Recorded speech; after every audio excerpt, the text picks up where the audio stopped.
Forward.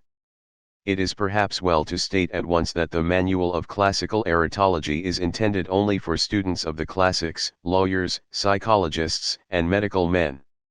Those persons, we think, who may peruse it as a means of awakening voluptuous sensations will be severely disappointed. Never did a work more serious issue from the press. Here we have no curious erotic story born of a diseased mind, but a cold, relentless analysis of those human passions which it is ever the object of science to wrestle with and overthrow.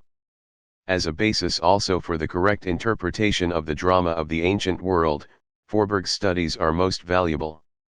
Apart from that extraordinary book, Rosenbaum's History of the Esoteric Habits, Beliefs, and Customs of Antiquity, we know of no other compilation which casts so intense a searchlight upon those crimes, follies, and perversions of the sixth sense which transformed the olden glory of Greece and Rome into a byword and a reproach amongst the nations. The present English translation now offered to scholars is entirely new and strictly exact. No liberties have been taken with the text. It was felt that any attempt to add more color, or to increase the effect involving a departure from the lines of stern simplicity laid down by Forberg would have detracted from the scientific value and character of the work. The late Isidore Lizes issued in 1882 a French version with Latin text imprime aux cent exemplaires for himself and friends. This work is now very seldom to be met with because the whole edition was privately subscribed by scholars and bibliophiles before its appearance. The thieving copyists went of course immediately to work, and some wretched penny a liner, utterly ignorant of both Latin and Greek, produced an English transcript full of faults, based only on the French text. There is no need to add that such a book as this is of no value to the student as a work of reference, for the faulty and forceless renderings often to be met with in Liz's version are reproduced with charming exactness, while the absence of the original text makes it all the more perilous to accept the work as a guide. Having said this much concerning the only two translations known to us, we proceed to give some account of good Master Forberg and what is known of the inception and building up of his chef d'oeuvre. The eminent author of this book never became famous. His name is mentioned occasionally in connection with the Hermaphroditus of Antonio Bicadelli, known by the surname of Panormitanus, which he edited. Brunet, Charles Nodier, and the Bibliographie d'Ouvrages Relatifs Auxiliary Femmes, à l'amour et au mariage, speak of him in this connection, while a list of his works appears moreover in the Index Locuplatissimus Librorum or Bucher Lexicon, Bibliographical Lexicon, of Christian Gottlob Kaiser, Leipzig, 1834. But with the exception of the Allgemeine Deutsche Biographie, the publication of which was commenced in 1878 by the Historical Commission of the Munich Academy, and which has devoted a short notice to him, all dictionaries and collections whether of ancient or of modern biography are mute with respect to him. The Conversations Lexicon and the vast Encyclopedia of Ersch and Gruber do not contain a single line about him, while Michaud, Didot, Bachelet and Desabry, Bullet, Vapereau, utterly ignore his existence. For all that he well deserves a word or two. Friedrich Karl Forberg was born in the year 1770 at Muselwitz, in the Duchy of Saxe-Altenburg, and died in 1848 at Hildburghausen. He was a philosopher and a collaborator with Fichte, while he devoted a part of his attention to religious exegesis, but above all he was a philologian, and a humanist at once learned and inquisitive. He followed first the career of a university teacher, Privatdozent in 1792, assistant professor in the Faculty of Philosophy at Jena, 1793, he was installed in 1796 as co-rector at Saalfeld. His inaugural thesis, Dissertatio Inauguralis de Aesthetica Transcendentali, is dated 1792, Jena, 8vo. This was followed by a treatise on the original conditions and formal limitations of free will in German and an extract from my occasional writings also in German, 1795. From 1796 to 1800 he wrote extensively in defense of the teachings of Fichte in journals, reviews, particularly in the philosophical magazine of Schmidt, and in sundry publications emanating from Fichte himself. He published moreover, Animadversiones in locus electum novae testamenti, Saalfeld, 1798, 4-2, an apology for his pretended atheism, in German, Gotha, 1799, 8 Obligations of learned men, in German, Gotha, 1801, 8 etc. The second part of his life seems to have been devoted entirely to literature. In 1807 he was appointed as conservator of the Aulic Library at Coburg, and having had enough of philosophy, he turned his whole attention to the study of Latin and Greek antiquity. Previously to this his tastes had already been revealed by the publication of several pretty editions of the minor Latin erotic poets. These form a collection of 6 or 8 volumes in 16mo, with red margin lines, and are now very difficult to procure.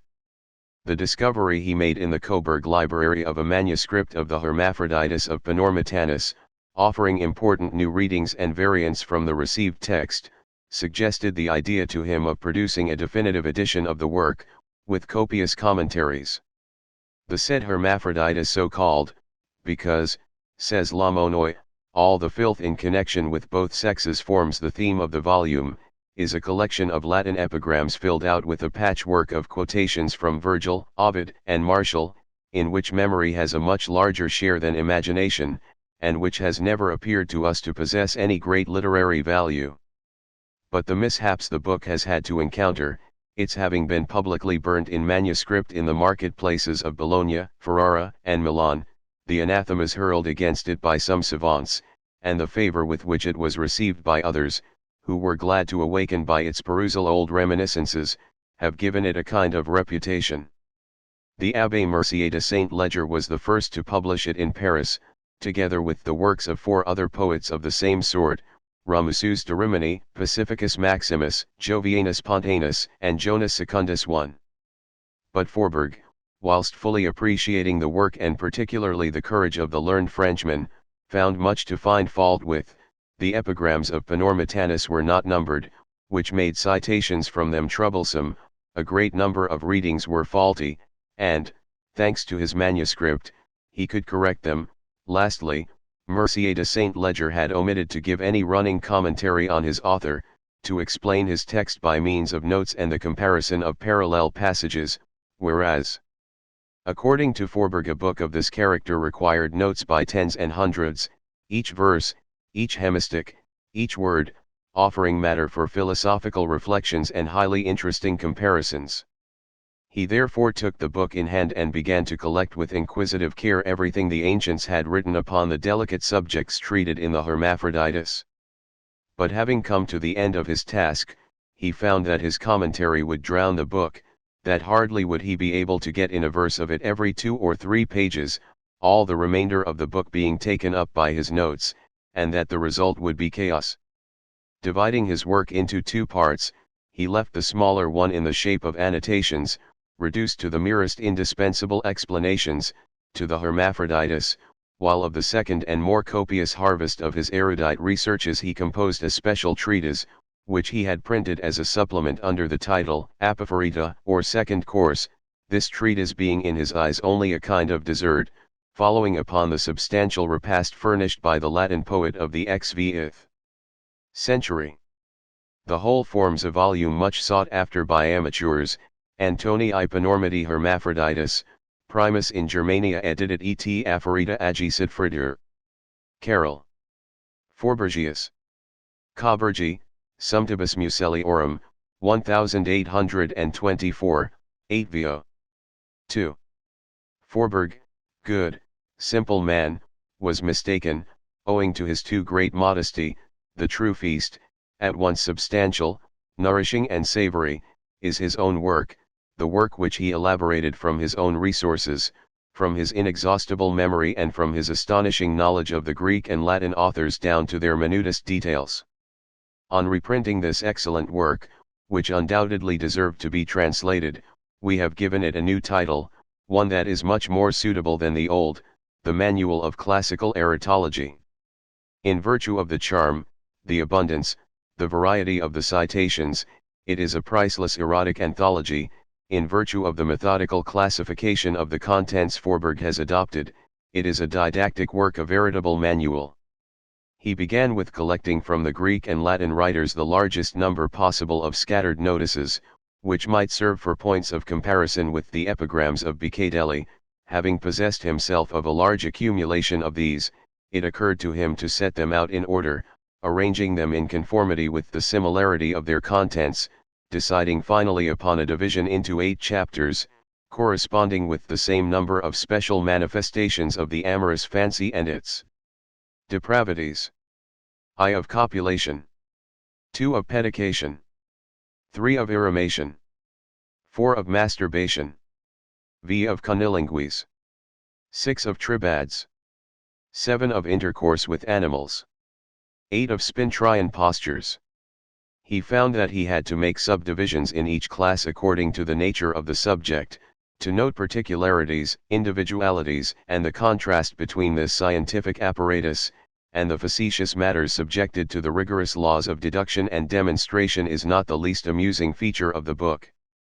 Probably no one but a German savant could have conceived the idea of thus classifying by categories, groups, genera, variations, species, and subspecies all known forms of natural and unnatural lusts, according to the most trustworthy authors.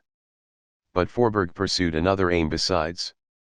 In the course of his researches he had noticed how reticent the annotators and expounders generally are in clearing up matters which would seem to require it the most, some in consequence of a false reserve, others for fear of appearing too knowing, and others again from ignorance, also how many mistakes and gross blunders they have fallen into, by reason of their not understanding the language of erotics and failing to grasp its infinite shades of meaning.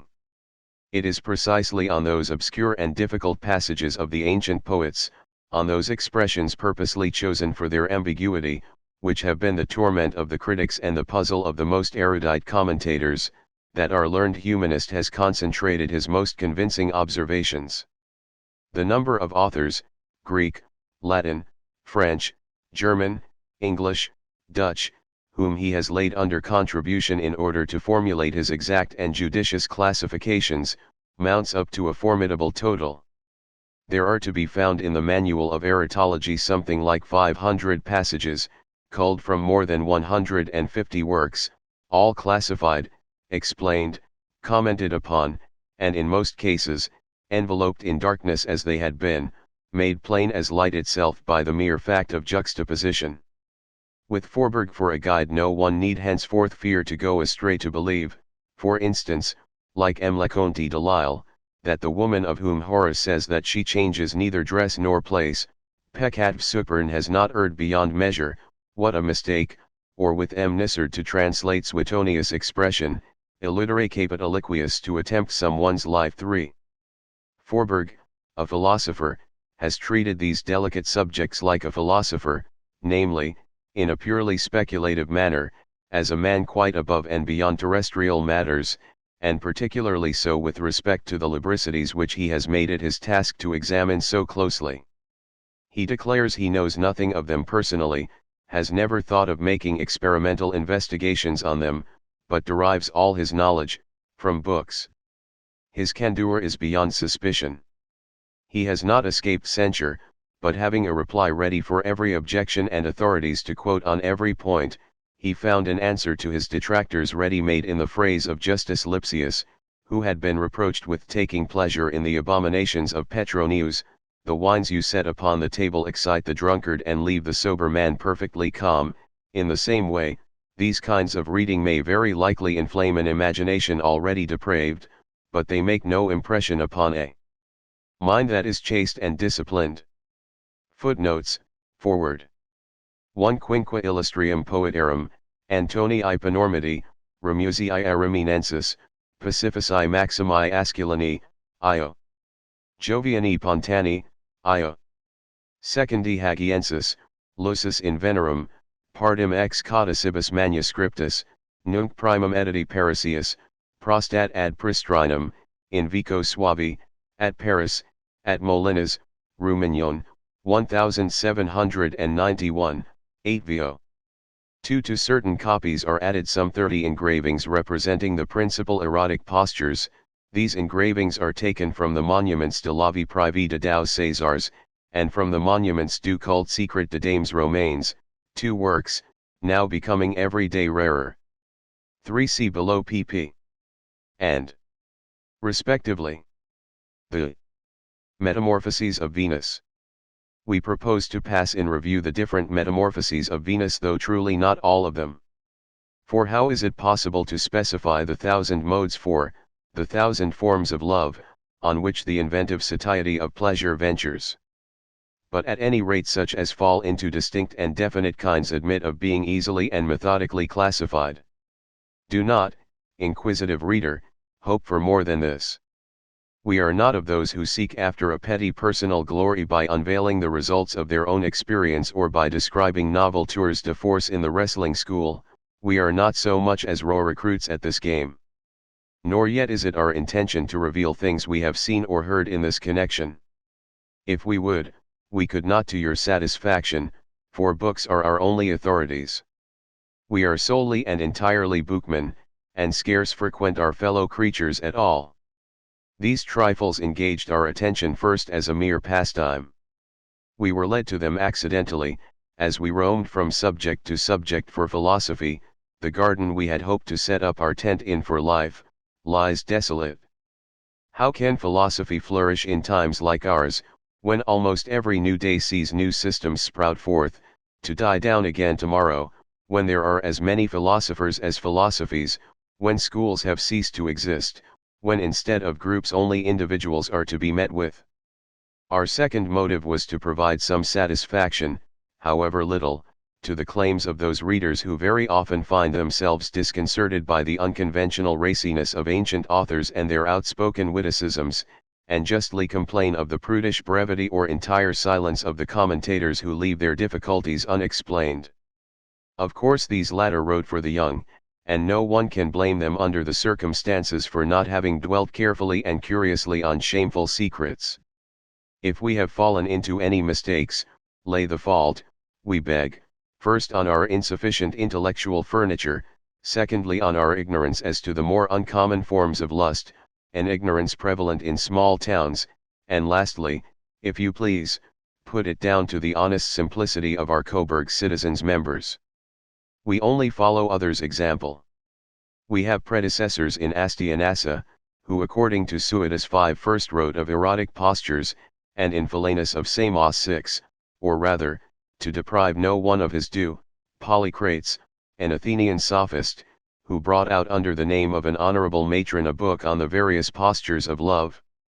Then there was Elephantes 7 or Elephantine, a Greek girl, whose licentious writings Tiberius is said to have furnished his sleeping room with, also Paximus 8 who composed the Dodecatechnon on lascivious postures, and Sotades 9 of Maroneia, surnamed the Synodology, from whose name a whole class of literature, remarkable for its excessive lubricity, is known as the Sotadic, and Sabellus, of whom Martial speaks, copious verses, only too copious, on scandalous subjects you have read me, O Sabellus, such as neither the maids of Didymus 10 know, nor yet the wanton treatises of Elephantes.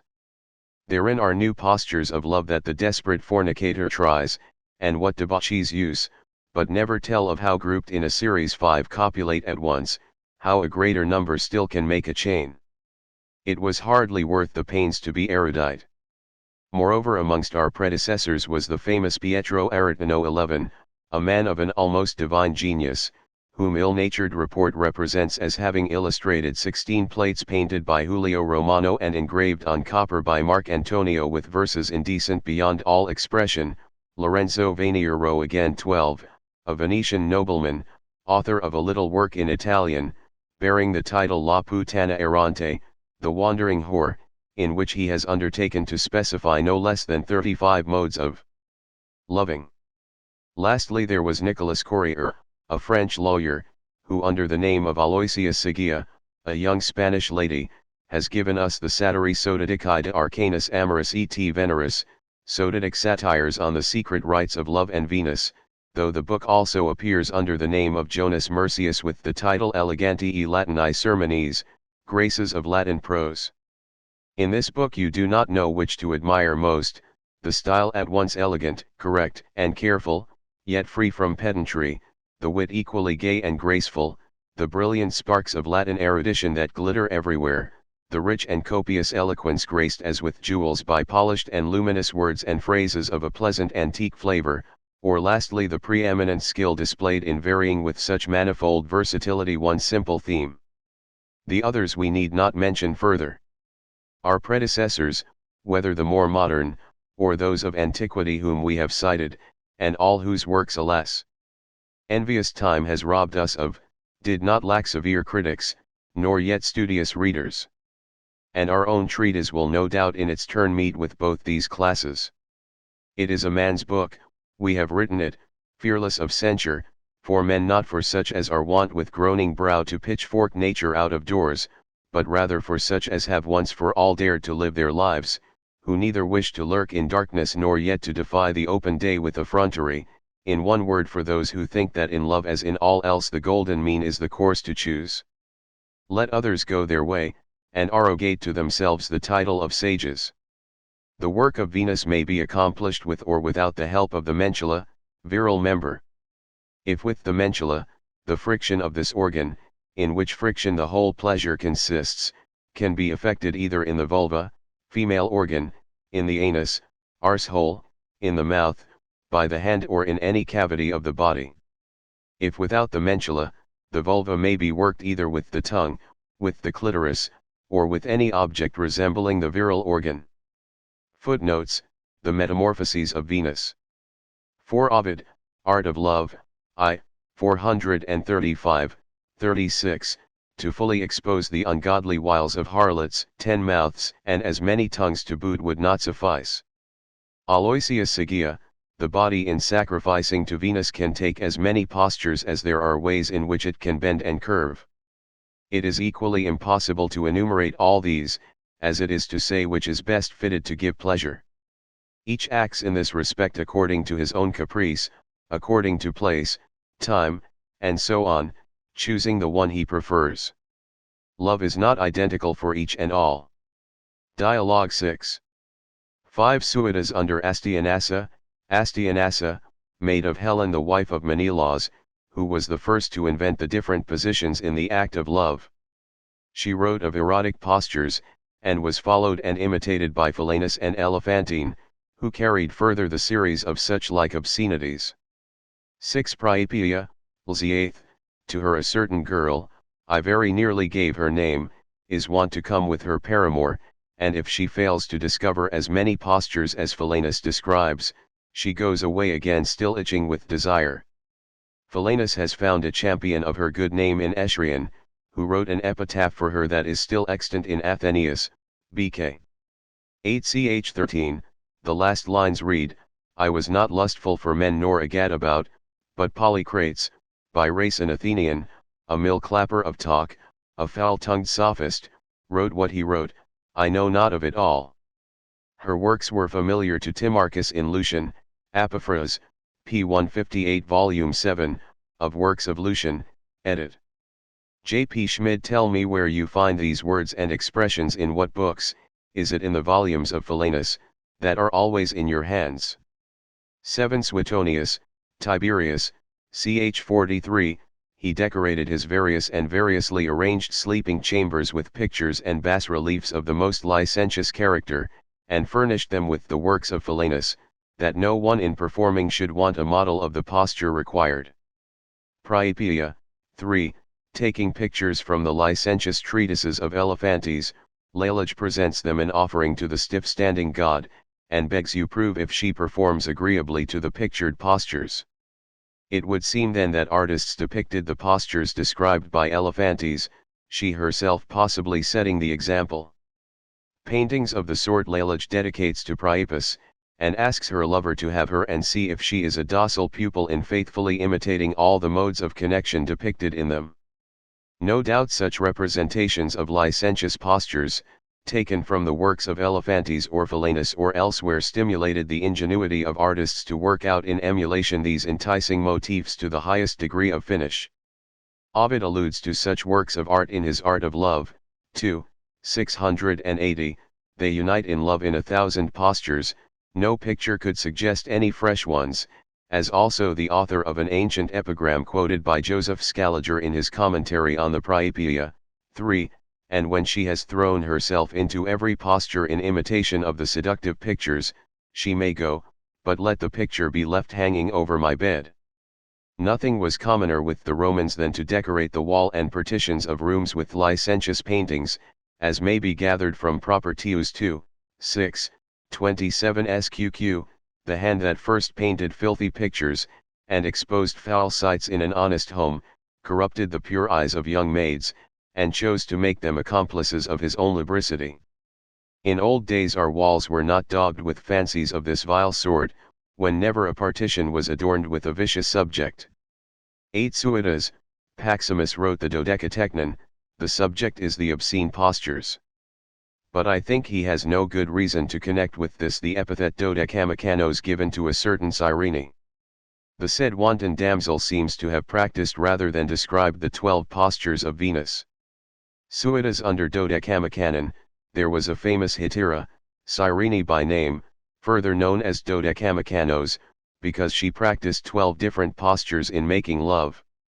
Aristophanes says in the Frogs, 1361-63, do you dare to criticize my songs, you that modulate your cadences on the 12-fold postures of Cyrene? Her name occurs also in the Thesmophoria Zeusi, 104, but merely her name.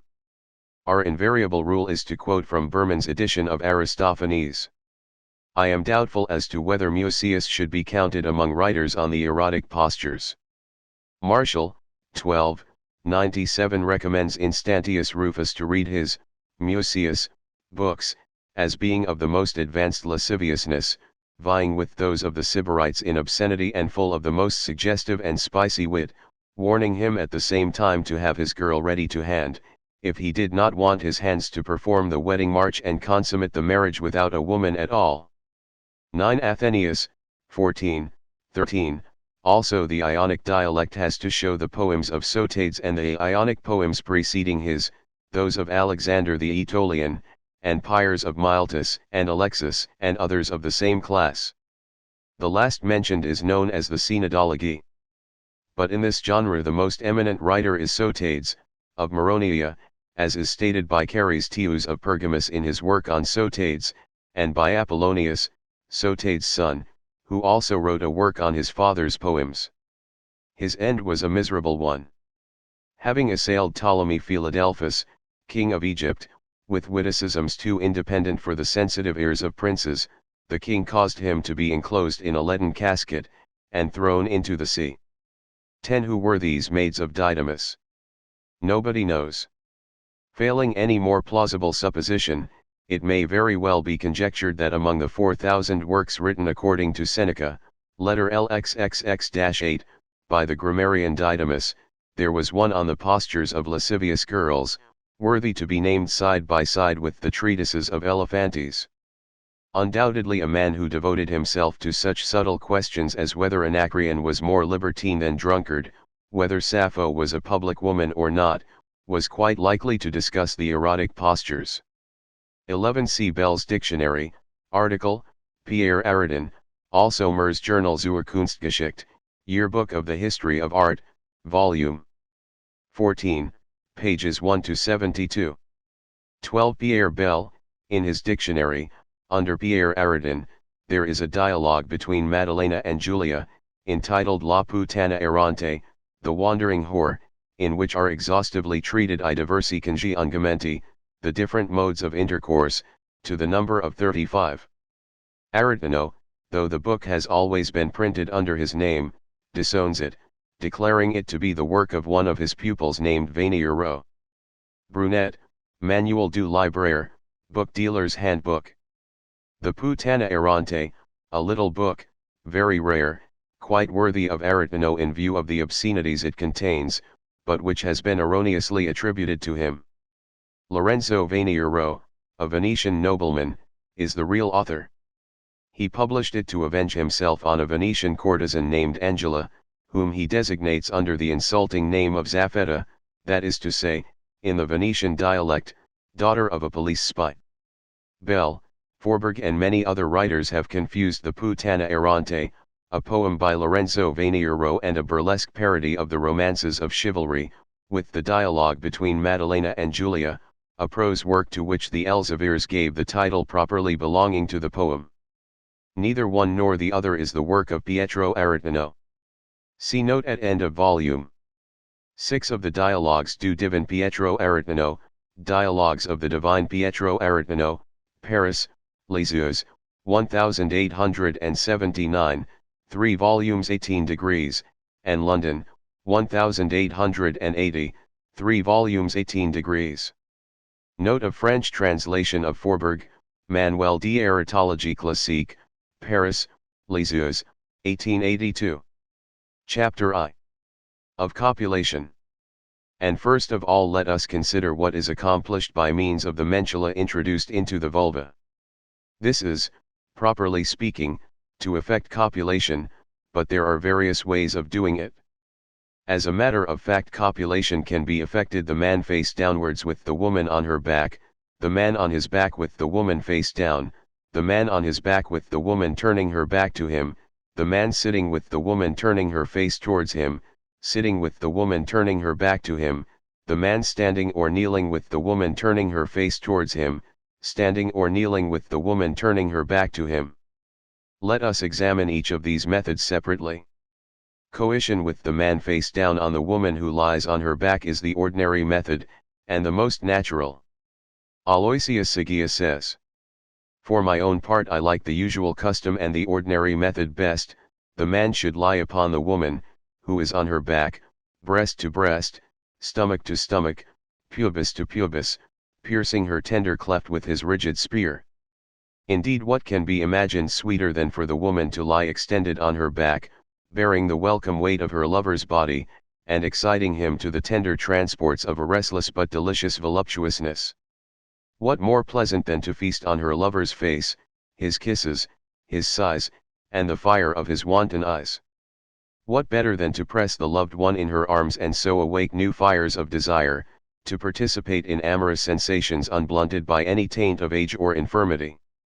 What more favorable to the delight and enjoyment of both than such lascivious movements given and received? What more opportune at the instant of dying a voluptuous death than to recover again under the revivifying vigor of burning kisses? He who plies Venus on the reverse side, satisfies but one of his senses, he who does the same face to face satisfied them all." Dialogue 6. Ovid, the master of love's mysteries, invites pretty women to take this posture by preference. See you reckon up each of your charms, and take your posture according to your beauty. One and the same mode does not become every woman. You are especially attractive of face, then lie on your back. Art of Love, 3, 771-773. This posture is by no means limited to one mode. The woman lying on her back, the rider may clasp her between his legs, or she may receive him between hers. Yet another position may be adopted, according as the woman lie back with legs stretched wide apart or with the knees raised. It is this position, lying on her back with legs wide apart, that Cavasso asks Olympia to assume for making love. "I do not wish you," he says, "to work your buttocks, or to respond with corresponding movements to my efforts. Neither do I wish you to lift your legs up, whether both at once, or one after the other, when I have mounted you. What I do wish you to do is this: first stretch your thighs as far apart, open them as wide as a woman well can. Offer your vulva to the member which is going to pierce it, and without altering this position, let me complete the work. Count my thrusts one by one, and see you make no mistake in the total."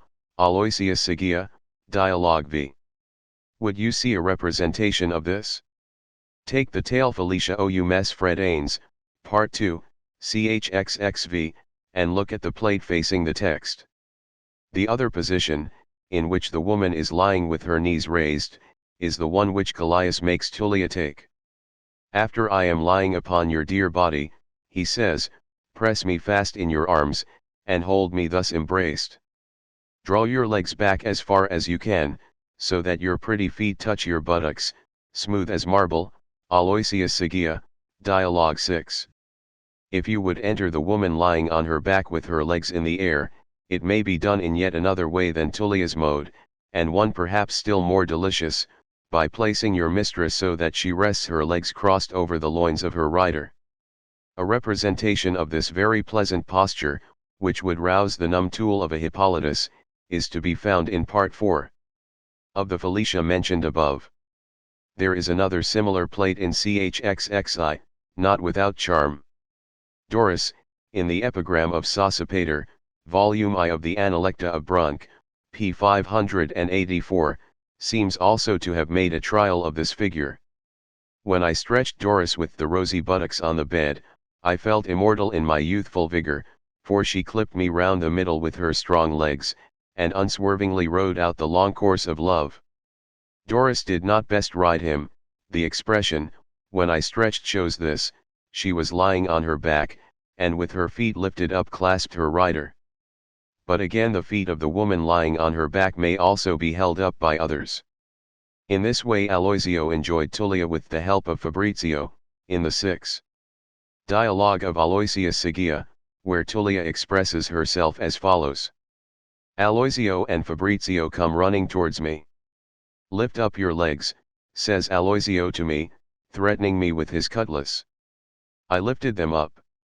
Then down he lies on my bosom, and plunges his cutlass in my ever-open wound. Fabrizio raised my 2 legs in the air, and slipping a hand under each of my hams, moves my loins for me without any trouble on my part. What a singular and pleasant mode of making you move! I declared I was on fire, but before I could end my sentence, the overflowing foam of Venus quenched the fire. 13. So too was it with feet in air, whether of her own accord or seconded by another, that Leda gave herself, with her husband's consent, to the doctors who had been called in, as Martial describes the scene. To her old spouse Leda had declared herself to be hysterical, and complains she must needs be f'd, yet with tears and groans avers she will not buy health at such a price, and swears she had rather die. The husband beseeches her to live, not to die in her youth and beauty, and permits others to do what he cannot effect himself. Straightway the doctors arrive, the matrons retire, and up go the wife's legs in air, oh! Medicine grave and stern. 11, 72. Face downwards to her the man may do the woman's business, while she is half reclining, either obliquely in bed, or on a chair, or lying sideways. The latter position is recommended by Ovid to the woman with rounded thighs and faultless figure. She that has young rounded thigh and flawless bosom, should ever lie reclined sideways on the couch. 14, Art of Love, 2, v. 781, 782. Copulation face to face with the woman sitting obliquely is described by Aloysius Sigia with her usual elegance and vivacity. Cavasso came on, blithe and joyous, it is Olympia speaking. He despoils me of my chemise, and his libertine hand touches my parts. He tells me to sit down again as I was seated before, and places a chair under either foot in a way that my legs were lifted high in air, and the gate of my garden was wide open to the assaults I was expecting. He then slides his right hand under my buttocks and draws me a little closer to him. With his left he supported the weight of his spear. Then he laid himself down on me, put his battering ram to my gate, inserted the head of his member into the outermost fissure, opening the lips of it with his fingers. But there he stopped, and for a while made no further attack. Octavia sweetest, he says, clasp me tightly, raise your right thigh and rest it on my side. I do not know what you want, I said. Hearing this he lifted my thigh with his own hand, and guided it round his loin, as he wished. Finally he forced his arrow into the target of Venus.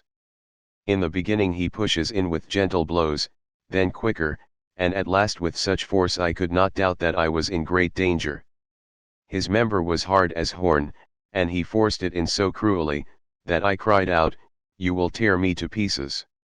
He stopped a moment from his work. "I implore you to be quiet, my dear," he said, "it can only be done this way, endure it without flinching." Again his hand slid under my buttocks, drawing me nearer, for I had made a feint to draw back, and without more delay plied me with such fast and furious blows that I was near fainting away. With a violent effort he forced his spear right in, and the point fixed itself in the depths of the wound. I cry out.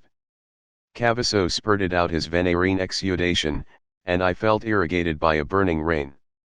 Just as Cavasso slackened, I experienced a sort of voluptuous itch as though I were making water. Involuntarily I draw my buttocks back a little, and in an instant I felt with supreme pleasure something flowing from me which tickled me deliciously. My eyes failed me, my breath came thick, my face was on fire, and I felt my whole body melting.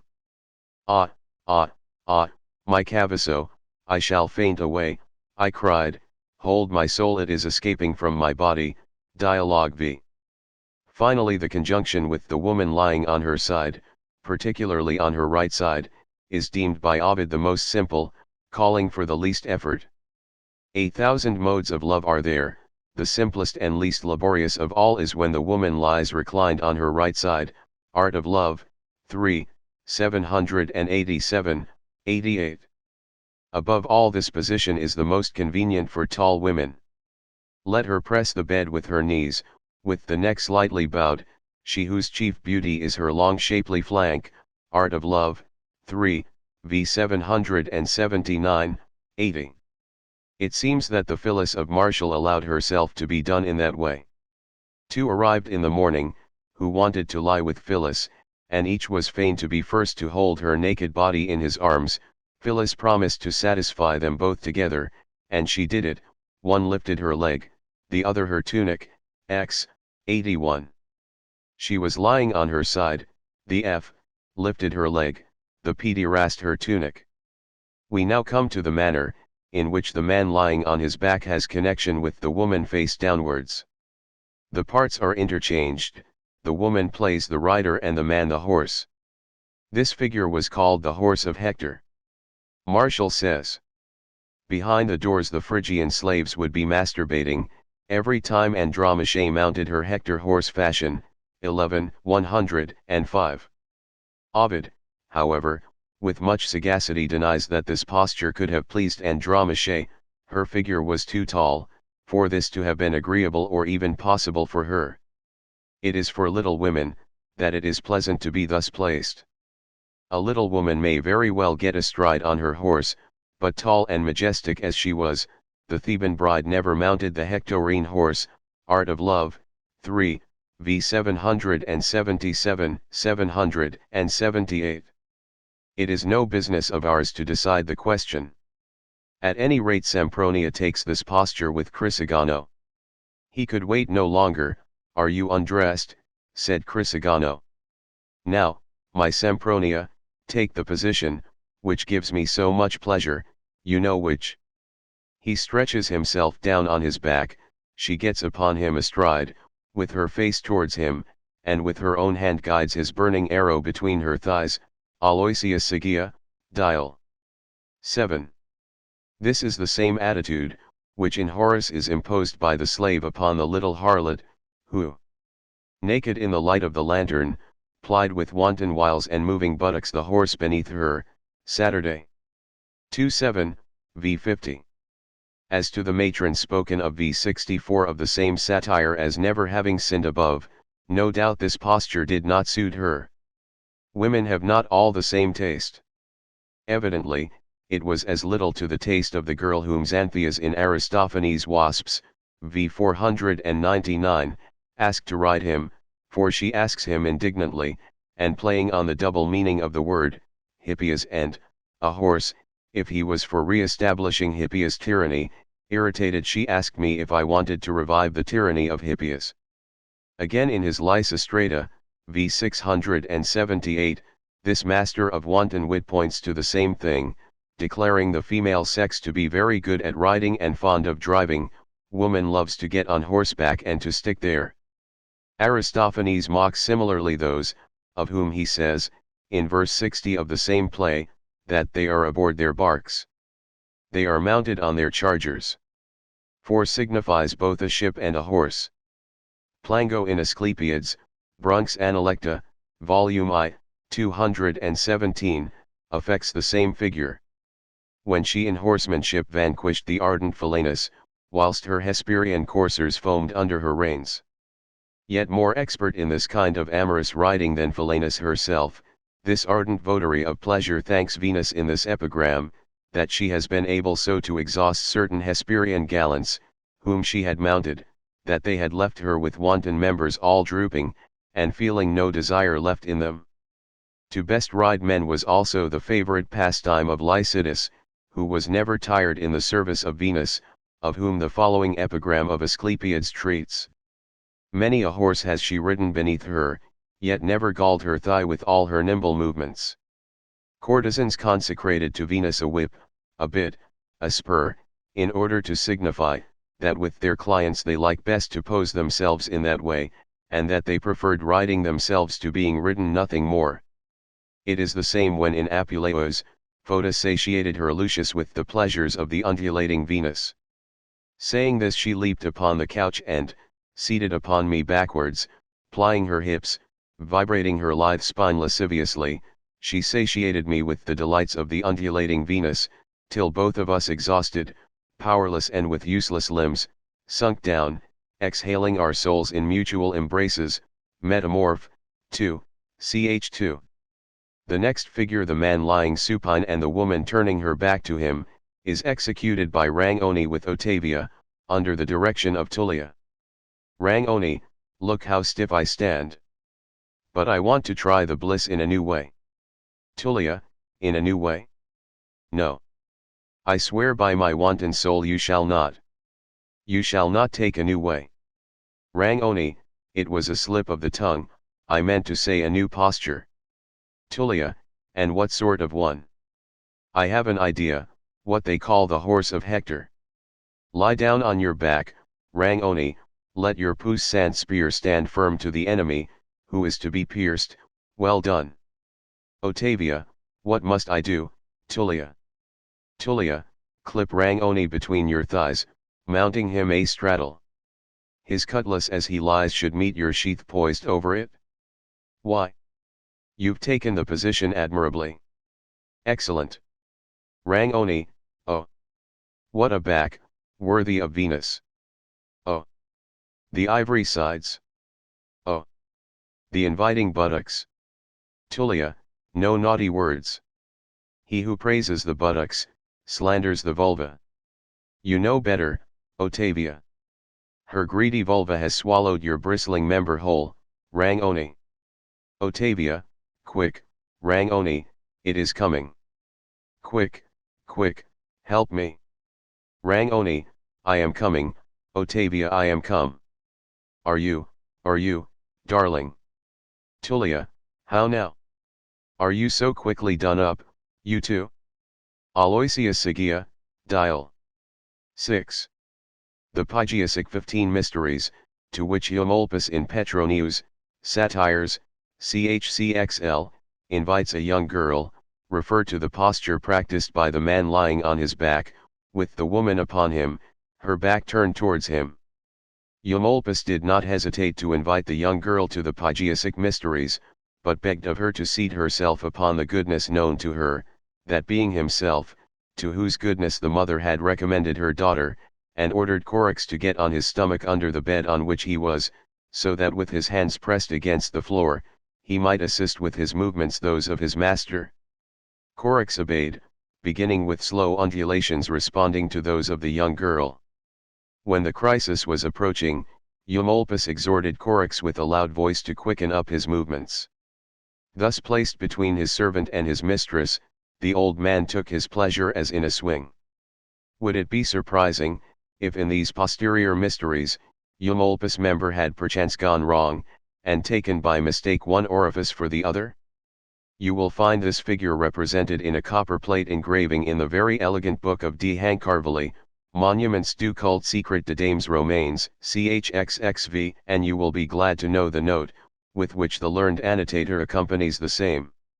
This attitude is to the taste of many men, and even the ladies find an increase of pleasure in practicing it. It is supposed, that Priapus penetrates farther in, and that the fair one by her movements procures for herself a more voluptuous delight, and a more abundant libation. Is it possible for the man, conveniently, to manage the business while turning his back to the woman lying on her back? Experts must decide. Aloysius Sagia says with good common sense, there are many postures it is impossible to execute, even supposing the joints and loins of the candidates for the sacred joys of Venus more flexible than can be believed. By dint of pondering and reflection more ideas occur to the fancy than it is practicable to realize. Nothing is inconceivable to the longings of an unbridled will, nothing difficult to a furious and unregulated imagination. Love will find out a way, and an ardent fancy level mountains. Only the body is unable to comply with everything the mind, good or bad, suggests. In another work of D. Hancarvili's, Monuments de la vie privée de Dos Césars, plate XXVII, you find represented men seated and copulating with women, who are facing them. Plate 15, in the same book presents to your curiosity a man sitting and working a woman, who turns her back on him. Augustus is seated, he is attacking backwards, with true imperial audacity. Terentia 16, the wife of Maecenas, after drawing her onto his lap, Maecenas is present, asleep of course only for the emperor. You may see a similar posture in the Contes et Nouvelles Envers by Jean de La Fontaine. It is on the plate appended to the tale, called Le Tableau, p. 223, Volume 2, Amsterdam, 1762. Nothing is more frequent than conjunction whilst standing, the woman with her back to the man. It is indeed very easy to do it that way in any place, as you have only to lift up the fair one's petticoats, and out with your weapon. It is, therefore, the best manner for those who have to make instantaneous use of an opportunity, when it is important to be sharp about it, as may happen, when you take your pleasure in secret. Thus Priapus complains of the wives and daughters of his neighbors, who came incessantly to him burning with ticklish desires. Cut off my genital member, which every night and all night long my neighbors' wives and daughters, for ever in heat, more wanton than sparrows in springtide, tire to death or I shall burst. Priapia, XXV. I remember a medical man of our time, one of the most celebrated professors, I had nearly uttered his name, who to emphasize this, called his daughter, and pointing to the blushing girl, while his hearers could not help smiling said, "This girl I fabricated standing." A representation of this position is to be found in the Monuments de la vie privée de Dos Césars, pl. XLVI, and another in the Monuments du culte secrets de dames romaines, pl. 13. But further, a man may join himself to a woman standing face to face by supporting her in such a way, that her whole body is lifted up, her thighs resting on the man's hips, or else by lifting up the lower part of her body, whilst the upper part is resting on a couch. Will you feast your eyes with a representation of this not ungraceful position? If so, you will not omit to look at plate XXIV of the Monuments du culte secret de dames romaines, and plate XL of the Monuments de la vie privée de Dos Césars. Ovid, if I am not mistaken, had his eyes on one or the other of these figures. Milanion was supporting Atlanta's legs on his shoulders. If they are fine legs, this is how they should be held. Art of Love, 3, verses 775, 776. The former of these modes is no doubt that described by Aloysius Sagia, past mistress of these naughtinesses, and with a vivacity, a grace, and elegance that leaves nothing to be desired. Latour came forward instantly. I had thrown myself on the foot of the bed. Tullia is speaking. I was naked, his member was erect. Without more ado he grasps in either hand one of my breasts, and brandishing his hard and inflamed lance between my thighs, exclaims, "Look, madam, how this weapon is darting at you, not to kill you, but to give you the greatest possible pleasure. Pray, guide this blind applicant into the dark recess, so that it may not miss its destination. I will not remove my hands from where they are, I would not deprive them of the bliss they enjoy. I do as he wishes, I introduce myself the flaming dart into the burning center, he feels it, drives in, pushes home. After 1 or 2 strokes I felt myself melting away with incredible titillation, and my knees all but gave way. "Stop," I cried, "stop, my soul, it is escaping." "I know," he replied, laughing, "from where? No doubt your soul wants to escape through this lower orifice, of which I have possession, but I keep it well stoppered." Whilst speaking he endeavored, by holding his breath, still further to increase the already enormous size of his swollen member. "I am going to thrust back your escaping soul," he added, poking me more and more violently. His sword pierced yet deeper into the quick. Redoubling his delicious blows, he filled me with transports of pleasure, working so forcefully that, albeit he could not get his whole body into me, he impregnated me with all his passion, all his lascivious desires, his very thoughts, his whole delirious soul by his voluptuous embraces. At last, feeling the approach of the ecstasy and the boiling over of the liquid, he slips his hands under my buttocks, and lifts me up bodily. I do my part. I twine my arms closely round his form, my thighs and legs being at the same time intertwisted and entangled with his, so that I found myself suspended on his neck in the air, lifted clean off the ground. I was thus hanging, as it were, fixed on a peg. I had not the patience to wait for him, as he was going on, and again I swooned with pleasure. In the most violent raptures I could not help crying out, "I feel all. I feel all the delights of Juno lying with Jupiter. I am in heaven." At this moment Latour, pushed by Venus and Cupido to the acme of voluptuousness, poured a plenteous flood of his well into the genial hold, burning like fire. The creeper does not cling more closely round the walnut tree than I hold fast to Latour with my arms and legs. Dial 6. As to the last manner by means of which copulation may be achieved, the man standing with the woman half lifted up, Conrad practices it with slight modifications. Tullia speaking, he opened my thighs. I do not dislike Conrad, though I am not particularly partial to him. I neither consented, nor refused. As to him, he fancied a novel posture, and not at all a bad one. I was lying on my back, he raised my right thigh on his shoulder, and in this position he transfixed me, while I was awaiting the event, without greatly desiring it. He had at the same time extended my left thigh along his right thigh. His tool plunged into the root, he began to push and poke, quicker and quicker. What need to say more? Picture the conclusion for yourself. Dial 6. Last of all, a man can get into a woman turning her back to him after the manner of the quadrupeds, who can have no connection with their females otherwise than by mounting upon them from behind. 17.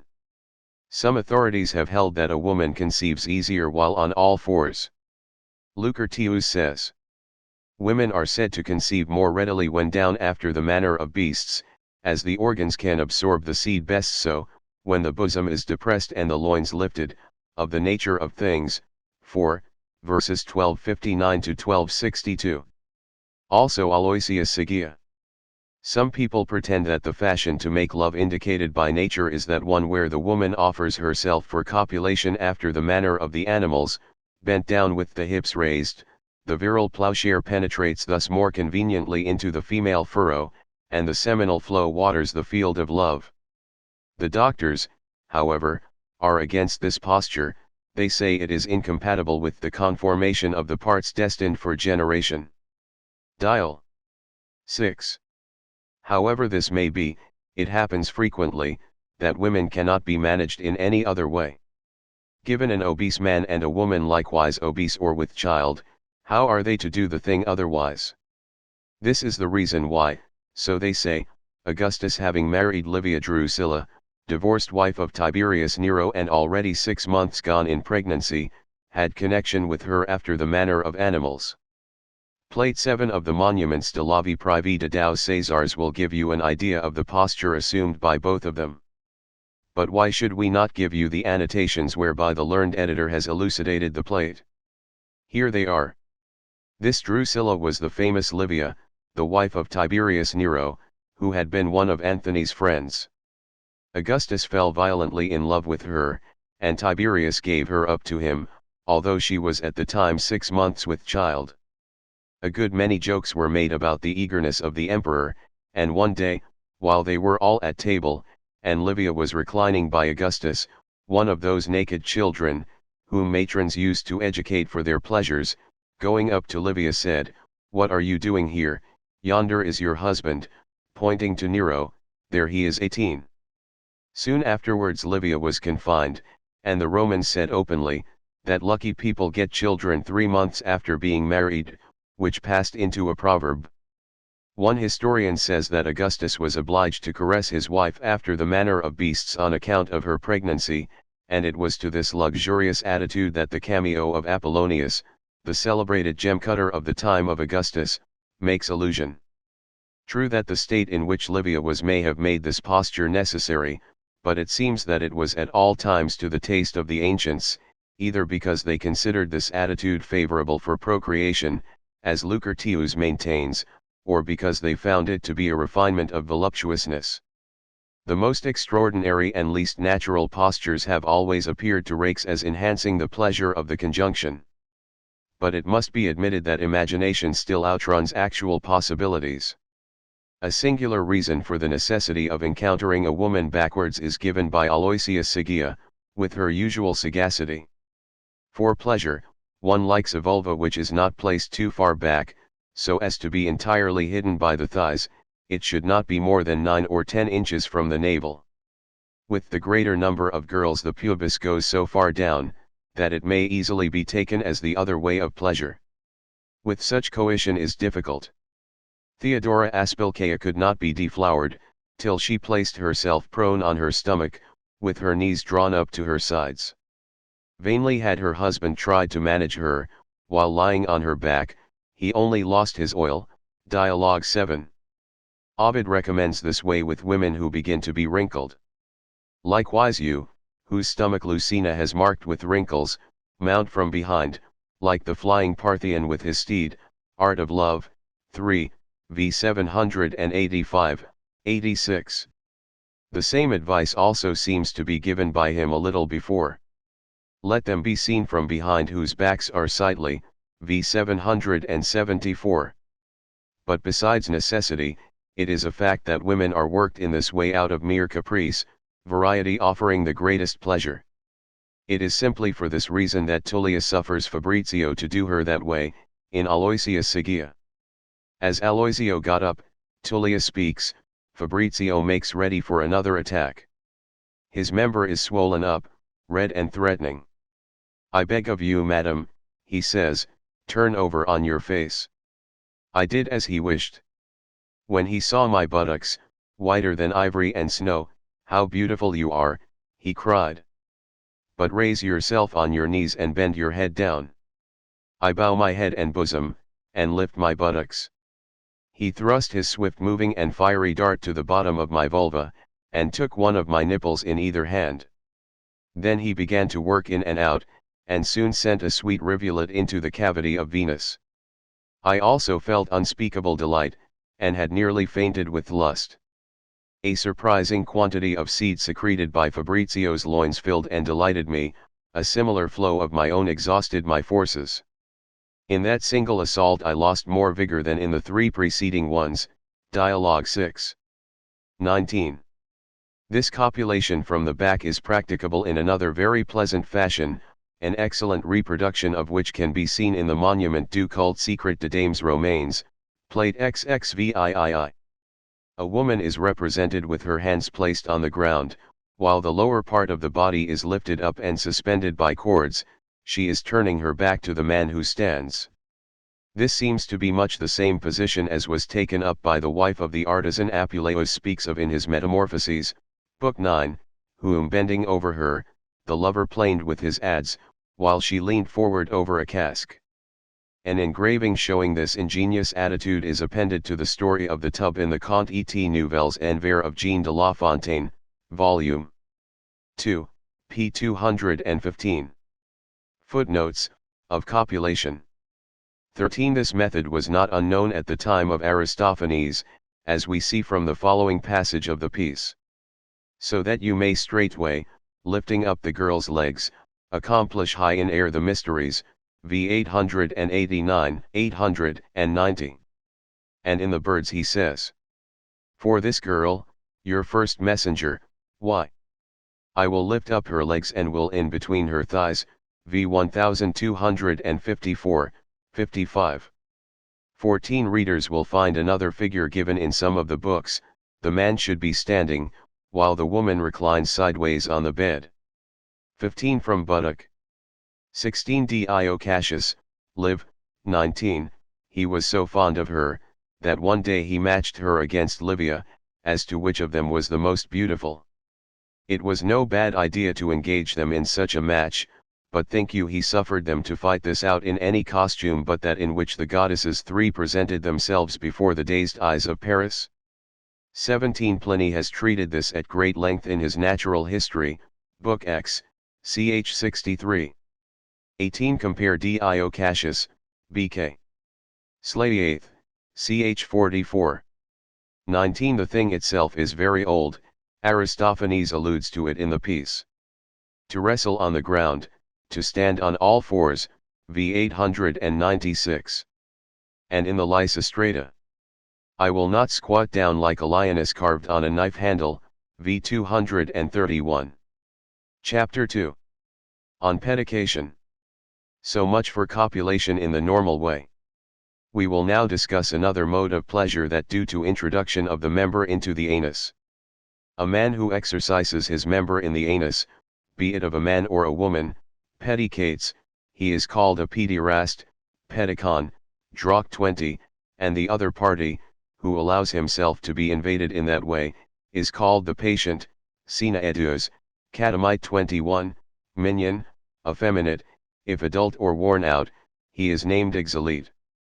The masculine pleasure, so called because women allow themselves much more rarely to be pedicate than men, is appreciated equally by the active party, the pedicon, as by the passive party, the patient. The pleasure of the pedicon is easy to understand, as the enjoyment of the virile member consists in the intensity of the friction. The pleasure felt by the patient by the introduction of the member in his entrails is more difficult to make out, at least for my feeble intelligence, for such practices are quite strange to me.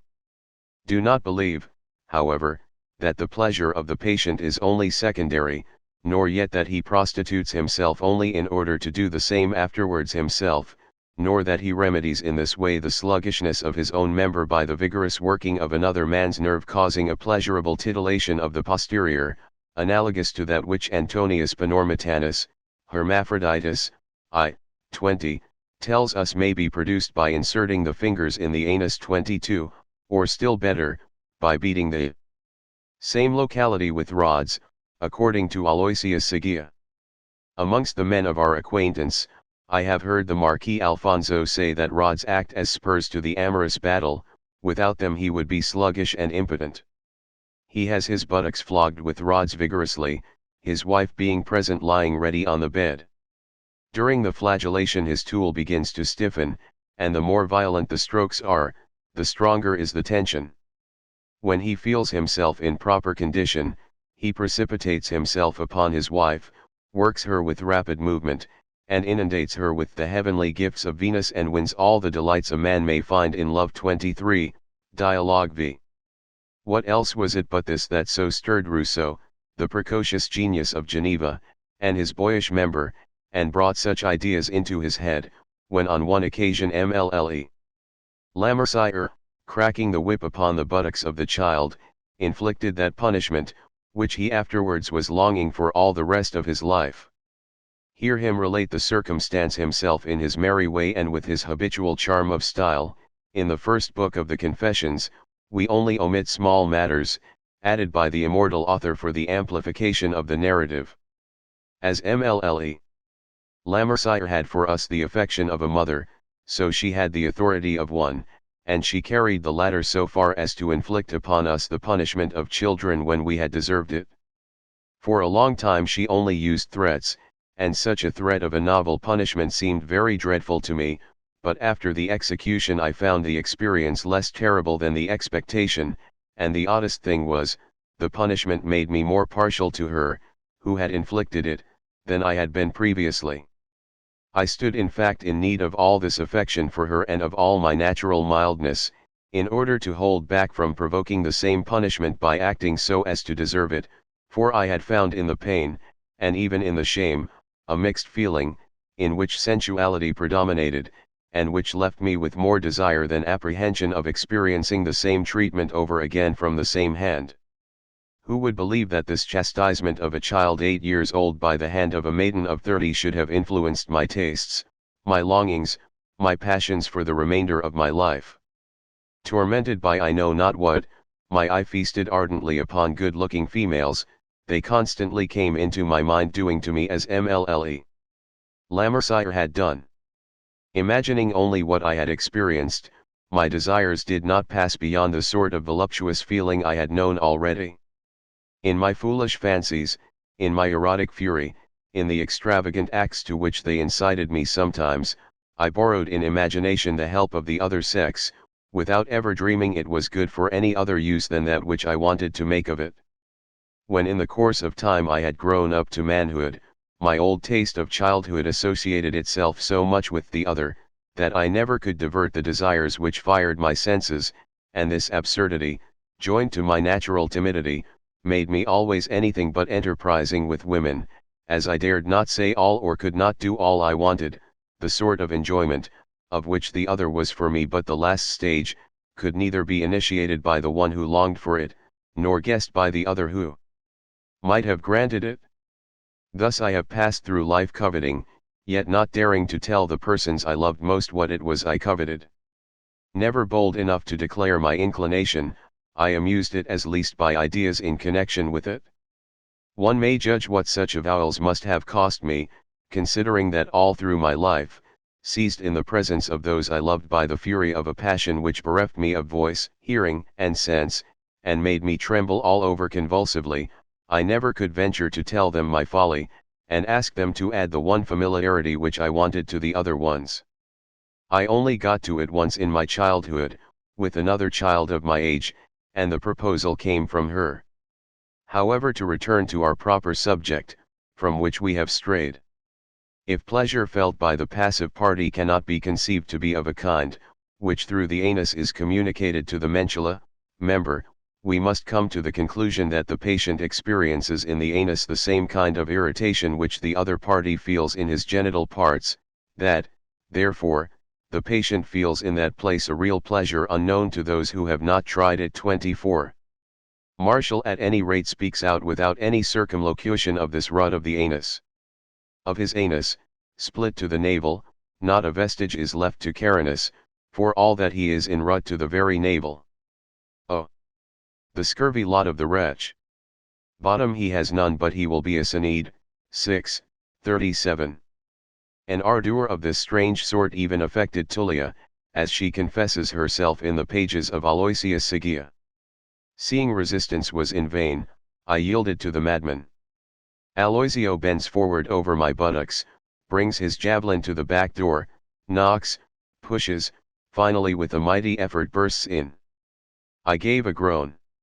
Instantly he withdraws his weapon from the wound, plunges it in the vulva and spurts a flood of semen into the wanton furrow of my womb. When all was over, Fabrizio attacks me in the same fashion. With one rapid thrust he introduced his spear, and in less than no time made it disappear in my entrails. For a little time he plays at come and go, and scarce credible as it may sound, I found myself invaded by a prurient fury to such an extent that I have no doubt, that I should get accustomed to it very well, if I chose. Dialogue 6. Coelius Rhodiginus confirms this pruriency of the anus in ch. 10. Of 15. Book of his Lectiones Antiqui. We know, he says, that the minions experience a very great pleasure in undergoing this shameful act. And he gives a reason for it, whether good or bad the doctors may decide, with people whose seminal ducts are not in normal condition, be it that those leading to the medulla are paralyzed, as is the case with eunuchs and the like, or for any other reason, the seminal fluid flows back to its source. If this fluid is very abundant with them, it accumulates in great quantities, and then the part where the secretion is accumulated longs for friction.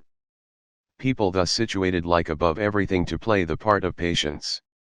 Be this as it may, nothing is more certain than the fact of such enjoyment on the part of the patient. So highly did the Romansons prize a stiff member between their buttocks, that they could not see a big mentula without their mouths watering. They were ready to give their last penny to enjoy the favors of a man extraordinarily gifted in that way.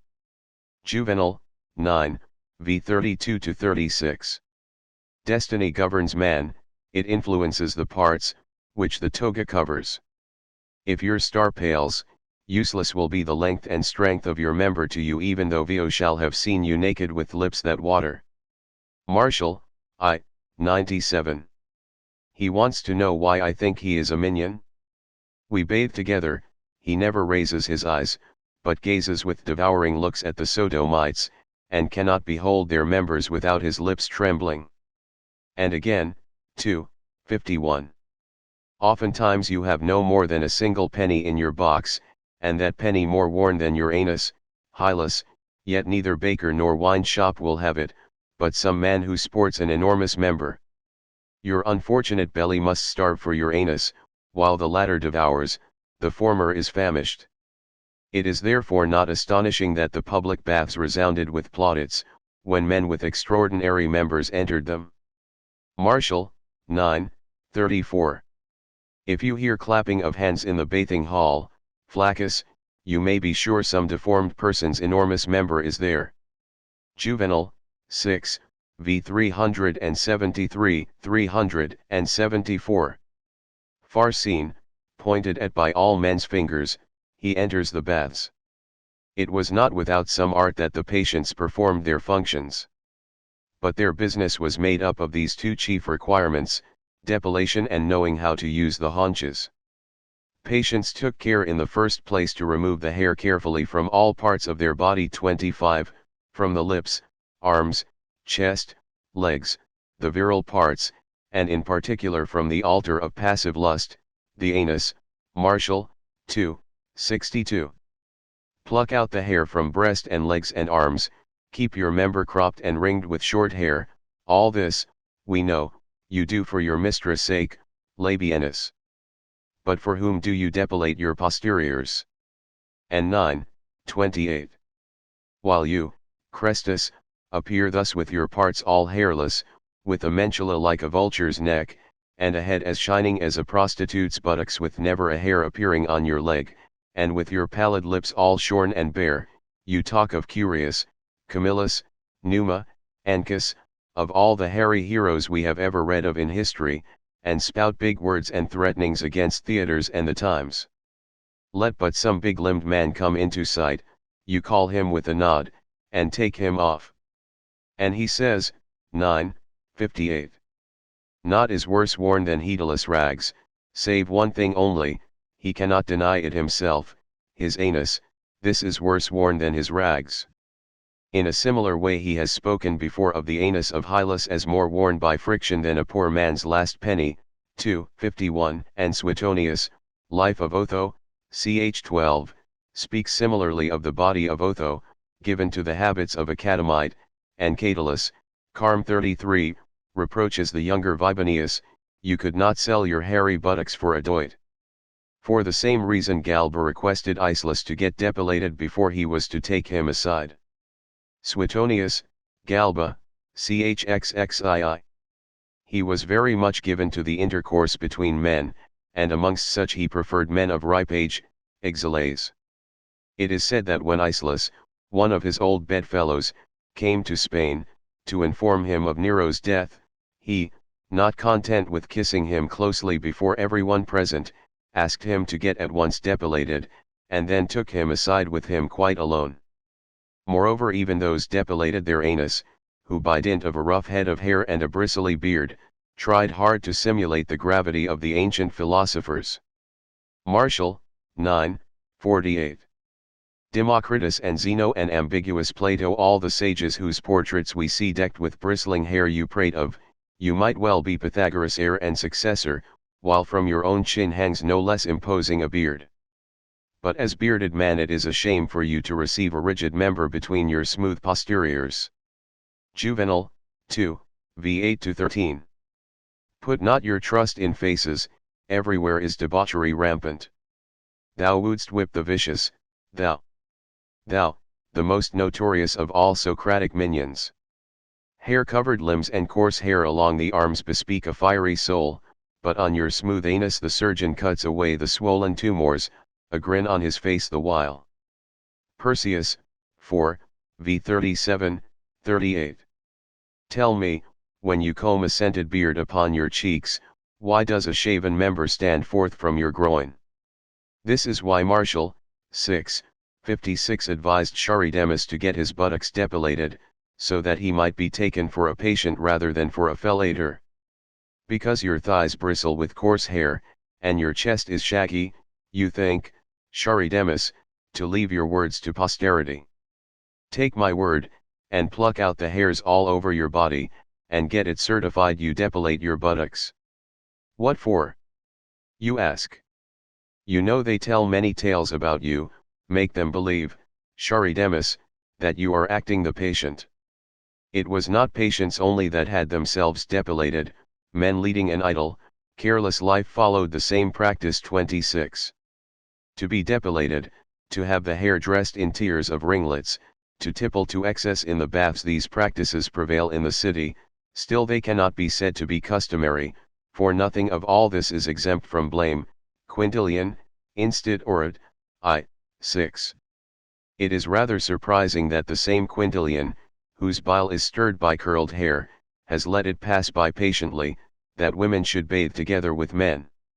If it is a sure sign of adultery for a woman to bathe with men, why, it will be adultery to dine with young friends of the male sex, to have a male friend.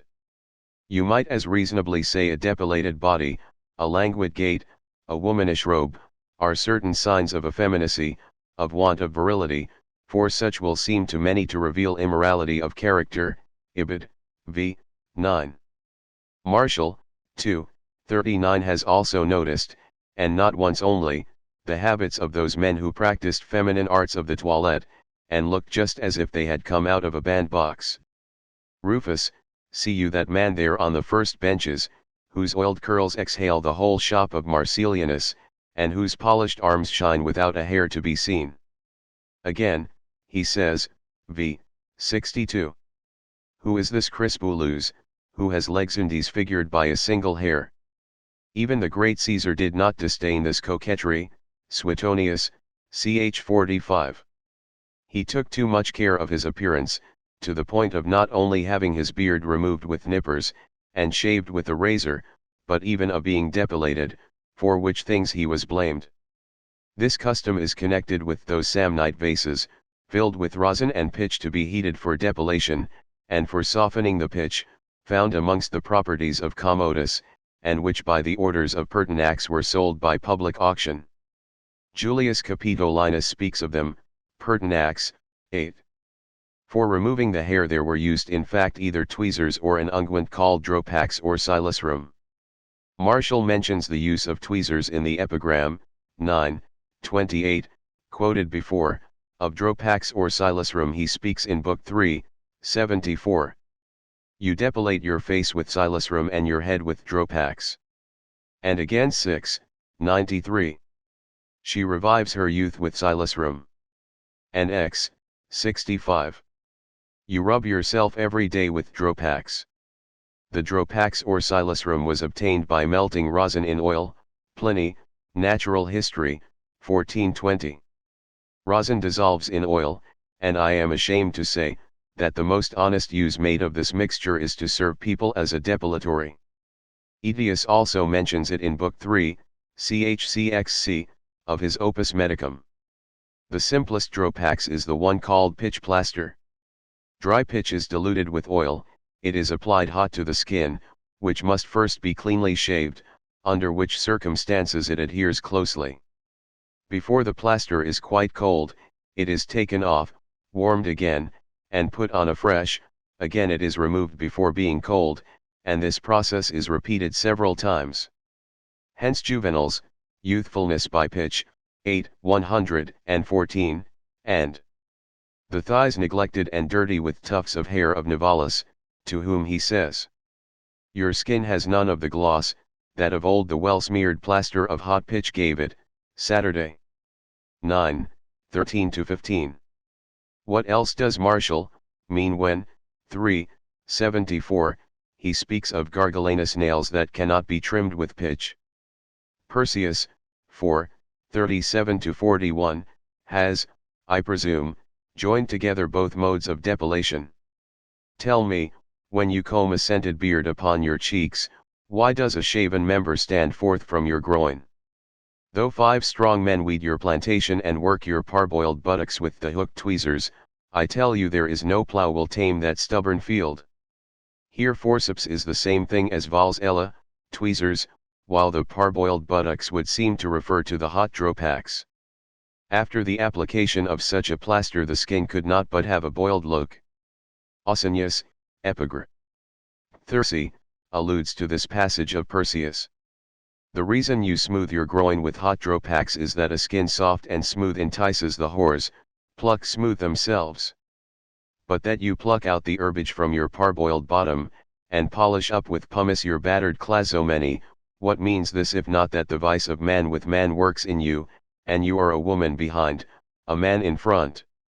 The clazomeny are without a doubt the man's buttock, limp and cracked, as those of Patience will be, as those of Carinus were, whom Martial, 11, 37 blames for his lacerated anus. Ausonius calls them so from the Greek, in Latin frango, I break, thus playing with the name of a city. Gonzalvo the court Evan makes a similar pun, when, desiring to pedicate, he says, he wishes to go to Aversa. Also when he wishes to irrimate the mouth, he says, I go to the Orient, or when he is about to lick the vulva, in Latin liguriare, I go to Liguria.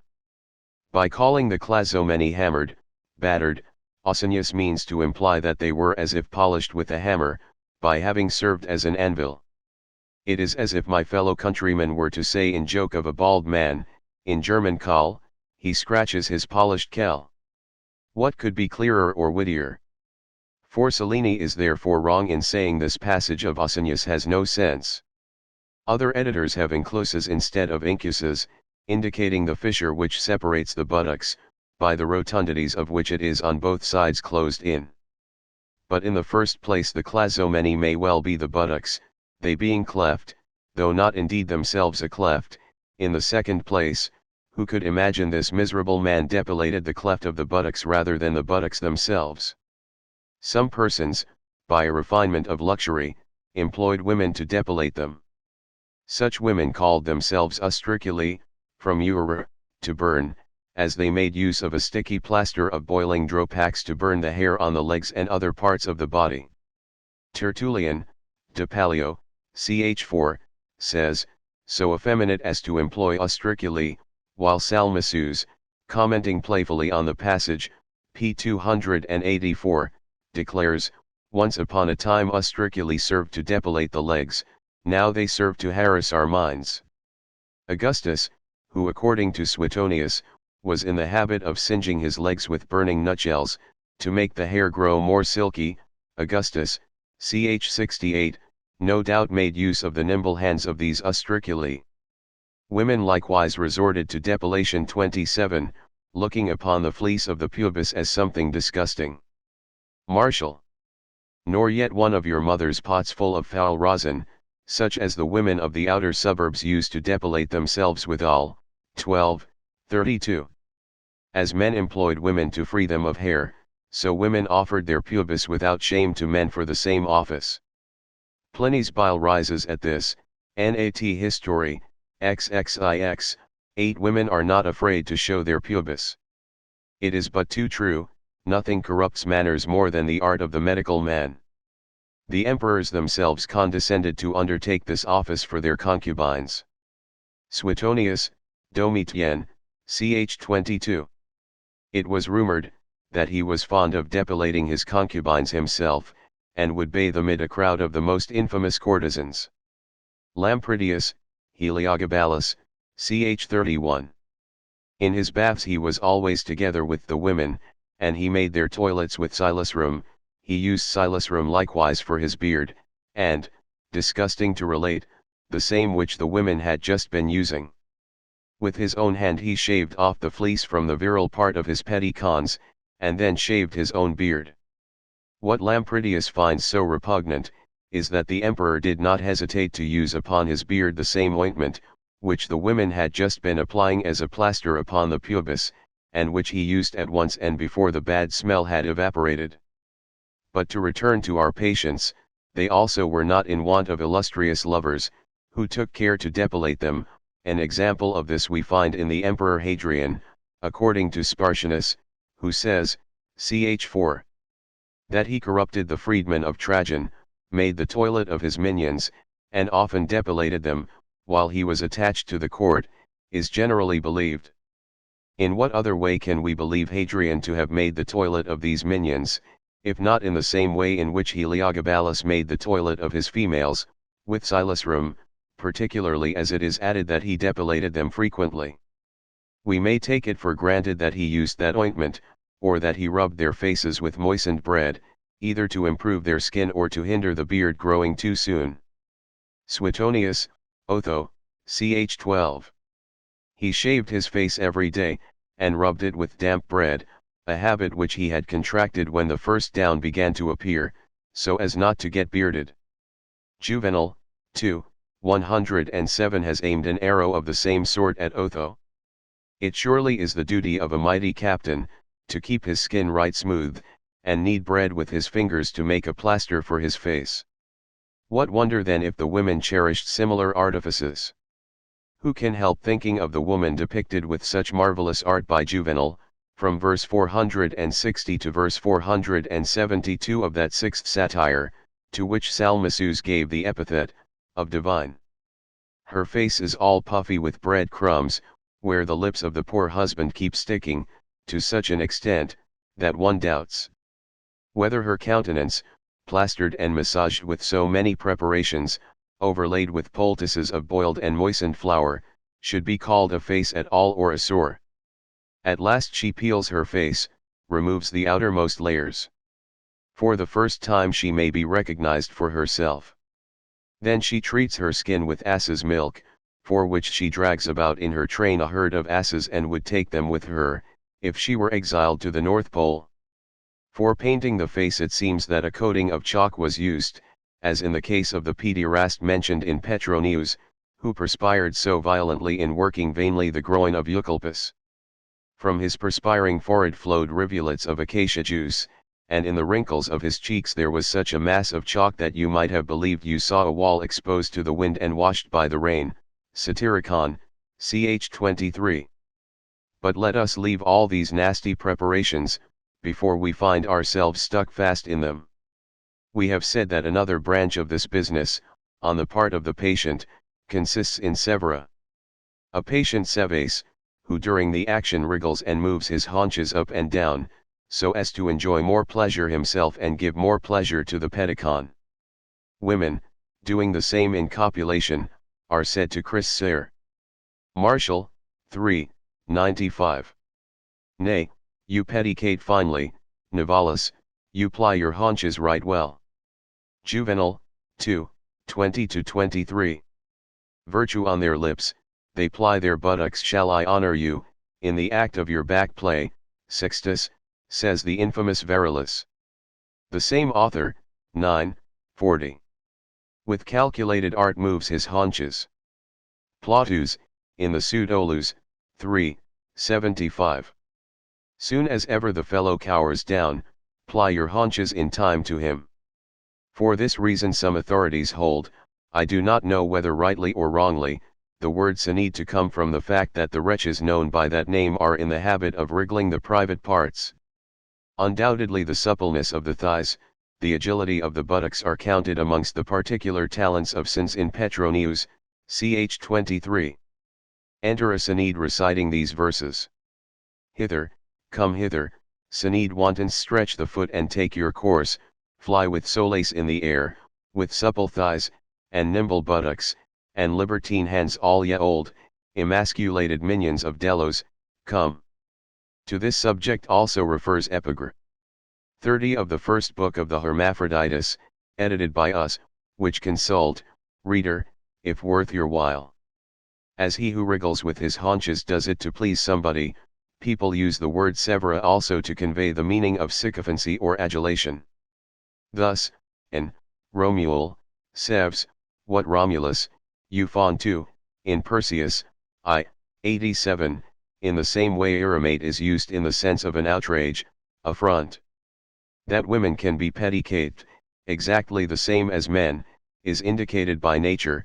That they have consented, is proved by numerous testimonies in Antiquity. Apuleios, Metamorphoses, 3, p. 138. While we were thus prattling, a mutual desire invaded our minds and roused our limbs. Having undressed entirely, we gave ourselves up to the transports of Venus. I soon felt tired. Photis of her own goodwill offered me the catamite corollary. Martial, 9, 68. All night long I possessed a lewd young maiden, whose complacent demeanor it were impossible to excel. Exhausted with 1,000 modes of love, I asked for the puerile service, which she granted at once before I had finished my asking. The same, 11, 105, reproaches his wife as follows. You refused to Pedicate, yet Cornelia allowed it to Gracchus, Julia to Pompey, and Portia did it for Brutus. Ere the Dardanian cupbearer served the wine, Juno herself acted Ganymede for Jupiter. Tullia permitted the same to Aloysio and Fabrizio. In Aloysius Sigia, we have quoted the passage. Crispa tastes the same variety of pleasure, in epigram LXXI of Ausonius. She lets herself be done in either orifice. The ancient Greeks took great delight in the posterior Venus. One can scarcely express what fervent admirers they were of beautiful buttocks. It went so far, that young girls competed in public, before an assemblage sitting as it were in another judgment of Paris, to pronounce which of them was the most gifted in that respect. Athenaeus, 12, 80, informs us that in the environs of Syracuse a villager had 2 daughters who often quarreled as to which of them had the finest posteriors. One day they showed them on the highway to a young man from Syracuse, who chanced to be passing, and asked him to adjudicate between them. He decided in favor of the elder sister, fell at once violently in love with her, and on his return home he told his younger brother what had befallen him. The latter went forthwith to see the 2 girls, and became enamored of the younger. Soon they got married to the 2 youths, who were opulent, and they were called by their fellow citizens the Callipyi, because, although of lowly birth, their posteriors served them for a dowry. Full of gratitude, they dedicated a temple to Venus, under the title of Venus Callipygos, Venus of the beauteous buttocks. It will not surprise you, that any young girl remarkable for her beautiful posteriors amongst her companions was all the more in request for the puerile office, and all the more disposed to lend herself to it.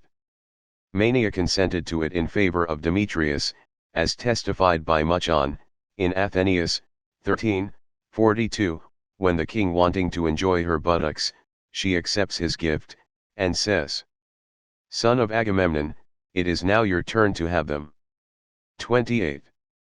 A certain young man, Ponticus by name, exacted the same corollary in the morning from Natina, whom he had possessed all night. It is again Muchon who tells us the story, Ibid, 13, 43. Demophon, the minion of Sophocles, asked the same favor of Nico 29, who being famed for the beauty of her buttocks, she is said to have had an exceedingly beautiful bottom, was afraid he might lend them to Sophocles.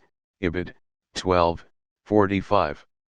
Nathaniel, Ibid, 13, 44, made an ingenious excuse for having been similarly complacent. A certain tinker having ungenerously boasted he had 5 times running mounted that little courtesan in that way, Andronicus, whom she preferred to everybody else, got to hear it, and reproached her bitterly for having allowed such a blackguard to enjoy her so abundantly in a posture which his prayers never obtained from her. Nathaniel replied that, not caring to have her breasts handled by a fellow black with dirt and soot, it had appeared to her better to take that posture, so as to receive the least possible fraction of the wretched creature's body.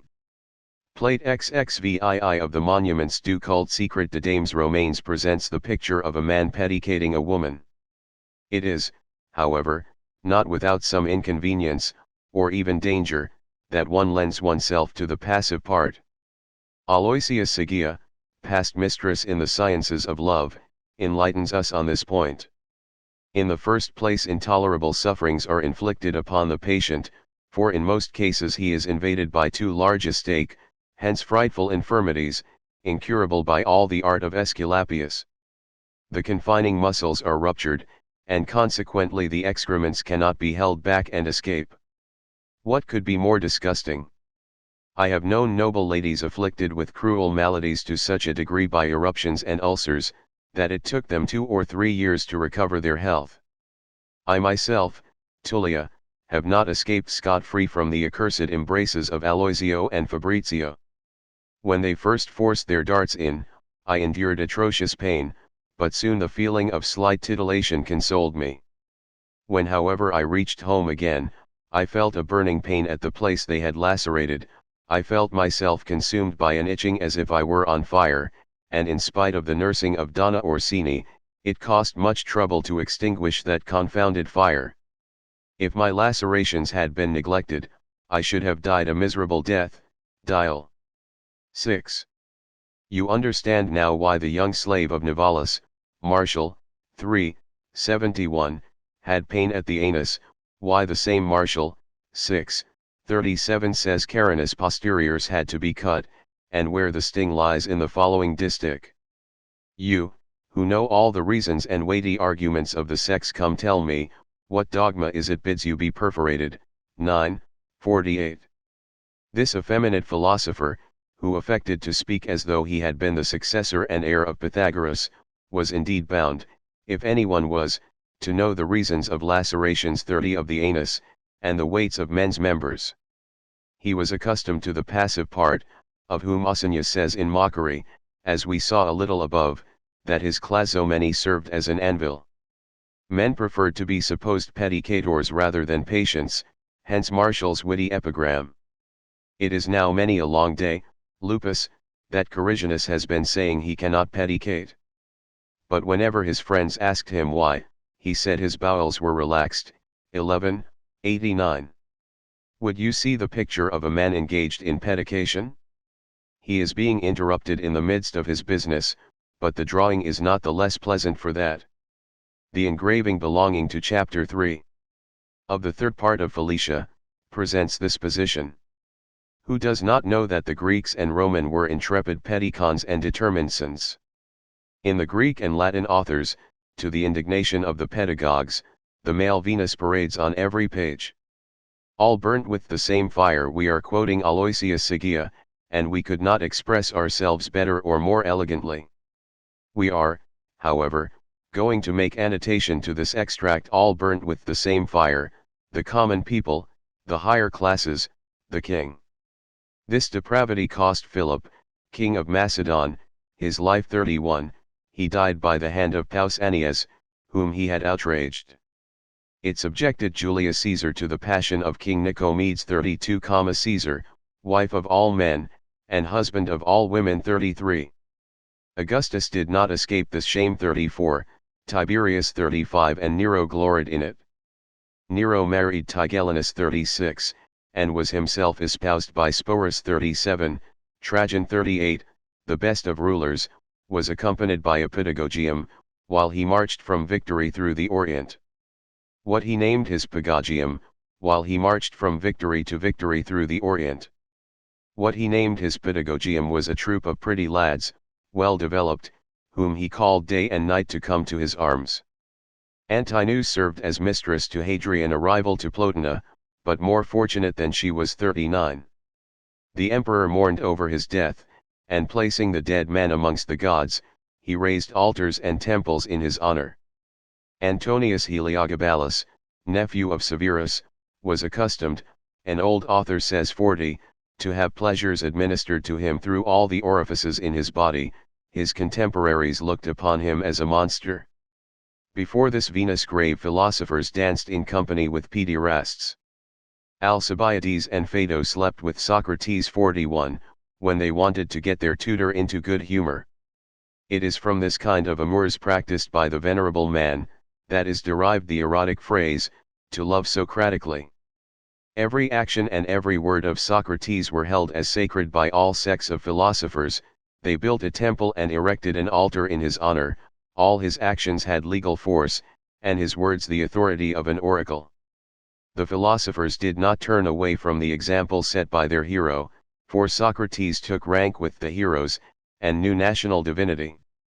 Lycurgus, the Spartan legislator, living some centuries before Socrates, refused the title of a good and deserving citizen to any man who had not a friend that served him as a concubine. He willed it that virgins should perform naked on the stage, so that the view of their charms freely exposed, should dull in men that sensual longing which by the aid of nature draws them to women, that they might thus reserve all their passion for their friends and companions. For what men see every day loses half its effect. Again, why speak of the poets? 42 Anacreon 43, was hotly in love with Bathyllus. Almost all pleasantries of Plautus have this subject for their aim. They are of this kind. I shall do like the lads, I will cower down over a hamper. 44. Or again. The soldier's poniard did it fit your sheath. 45. That grand master of the art of poetry, Maro, who won the surname of Parthenius by his ingenuousness and innate modesty, cherished a certain Alexander, whom Pollio had given to him as a present, and he has celebrated him under the name of Alexis. 46. Ovid suffered from the same malady. He however preferred young girls to lads, because in his amusement he wanted reciprocal pleasure, and not a selfish enjoyment. He said he loved the pleasure of the simultaneous ejaculation of both parties. 47, and for this reason he was less given to the love of boys. Young girls and wives finding themselves neglected, the first by those they loved, the other ones by their husbands, instead of offering their services only as females, resolved to play the part of the lads. The depravity became so great that this complaisance was actually extorted from brides, as it was before from married women. In fact, the husband went at the young wife pederastically, and the two sexes were joined in one and the same body. In the facetious poems of the ancients, Priapus 48 threatens every thief of vegetables from his garden that comes near his weapon, to make him sacrifice what in the first night the bride accords to her ardent husband, for fear that he may wound another part. Making use of his imagination with the license ever granted both to painters and poets, Valerius Martial 49 pretends to hear his wife grumble that she also had buttocks, and that he had not need of boys. Juno, she says, also pleased Jupiter from that side. The poet is not to be convinced. He answers her that the part taken by a boy is one thing, and that of the wife another, and that she ought to be satisfied with hers. Under the name boards 50 and the lamps 51 in the brothels sat 52 boys as well as girls, the first dressed in the feminine style, the latter in the manly tunic, and with their hair dressed like boys. Under the guise of one sex was found the other. Asia 53 was the original home of this pest, then Africa got infected, and soon the scourge invaded Greece and the adjoining countries of Europe. 54. In Thrace Orpheus was the importer and supporter of this unclean pleasure. The Thracian women, finding themselves held in contempt during the sacred feasts and the nocturnal orgies of Bacchus, tore the youth to pieces, and bestrewed the wide plains with his limbs. Virgil, George. 4, 521, 522. It is alleged that in those ancient times the Celts 55 ridiculed those amongst them who kept aloof from this practice. Such could expect neither civil employment nor honors. Those that preserved the purity of their morals were shunned as impure. In a town where everyone is mad, it is not good to be alone sane, and by reason of its not being good it is not advisable. Dialogue 6. This ends our brilliant extract from Aloysius Sigia. Even in our own days 56 the taste for the male Venus has not disappeared. Witness the Persians, who are very much addicted to this kind of pleasure, as is related by those who have traveled in their country. Amongst others there is Adam Lhuillier, chapter 15, book V, of his itinerary. If we may trust to Aloysius Sigia, the Italians and Spaniards did it, also the Dutchmen, with whom towards the middle of the XVIIth century, as J. David Michaelides tells us in his treatise on the Law of Moses, in Dutch, 258, this habit was so much in vogue, that the punishment of death was hardly of avail against it. Also the Parisians, according to the author of the Genealogy, in German, Volume 2, p. 427, a fully competent authority, who adds that in almost all the great cities of Europe there are to be found plenty of people who, either being satiated with the ordinary pleasure, or afraid of infectious diseases, prefer the posterior to the anterior venus, the English always excepted, who abominate this practice. Not to be forever talking generalities and never giving definite instances, the cases of Gonzalvo of Cordova 57 and of Vendôme 58, both of them excellent generals, have been made notorious enough by historical documents. To these we could add other still more illustrious examples, taken from our own time and made known by a heedless fame, that of a great author, of a great king, the father of his country, and of a man, who during his life gained general admiration by the penetration of his intellect, and the splendor of his language, and whose knowledge embraces all branches of knowledge, not only the ordinary ones, but the profoundest and most abstruse. 59, a man that might well propose the riddle of the Sphinx to his eminent confrere, in whom we delight to admire the power of a truly Ciceronian eloquence, unknown in Germany since the death of the great Ernesti. These examples, I say, we could easily allege, were we not apprehensive of raising, quite contrary to our purpose and intention, a feeling of odium against the pious memory of most distinguished men. Do you wish for any more? Pacificus Maximus offers a goodly number, both of the active and the passive parties. Elegy I, p. 107. Of the Paris edition. The sole cause of my badness was my master, the man my father and mother incautiously entrusted me to. He was the king of petty cons, not one escaped his lust, so artful and winning was he. Many a thing I learned, I had better have left unknown, much did I absorb through my rectum, much through my lips. Elegy 2, to Ptolemy, p. 110. For you, ungrateful boy, I keep my treasures all, and no one shall enjoy them but yourself. My mentula is growing, while it used to measure 7 inches, now it measures 10. Elegy 4, to Marcus, p. 113.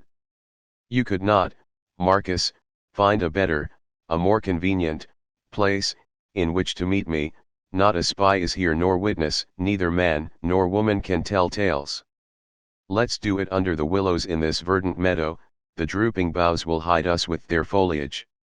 The rivulet will lull us to sleep with its pleasant murmur, and the bird that warbles mid the boughs. Hither come, and glide into my lap, thou that art torment at once and remedy of my desires. Elegy 14, p. 128. One day Etruscus brought to me a youth, so fair as is seldom seen at Jupiter's board. I give him up to you, he said, lay hold of him, that he may cling to you both day and night. May the gods grant you love him well, he will be wise if you but pedicate him. And I like this liberty conceded to my passion, I shall always be obliged to you. Be sure this child, good as he is, will be better still in future, he will suck my wisdom in through many places. Joyful he goes, joyful I seize hold of my prey, delay, however short, seems long to me. Oh, father proved in virtue. The one blameless man, the one sage in this great town. The master lays hands upon the lad's posteriors, the lad grasps the master's member. Think you, yet unlearned, he will learn in this fashion? Oh, lucky boy, to have me for a teacher. Oh lucky fate, that gave you such a father. Elegy 15, p. 131. If the member is dead, the voluptuous wish is still alive. If the old man can no longer pedicate, he still wants to. Elegy XX, p. 139. My member is so little, this part of me so dwindled, I almost think I never had one, or that it has disappeared. My finger cannot feel, my eye cannot see it. Fate has been but niggardly to me.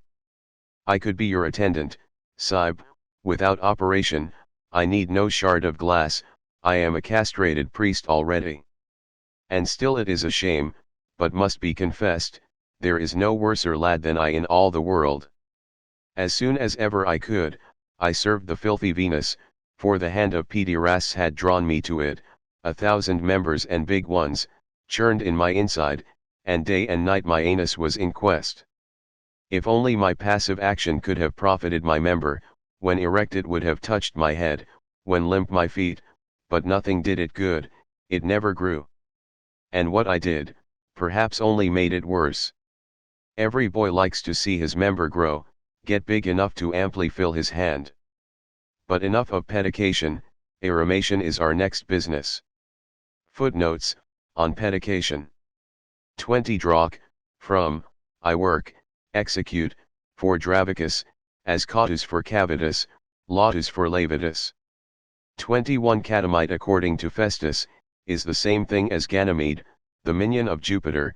The Latins, by similar corruption of words, pronounced Proserpina for Persephone, Aesculapius for Asclepios, Carthagio for Carchido, Pollux for Polydux, Sibylla for Seobule, Masturber for Manu Stuprare. 22 Thus Enothea, to excite the lad's feeble nerve, pushes a Letern mentula, member, into Eucalpius anus, Petronius, 138 Enothea fetches a Letern contrivance, this she first oiled and sprinkled with pepper and crushed nettle seeds, and then proceeded to push little by little up my anus. We shall have to speak in chapter 6 of another use of these Letern tools. 23 According to the author of the Gynaeology, German edition, Volume 3, p. 392, there are to be found at this day in the London brothels women who make it their business to flagellate customers who desire it. 24 In order to appease the ardours of the anus, the Siphnians, Siphnos, one of the Cyclades, were in the habit of introducing a finger up the anus. The Greeks called this proceeding to siphnianize. Suidas, siphnianize to finger the posterior. 25 Always, however, excepting the head, for they took great care of their head of hair. Horace, Ode X, Book 4, says to Ligurinus, when those curls are gone, that now descend to your shoulders. And, Epode 11, v 40-43 Nothing, he says, will take away his love for Lyciscus, save another love for a plump youth, tying up his long hair. In the same sense Martial speaks of capillati, 3, 58, 2, 57, and of comedy, 12, 99. 26 To depilate one's armpits was, however, considered as being necessary to the cleanliness of the body. One man keeps himself tidy, another neglects himself more than is right, one man depilates his legs, another does not depilate even his armpits. Seneca, letter CXIV. 27 The Greeks did not disdain this strange practice any more than the Romans. Aristophanes, in the Lysistrata, v 89. My affair will be tidy with the couch grass plucked off. In the Frogs he speaks of dancing girls barely arrived at puberty beginning to tear off the fur, v 519, in the Thesmophoriazusi again there is mentioned a mons Veneris plucked clean, v 719. That the Greeks preferred a bare pubis to a furred one, though we may be of a different opinion, is apparent from another passage of Aristophanes, in the Lysistrata, v 151, 2, where a smooth pubis is represented as a chief incitement to virile ardour. If we were to go naked with a smooth pubis, our husbands' members would stand, and they would be fain to have us. As to old women, they likewise denuded their pubis of the bristles in order to appear less decrepit. Martial, X, 90. Lagella, do you pluck your old affair, and stir the ashes of your burnt-out fire? Refinements such as those are for young maidens. You are in error if you think that thing a vulva that a man's member will no longer recognize. The depilation of the vulva was also used as a punishment. Aristophanes, Thesmophoriazusi, 545, 6. We will pluck her pubis, and teach her so, woman as she is, not to speak ill of women. The same punishment was inflicted upon adulterous women taken in the act, a black radish or a mullet was introduced into her anus, which was then depilated, as well as her pubis, with burning cinders. Aristophanes, Clouds, 1079. What, must you suffer the impalement with the radish, and the hot cinders? Suetonius, under the word, thus they treated adulteresses who had been caught in the act, they took black radishes and planted them in their anus, which they rubbed with hot cinders, after having torn out the hair.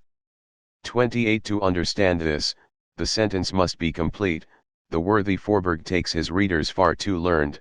Mania, in the poem of Muchon, says to Demetrius, offering her buttocks, son of Agamemnon, it is now your turn to have them, you who have ever been so liberal with your own. Note of the translator. 29. The following is the passage from Muchon, as quoted by Athenaeus. Without a knowledge of it, Forberg's allusion remains obscure. Demophon, Sophocles' minion, when still a youth, had Nico, already old and surnamed the she-goat. They say she had very fine buttocks. One day, he begged of her to lend them to him. Very well, she said with a smile, take from me, dear, what you give to Sophocles. Note of the translator. 30. Secta, sect, from secor, may also be derived from secare, to cut, and thus mean, laceration. Note of the translator. 31. Justinus tells the tale somewhat differently. Pausanias had to undergo since his puberty the violence of Attalus, who added to this indignity a crying outrage. Having invited him to a feast and made him drunk, he not only satisfied upon him, when full of wine, his brutal lust, but allowed him to be used by all the guests like a vile courtesan, and made him the laughing stock of his equals. Unable to bear this infamy, Pausanias carried his complaint before Philip many and many a time, but the king always put him off with illusory promises. When Pausanias, however, saw Attalus elevated to the rank of the chief of the army, his fury turned against Philip, and the vengeance which he could not take upon his enemy, he took upon the iniquitous judge. 9, 6.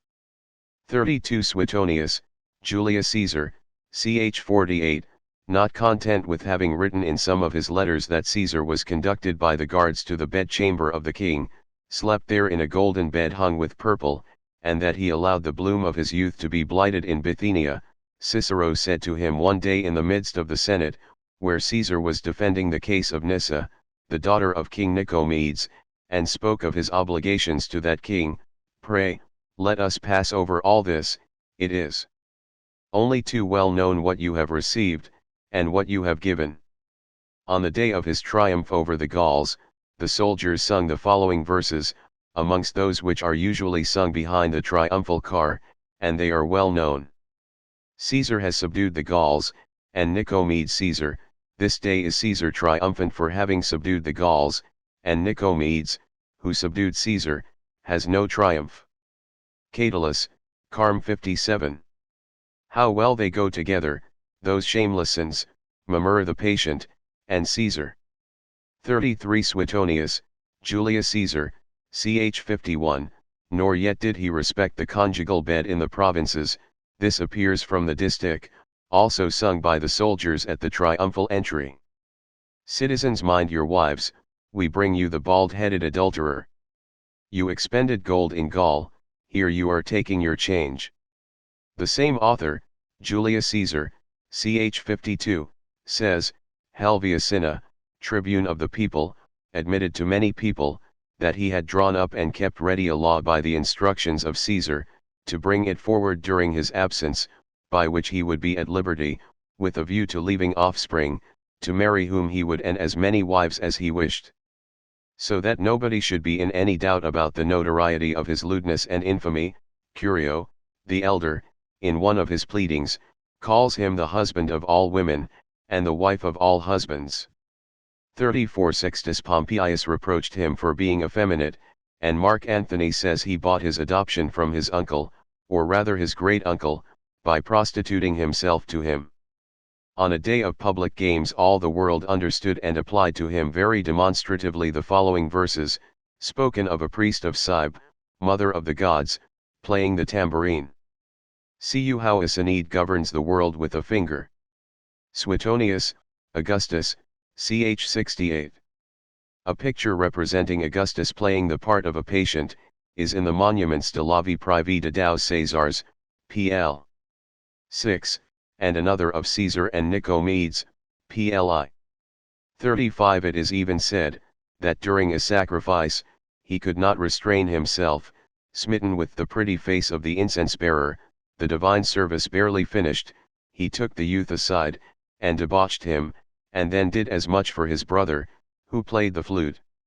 Soon afterwards he ordered their legs to be broken, because they reproached each other with their infamy. Suetonius, Tiberius, ch. 44.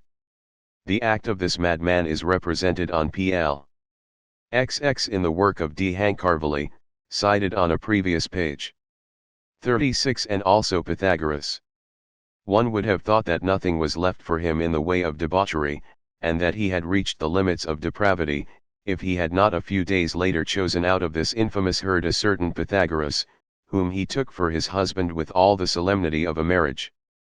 The flammeum was put on the emperor's head, the auspices were consulted, neither dowry nor nuptial torches were forgotten, all was done openly, even those things, which, if done with a woman, are hidden by the night. Tacitus, Annals, 15, 37. The man called Pythagoras by Tacitus, appears to be the same to whom Suetonius, Nero, ch. 29, gives the name of Dorophorus, either on account of his services, or by mistake. He took for husband the freedman Dorophorus in the same way in which Sporus had taken him himself for husband, and he counterfeited the cries and sobbings of virgins when losing their maidenhead. Plate 38 of the above quoted work shows an illustration of this anecdote. 37. He went so far as to try to change a young man into a woman, his name was Sporus, and he had him castrated, having given him a dowry, he caused him to be brought to him with the flammeum on his head, and married him with all the nuptial solemnities.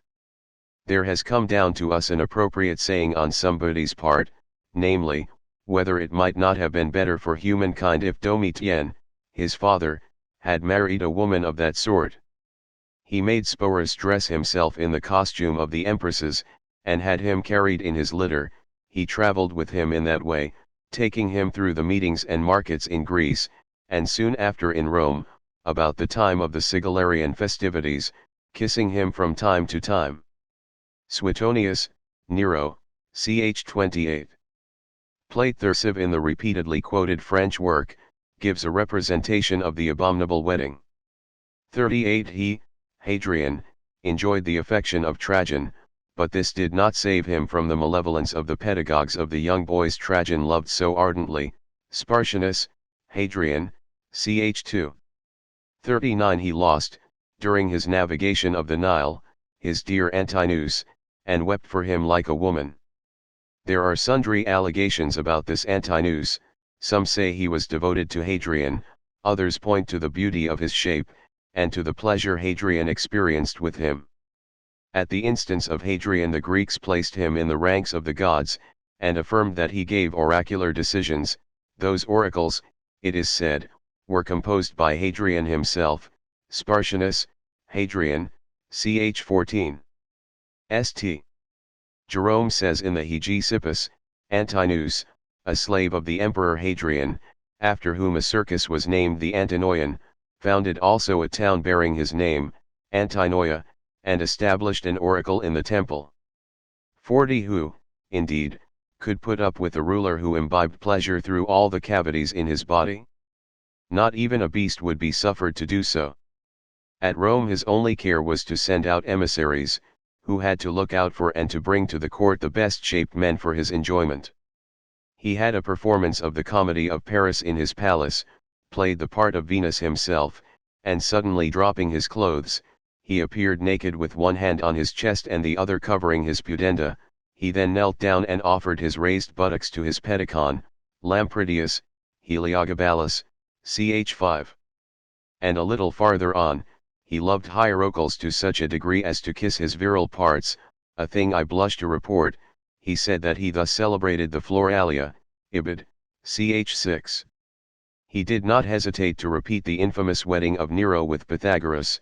Zodicus had such a power over him that the principal officials of the state treated him as though he really were the husband of the emperor. He married him, and made him consummate the marriage in the presence of the giver away of the bride, telling him, "Push in, Majora." And this was done at a time when Zodicus was ill. Lampridius, ch. 10. Zodicus was called Majora on account of the profession of his father, who had been a cook. 41 Socrates, as is well known, has not been in want of warm defenders. Brucker, Critical History of Philosophy, pages 539, 540, may stand for all of them. Undoubtedly Plato, in Symposium, brought in Alcibiades, who says he recollects, to use the expression of Cornelius Nepos, Alcibiades, ch. 2. To have passed a night with Socrates, but not otherwise than a son might with his father. But Xanthippe, and it is not surprising, was indignant that her husband should be on such familiar terms with a good-looking youth like Alcibiades, and Aelian, Veride Historiae, 11, 12, relates that she stamped upon a cake sent by Alcibiades, which made Socrates laugh and cry out, "What are you doing? You cannot eat it now. I do not care for it at all." But, Socrates, good morals and such friends are incompatible. Enough to name amongst the disciples of Socrates Plato, whom Diogenes Laertius, 3:23, declares to have loved Astor, Phaedrus, Alexis, and before all Dion. He quotes an epigram of Plato on Dion, ending thus: "O you, who have so fiercely burnt my heart with love, you Dion." 42 Valerius Maximus, 9:12, relates of Pindar, one day, at the gymnasium, Pindar, leaning his head against the breast of a young lad, whom he loved above all, Suidas says his name was Theozenes, fell asleep.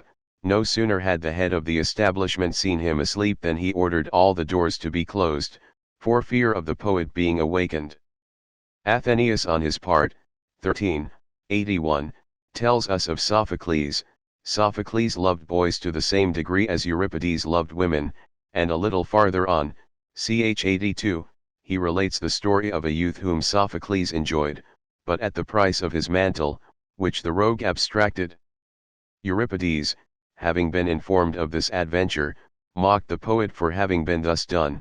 "I also," he said, "have had him, but he got nothing else out of me." I am surprised that this passage of Athenaeus should have appeared doubtful to the celebrated Casaubon, on account of the expression "got out of me," which is quite correct and applicable. Sophocles and Euripides had both lavished their white fluids upon the little rogue, but from one of them he got besides a mantle, from the other nothing else. 43 No less fiercely burned the love of Anacreon of Teos, they say, for the Samian youth Bathyllus, Horace, Epodes, 14, 9, 10.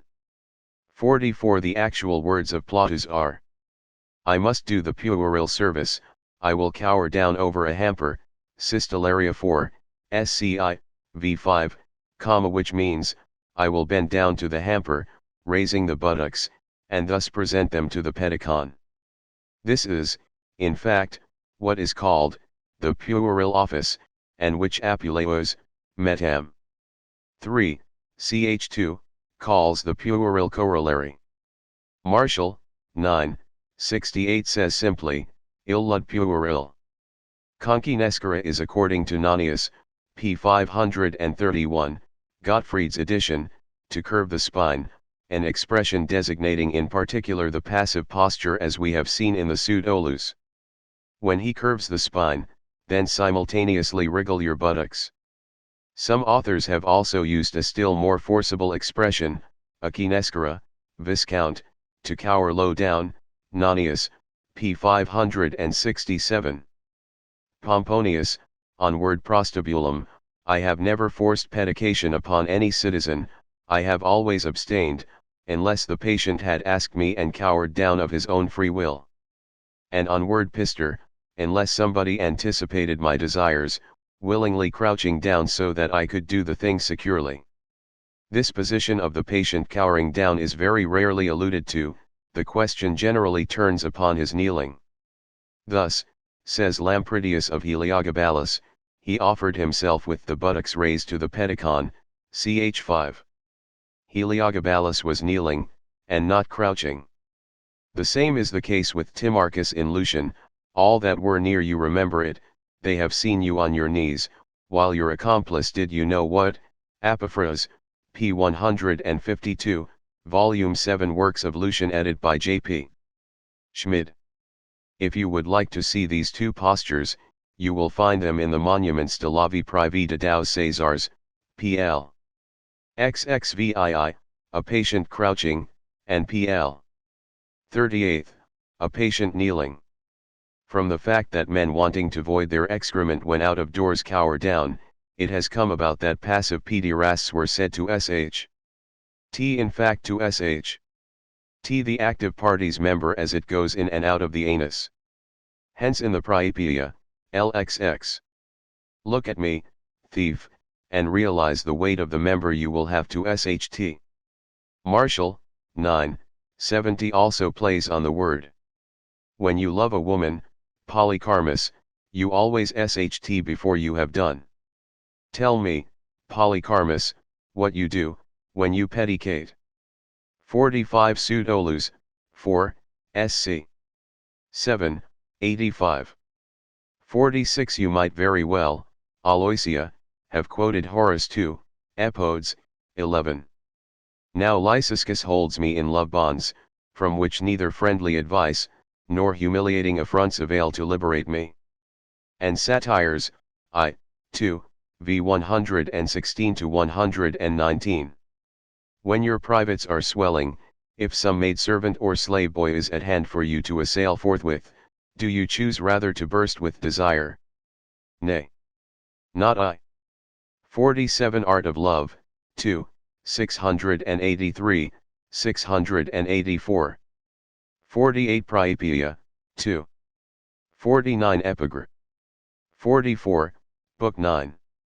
Catching me with a boy, you harass me with your cries, and you tell me, my wife, that you have posteriors too. Many and many a time did Juno say the same to Jupiter the Thunderer, yet he continued to sleep with slender Ganymede. He of Terias, laying his bow aside, bent Hylas under him. Think you therefore that Megara was without buttocks? Daphne, by her flight, vexed Phoebus, but his love's ardour found relief in the end in the boy Abelias.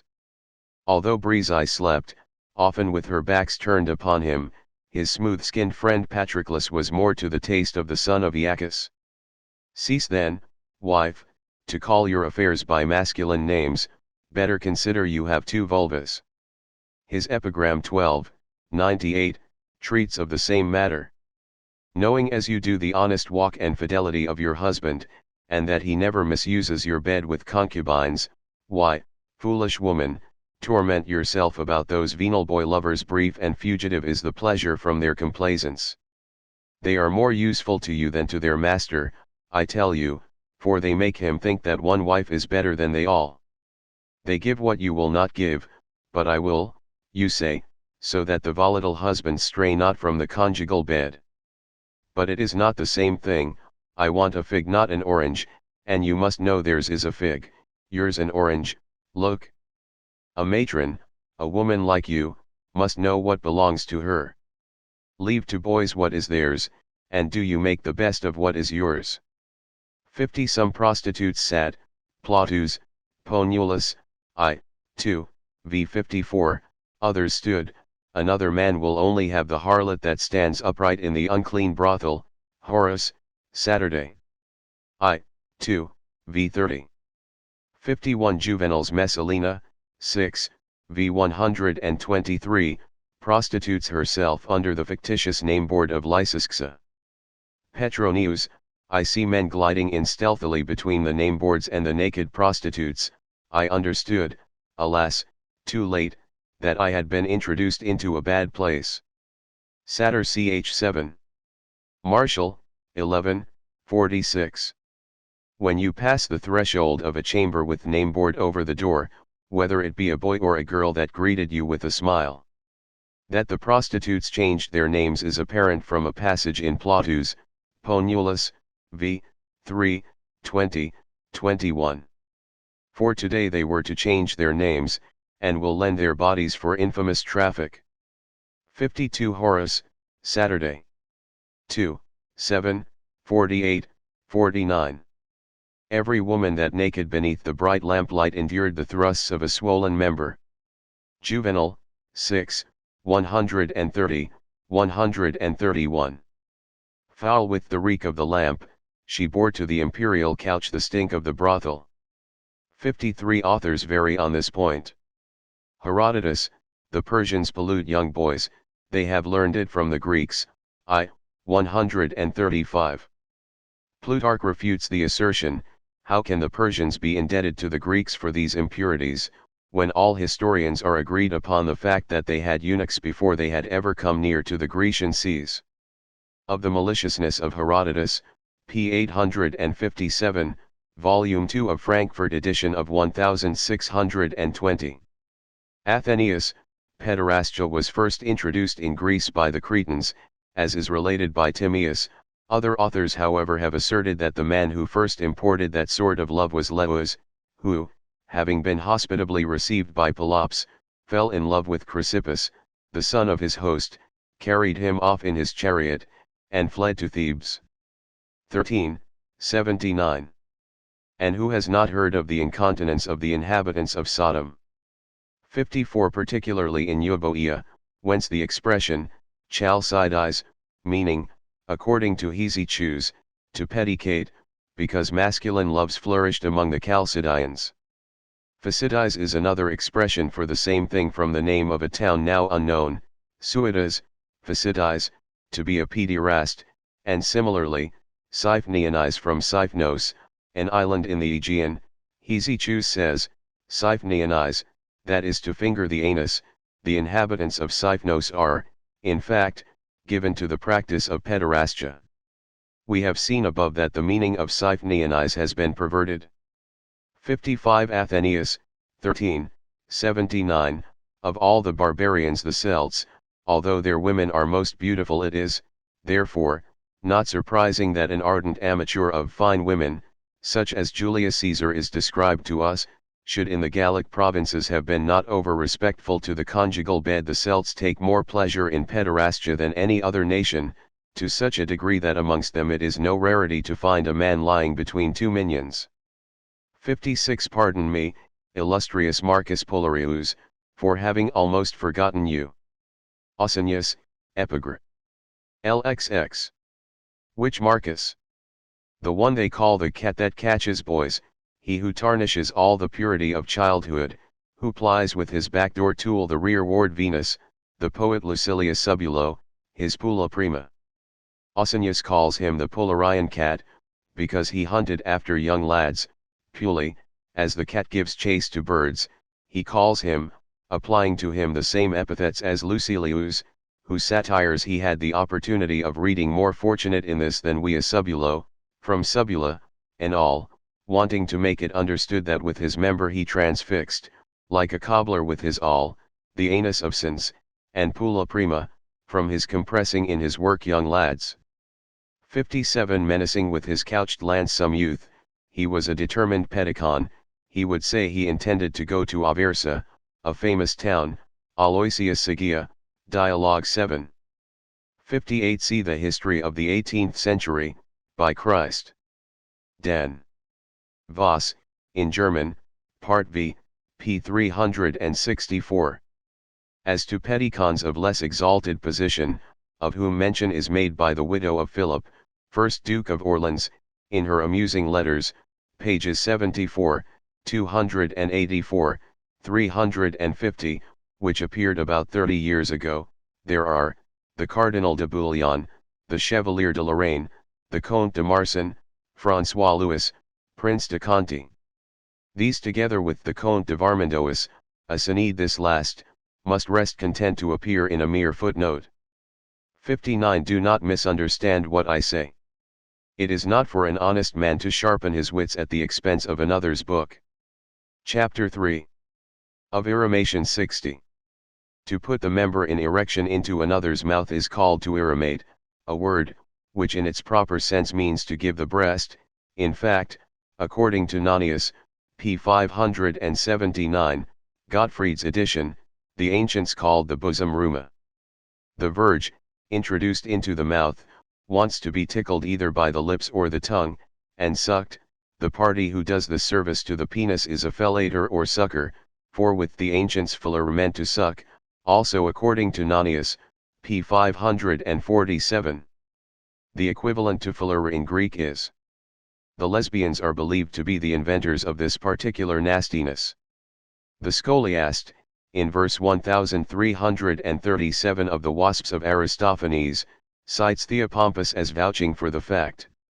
This is the reason why the Greeks apply the expression lesbianize or lesbise to those who imitated the lesbian usages, either as eromants, or as fellators. Suidas, lesbianize to defile the mouth.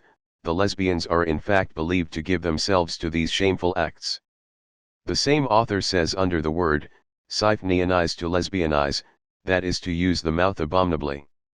61 Aristophanes has employed the word in the sense of sucking, wasps, 1337. Look, how cleverly I kept you away, when you wanted to lesbianize the guests. And again in the Frogs 1343. Has this muse never used the lesbian mode? 62. But Hesychus has employed it for eromate, lesbianize, to defile a man's mouth. Lesbianize and Phoenicianize are generally used conjointly, as though this practice had been equally common among the Phoenicians. Lucian says in his Apophthegms, ch. 26. In the name of the gods tell me what you are thinking of, when it is bruited about publicly that you lesbianize and Phoenicianize. What the difference between the two may be is not known. At any rate Timarchus, who is so bitterly attacked by Lucian, was a fellator, as may be readily gathered from the following. Timarchus, having arrived at Cyzicus to be present at a wedding feast, was turned out of doors, Ibid, ch. 26, the mistress of the house upbraiding him in these words for the impurity of his mouth, I would not have in my house a man who must have a man himself. The passage preceding the above is still plainer and more to the point. What does the man reproach Timarchus with, who has surprised him kneeling before a young lad, Ibid, ch. 21, and who says farther on, that he had seen him at work, if this does not apply to a fellator? Besides, what is the meaning of that sore throat contracted by him in Egypt, Ibid, ch. 27, where according to rumor, he had been nearly suffocated by a sailor, who fell upon him and stopped his mouth? Whence that nickname of the Cyclops, Ibid, ch. 28, which was given to him, because one day, when he was lying drunk on the ground, a young man, with an upstanding stake exceeding well sharpened, threw himself upon him, to force it into his mouth, as Ulysses did with the eye of the Cyclops, a new Cyclops, with the mouth open at full stretch, you let him burst your cheeks. It is useless to add to this the passages with respect to those who repel his kisses, ch. 23, or as to the use to which he puts his tongue, ch. 25, for it is doubtful whether they are addressed to a fellator or a cunnilingue, a liquor of the vulva. That Timarchus was no stranger to eromation, seems implied, ch. 17, by the apostrophe, are you not all that, the more so as previously Lucian saying, if anyone sees a Synede do or suffer the shameful act, makes it apparent that the active part was also one of the vices of Timarchus. Lucian could therefore justly say of this Timarchus, that he lesbianized and Phoenicianized, if he wanted to imply by one of these words, sucking, and by the other, eromating. But it is uncertain which of these words means to suck, and which to eromate. But what does this matter? There is no doubt that Lucian intended to make this distinction. Phoenicianize might even be applied to a cunnilingue 63, an expression which we shall dilate upon presently. Needless therefore in this place to give examples of women who allowed their vulvas to be licked. Very remarkable is a passage of Galen in Book X, De Six Simplicium, in which he makes a distinction between lesbianize and Phoenicianize, demonstrating that the one is more shameful than the other. It is worse for an honest man to be spoken of as an eater of excrements than as being a defiler or a synede, and amongst the defilers we execrate such as Phoenicianize more than those who lesbianize. The latter I consider to be doing what is as bad as the habit of drinking menstrual discharge. 64. Galen means by this that the man who uses human excrements as medicine is considered worse than a fellator or a synede, that amongst the fellators the Phoenicianists are more abominable than the lesbianists. There can therefore be no doubt that he designates the action of the fellators by the word Phoenicianizing, and by lesbianizing that of the Eremants. In fact, as he judges those the worst who come nearest to the eaters of excrements, he could not detest less those who defile their mouths by fellation than those who defile the mouths of other people by eremation. Similarly he could not help holding in abhorrence the cunnilingues and the drinkers of menses, of whom more later on. But the lesbians found imitators. The inhabitants of Nola were in bad repute amongst the ancients in that respect. In Ausonius, Epigr.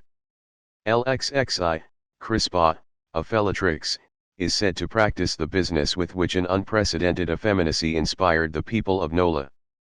However, here is this spirited epigram in its entirety. Over and above the intimate joys of legitimate love, hateful lust has found out other foul modes of pleasure, of the sort the loneliness of Lesbos taught Hercules air, of the sort smooth-tongued Afranius in his actor's gown displayed upon the stage, of the sort an unprecedented effeminacy inspired the men of Nola with. Crispa, with but one body, yet practices them all, masturbates, fellates, works by either orifice dreading to die in vain before she has tried every mode. To explain, of course Crispa did not neglect to have herself entered in the usual way. These are the intimate joys of legitimate love. Then she allowed herself to be petticoated. This is the vice of Philoctetes, the inheritor of the arrows of Hercules, as also Afranius, of whom Quintilian says, he excelled in the Roman comedy, a pity that he polluted his plays with infamous masculine amours. He thus bore witness against his own morals, inst orat, x, I. Further Crispa did not fail to allow herself to be eremated. This is, the vice their unprecedented effeminacy instilled into the men of Nola. Lastly the whole is recapitulated quite plainly in the last line but one, to masturbate is the genus, while to fellate, and to work by one and the other orifices are so many species, 3 altogether. There are authors who think that the celebrated riddle of Coelius in Quintilian, Clitenestrum quadrantarium, in triclinio coam, in cubiculo nolam, instit.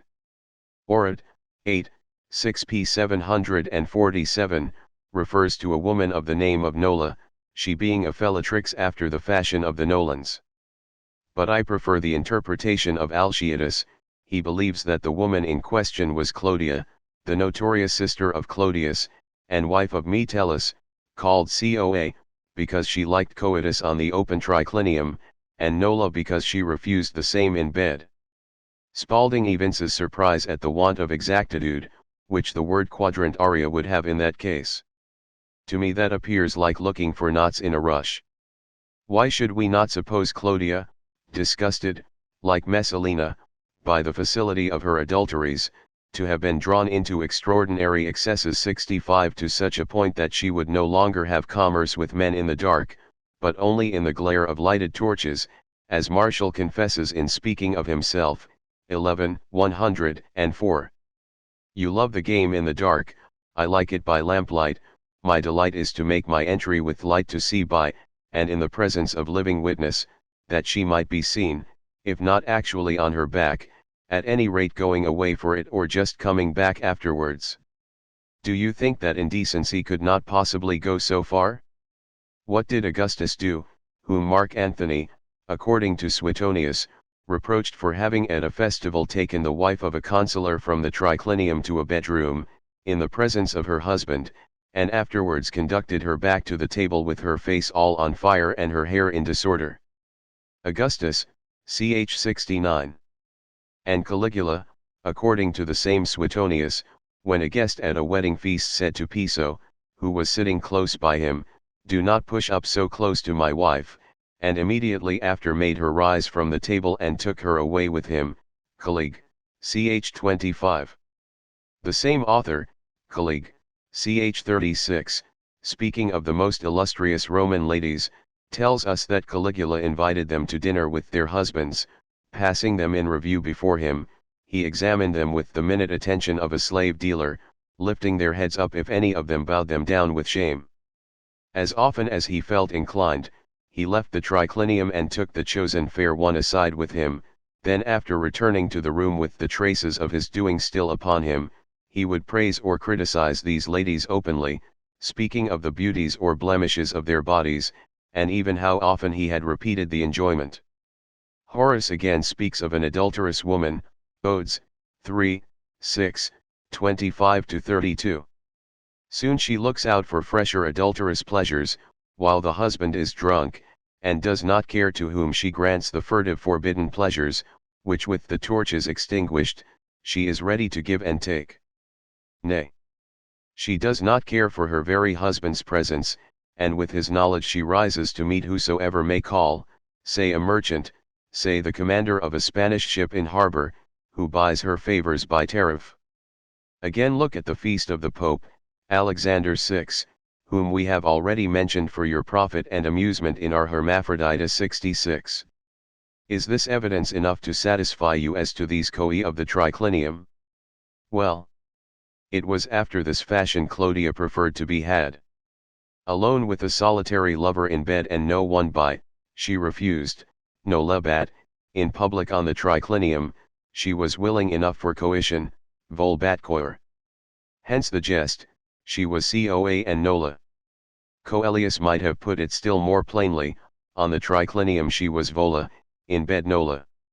It was not the inhabitants of nolle only who were addicted to the lesbian vice, the Oscans 67 generally were considered to be very much given that way, so much so that certain authors trace to them, the ossi, in earlier times called the opsi or opici, the etymology of the word obscene, Festus, p. 553. In almost all the old treatises the word is written opicum instead of oscum. It is from the name of this people that shameless and impudent expressions are called obscene, because indulgence in filthy debauchery was very common among the Oscans. The ancients employed many forms of circumlocution to convey the meaning of their filthy practices. For instance, instead of irrimate, they said, to offend the mouth 68, corrupt the mouth 69, to attack the head 70, to defy to the face 71, insult the head, not to spare the head 72, to split open the mouth 73, gain the height 74, mount to loftier regions 75, compress the tongue 76, to indulge in abominable intercourse 77, and instead of receiving the member into the mouth they said, to lend the mouth in kind complaisance 78, work with the mouth 79, lick men's middle parts 80, lick simply 81, or lastly to be silent 82.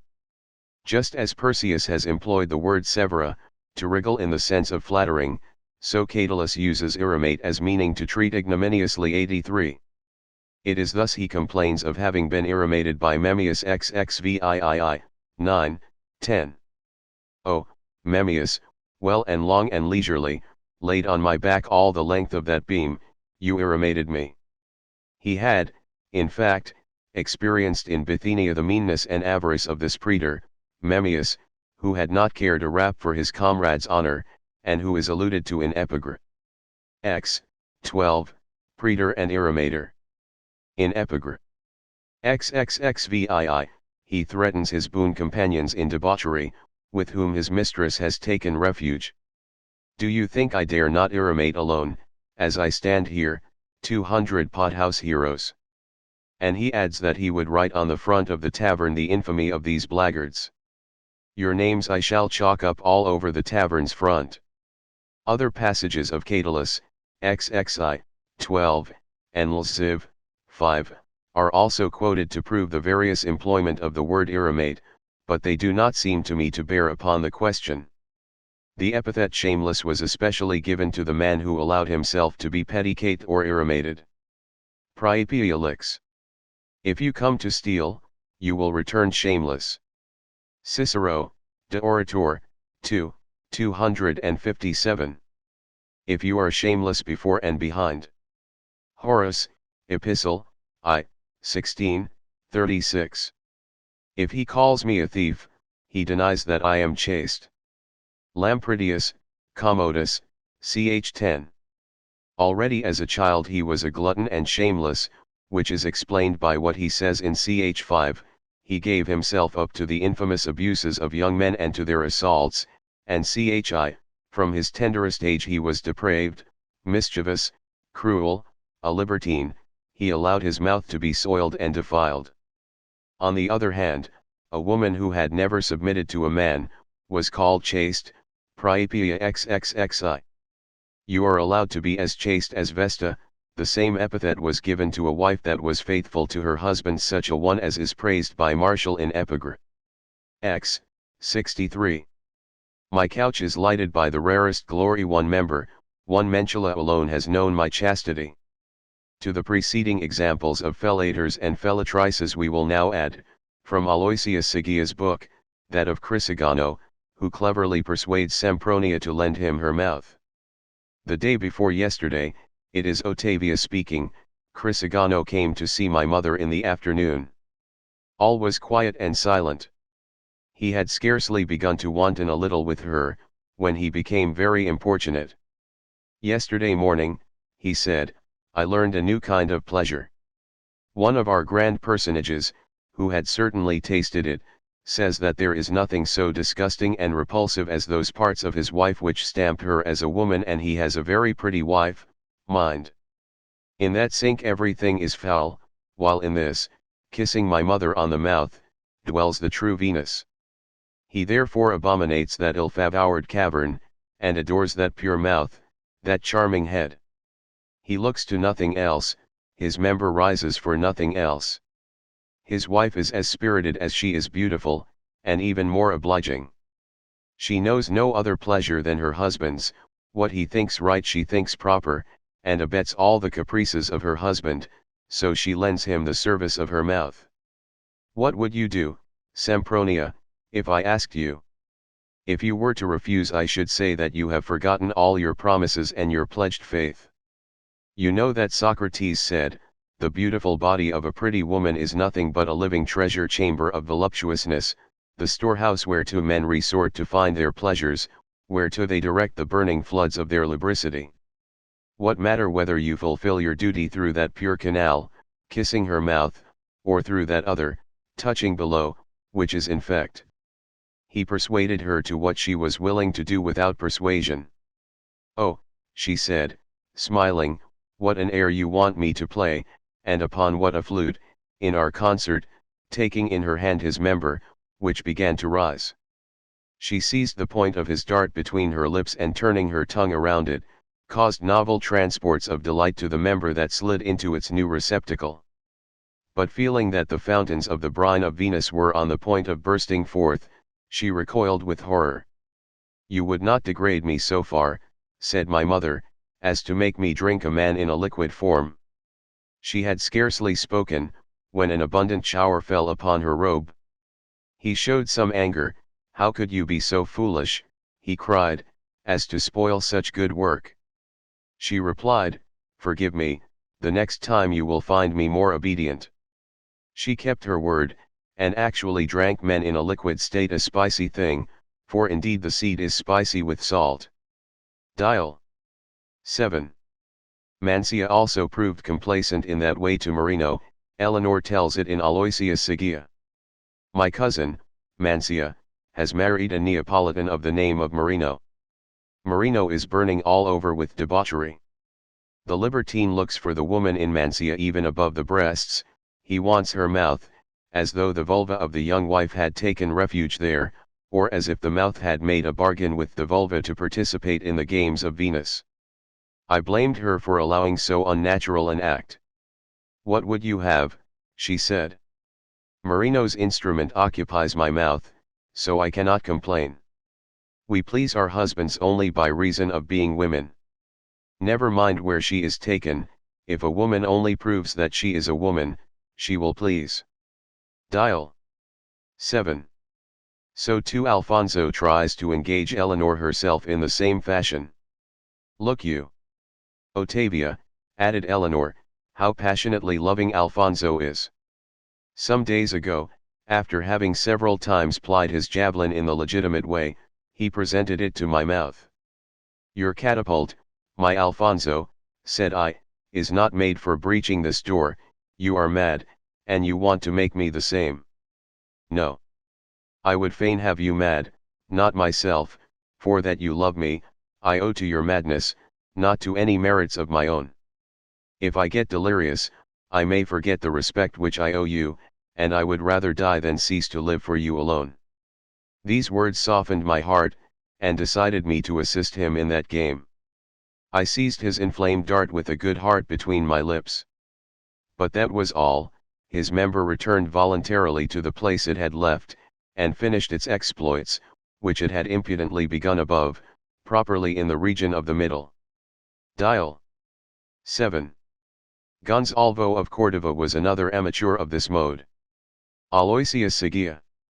Gonzalvo of Cordova, a celebrated general, is said to have taken very much to this kind of voluptuousness in his old age.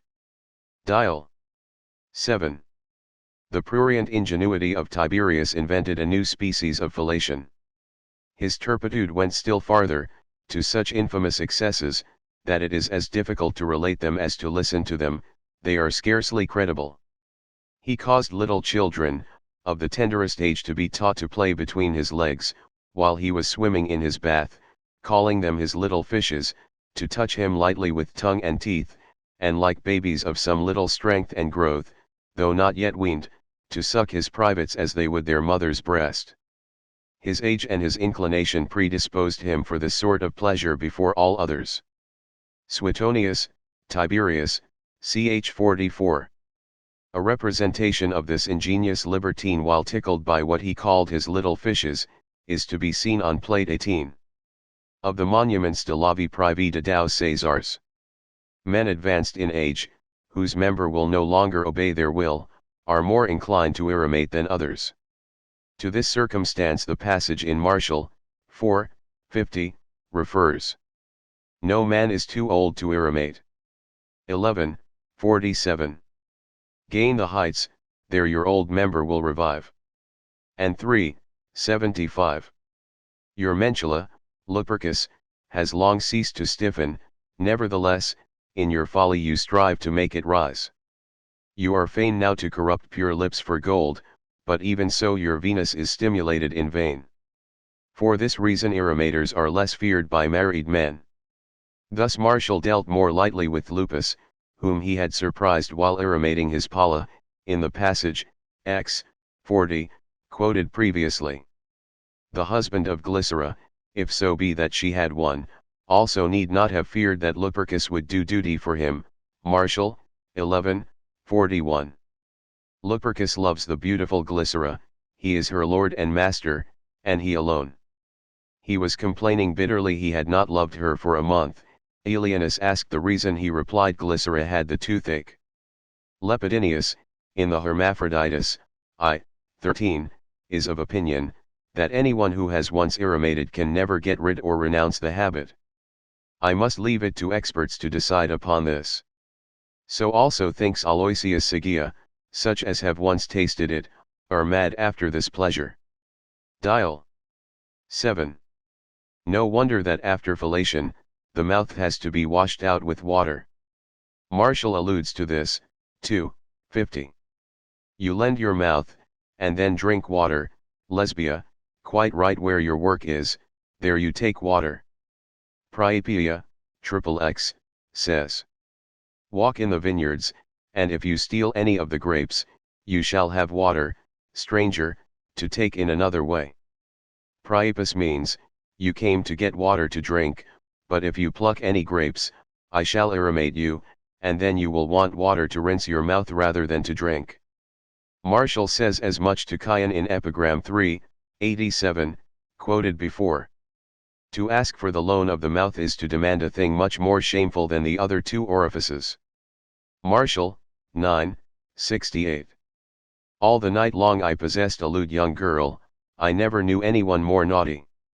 Tired of 1,000 postures, I asked for the puerile service, Before I had done asking, she turned at once in compliance.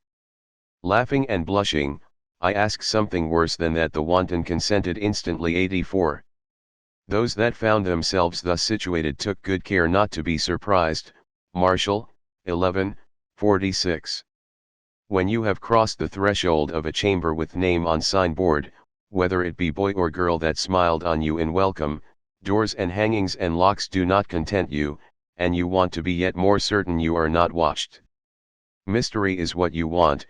You look suspiciously on the smallest crack in the door and stop it, the same with the tiniest pinhole made by some inquisitive hand. Nobody can be more modest or circumspect in his doings, cant harus, than the man who wants to pedicate or copulate. However, the old Romans did not blush to irrimate, as is evident by the use Catullus makes of that word, contemptuous though it be. What they were ashamed of was fellation. Indeed, there is a certain bold audacity in playing the active part, but none in the passive one, particularly when the mouth, the noblest organ of the body, has to perform such vile offices. Add to this that a fetid breath was acquired by this habit, which fellators took every means to hide, afraid of putting to flight fellow guests at table and acquaintances who should greet them with a kiss in the street. Fellators were so repugnant to the guests at table, that no cups 85 were offered to them, or when they had been offered, they were afterwards broken 86, and that it was only with the greatest unwillingness any one would kiss their mouth 87, when presented for salute. Thus it was preferable to be taken for a Synede to being taken for a fellator 88, like Phoebus in Martial, 3:73. You sleep with youths whose members are full size, and what rises with them, will not rise with you. Pray, Phoebus, tell me, what must I suspect? If I could think that you were but effeminate. But rumor says, you are not a Synede. The case of Callistratus, in 12:35 of our author, is a similar one. You are very frank, Callistratus, with me, and you tell me that they often do it to you. You are not quite so simple, as you would appear. The man that tells such things does not tell of others worse. 89. For the same reason, as Charidemus will not be called a patient, and shows his legs and chest covered with hair. Martial tells him, 6:56, to arrange himself in such a way as to appear a minion rather than a fellator. Because your legs are covered with bristles, your chest with hair, you think, Charidemus, to hand down your words to posterity, take my advice, and pluck the hair from all over your body, and get it certified you depilate your buttocks. Why so? You ask. You know the world tells many tales, try to make them believe you are merely pedicate. Fellation, as was but fair, received payment, and high payment. Martial, 11:67 shows this. Informer you are, and blackmailer, swindler, and trickster, fellator and bully. The wonder is you have no money. And again, 3:75. Your member, Lupercus, has long ceased to stiffen, nevertheless in your folly, you strive to make it rise. Of no avail is colewort or salacious onions, of no use to you the provocative savory. You are fain now to corrupt pure lips for gold, but even so your Venus is stimulated in vain. But a thing to be marvelled at and scarce believed, what will not rise, Lupercus, does rise if you pay a heavy fee. But when on the subject of fellation, we must not pass over in silence the raven, whom our standing authority, Martial, 14:74, calls a fellator. Saluting Raven 90, why do they call thee fellator?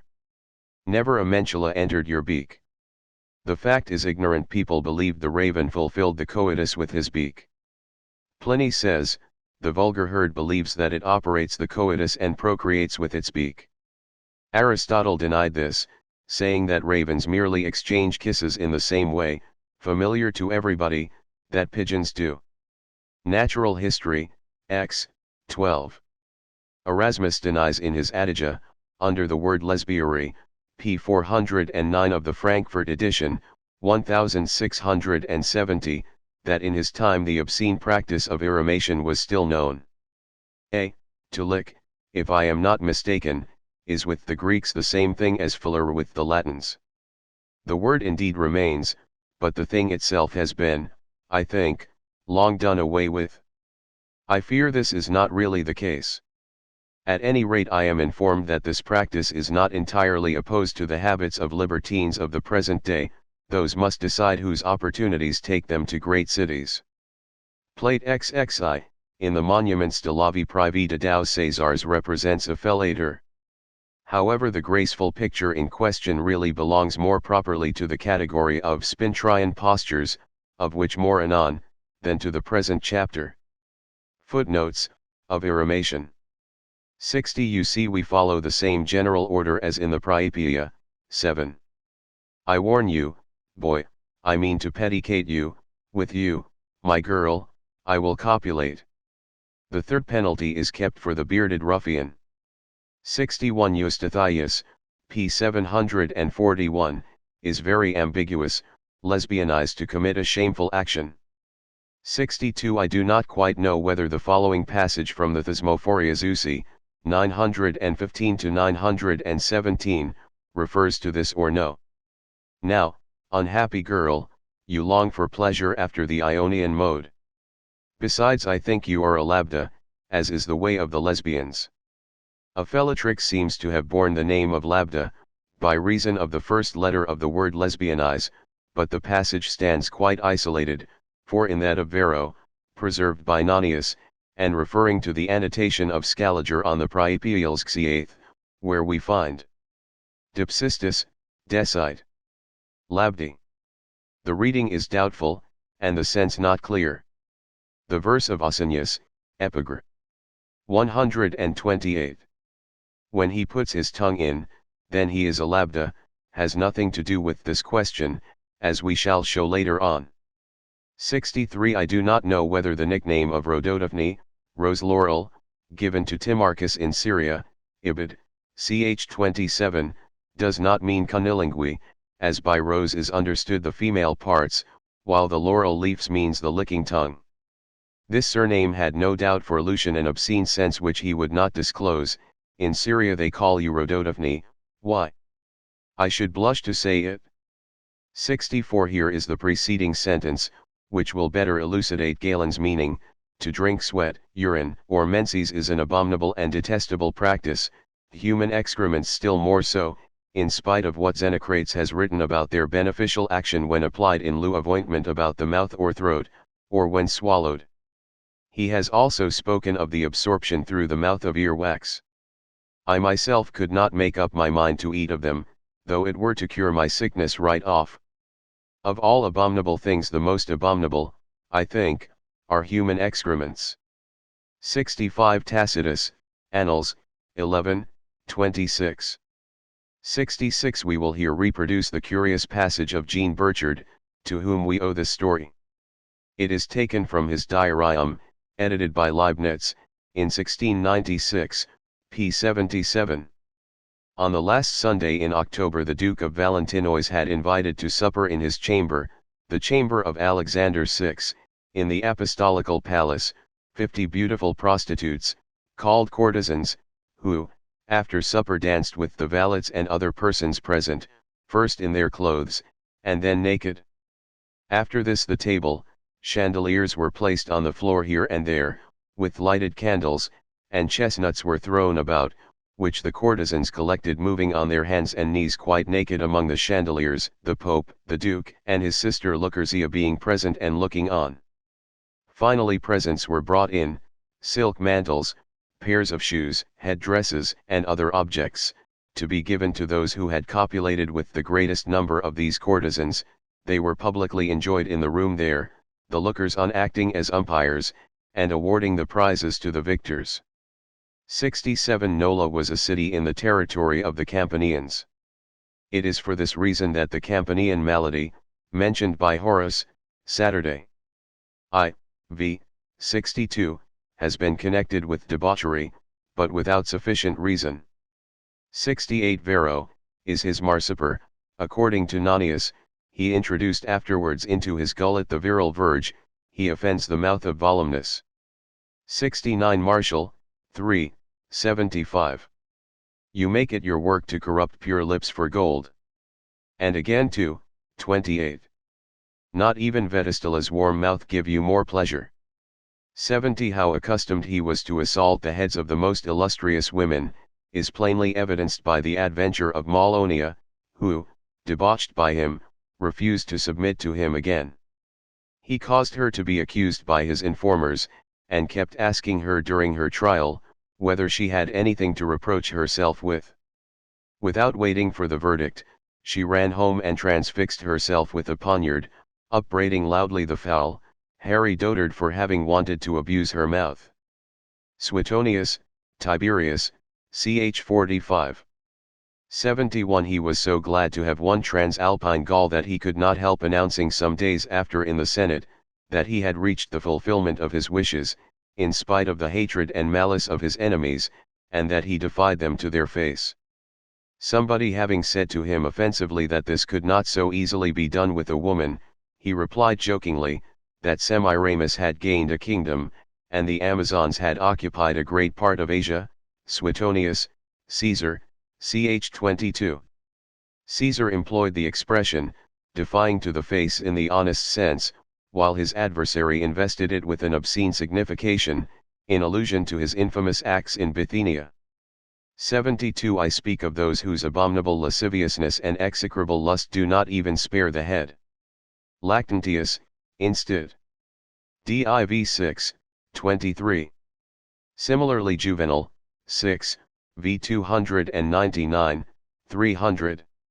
For what cares the drunken Venus? She knows not the difference between groin and head. 73. Martial, 2, 72.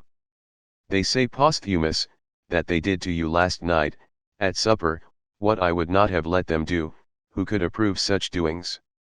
They split your mouth. Then playing upon the words rumor and irremate he adds. As the author of this crime, the town's rumor designates Caecilius. And again 3, 73, Ibid. Rumor denies you are a Sinede. 3, 80. Rumor says, you have an evil tongue. And 3, 87. Rumor says, Chion, that your vulva is intact, that nothing could be purer than it. Yet you bathe without covering the thing that should be covered. If you have any shame, then put your drawers upon your face. Persidera employed alone means to pedicate. Martial 4, 48, 7, 61, 9, 48, 11, 29, 12, 35, and Priapia, 12, 14. Some copies have presidera for persidera, but this seems to be an untenable reading. 74. Martial, 11, 47. Why do you plague in vain unhappy vulvas and posteriors, gain but the heights, for there any old member revives? Priapia LXXV. Through the middle of boys and girls travels the member, when it meets bearded chins then it aspires to the heights. 75. Priapia XXVII. A foot-long amulet will pedicate you, if that will not cure you, I go higher. 76. Plautus, in the Amphitryon, ISC 1, 192. I shall compress today the wicked tongue. The Latins employed the verb compress for irremate, as if it were a form of fornication, and similarly split open, as if it were a form of pedication. 77. Plutarch, it is reported that in the night before the passing of the Rubicon, Caesar had a frightful dream. He dreamt that he was indulging in abominable intercourse with his mother. Lives, Julius Caesar, XXXII. Hesychius' interpretation refers to this to perform abominable acts. 78. Suetonius, a picture of Perseus, representing Atalanta in the act of complacently lending her mouth to Meleager was bequeathed to him with the alternative that he might have 1,000,000 sesterces instead, if the subject offended him. He not only preferred the picture, but had it solemnly hung in his bedroom. Tiberius, ch. 44. 79. Horace, Epod 8, 17-20. The member of the uneducated is it less rigid, does it not long, like those of lettered men? To make it stand superbly from the groin, you need but to work it with your mouth. 80 Martial, 2, 62. A doubtful down did scarcely deck your cheek, when your tongue already licked men's middle parts. The same 3, 81. Baedicus, you, a Gaul, what have you to do with the female pit, that tongue of yours should lick men's middles? Ausonius, Epigr. CXX. When Castor longed in vain to lick men's middles, but could take no one home with him, he found means not to lose all pleasure of the sword. Fellator as he was, he started to lick his own wife's organs. In other words, from being a fellator, Castor became a cunnilingue. 81 Martial, 3, 88. They are twin brothers, but they suck different teats. Tell me, are they more unlike or like? The one was a fellator, the other a cunnilingue. Again, 7, 54. You shall suck not mine, which is honest and small, but a member escaped from the fire of Solima's city and condemned to tribute. I do not know whence Siopius, Priape X, has it, that Martial was well furnished. The latter avows in that passage, that his mentula was quite small. To affront Chrestus, he orders him to lick, not his, but the mentula of a Jewish slave. He has mentioned this Jewish slave already in Epigr. 34 of the same book. My slave carries a heavy Jewish parcel without skin to cover it. That means his member is circumcised, the gland being uncovered, without prepuce, in one word, recutatus. So, I think, is to be understood the recutatorum inguini virorum of Martial, 7, 29, he means, the virile parts of circumcised men, the skin of whose glands is drawn back. Recutatus stands for recinctus, regulatus, reseratus. Many other words, e.g. revencire, similarly admit of two meanings, and thus, no doubt should arise about Martial's expression, recutata columnally, 9, 58, which refers to the mules having a new skin covering their necks. I differ from those who think that those were called recutati whose prepuce began to grow again. A recutatus was to the Romans an object of contempt. Petronius, he has two faults, else he would be like any other man. Recutatus est et certi. He is circumcised and snores. Satyr, ch. 28. It is impossible to suppose the glands could have been thought more disgusting covered by a new prepuce than with none at all. 82 A man that is being irrimated cannot speak, his mouth being obstructed by the mentula, thus, he is silent. Martial, 3, 96 says to Gargilius, a cunnilingue, menacing him with the third punishment, if he should catch him in the fact. If I should catch thee at it, Gargilius, I'll make thee silent. Married men were in the habit of peticating beardless adults, and of irrimating the bearded ones. For which reason Martial warns Gallus, 2, 47, to shun the seductions of a famous rakish lady, as he was running the risk, if taken by the husband in flagranti delicto, of being irrimated by him. Your buttocks you rely on? But the husband is no pederast, he likes but two ways, either mouth or vulva. And for the same reason he consents to marry Thalesina, 2, 49. No Thalesina for me as my wife? Why, she is a prostitute. Nay. But she pays young lads. Then I consent. Then there is a complaint for having been deceived with respect to the lover of Paula, his mistress, X, 40. Constantly was I told that my Paula was on intimate terms with an unknown Synede. Well, I surprised them, Lupus, no Synede was he. Instead of a lad, whom he would have petticated, he finds a cool, experienced gallant, not at all likely to expiate his crime by means of his buttocks. Martial might, however, have punished him more cruelly by forcing into his fundament, either a mullet, Juvenal, X, 317. There are adulterers whom the mullet pierces, or a radish. In Armenia, taken in the act of adultery, he ran away plugged with a radish in his posteriors. Lucian, De Mort Peregrini Works, Volume 7, p. 425. Catullus 15, 18, 19. Drawing your feet asunder, your postern wide open, they will insert into you radish and mullet. Martial also has used the expression of being silent, in the above stated sense but, somewhat more obscurely, 9, 5. If in two apertures you can work, gala, and can do more than double work in both, why, Aeschylus, does she get tenfold pay? She fell 8s, but that is not a matter of such price surely. Nay. It is because she must be silent. It is not her infamy that Gala sells so dear, it is the inconvenience of having to be silent during the process, which, for a prattler, is a very serious matter, as Martial says, 481.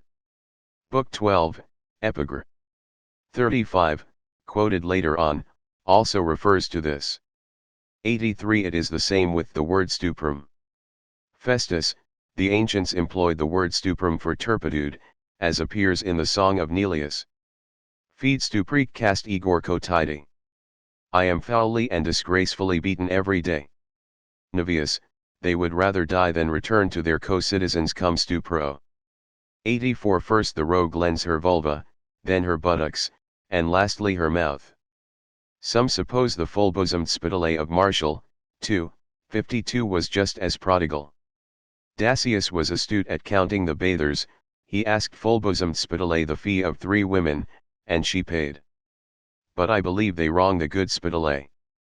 Dacius, the bathing man, wanted only that Spitalet, whose charms were ample and buxom, she taking up as much room as 3 other women, should pay for 3. The Phyllis of Martial, 12, 65, showed herself liberal in every way. The beautiful Phyllis, who throughout the whole night had proved herself right liberal in every way. From this you will understand what Martial means by refusing nothing. 11, 50. I will not deny you anything, Phyllis, for you deny me nothing. And similarly, 4, 12.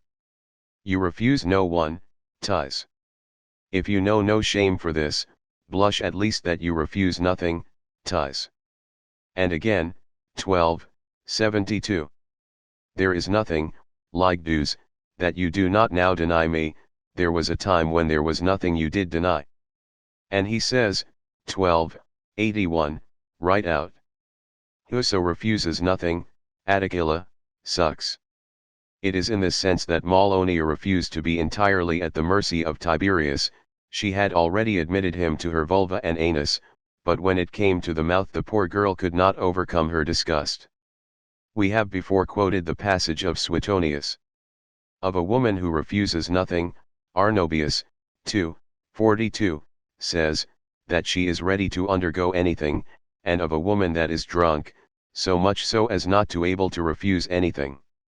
Ovid says, Art of Love, 3, v 766.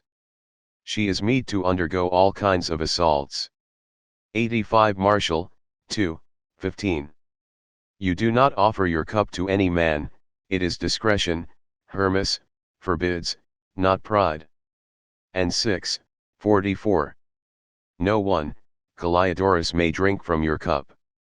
Seneca, when Caius Caesar accepted sums of money for the expense of the games from friends who brought them to him, he refused to take a large amount from Fabius Persicus. His friends, not looking at the character of the sender, but at the value of the sum sent, reproached him for having refused. What, said he, am I to accept the service of a man from whose cup I should decline to drink? De Beneficiis, 2, 21. Fabius Persicus was a fellator, not a conilingui. This is apparent from the controversy in which Seneca engaged about him, viz., what a prisoner should do whom a man promised to buy off, at the price of having his body prostituted, and his mouth sullied. 86. Martial, 12, 75. It is no little matter, Flaccus, if you drink with them, and then have to break the cup they touched. And Macedonius in the Analecta of Brunc, 3, 116. There drank a woman with me yesterday, whose fame is anything but good, go break the cups, my lads. 87. Martial, 11, 96. Every time you happen to meet a fellator's kisses, I can fancy, O Flaccus, how you plunge your head in water. And I, 95. You sung but badly, agely, when you were loved per vulvam. Now no one kisses you, and you sing well. And I, 84.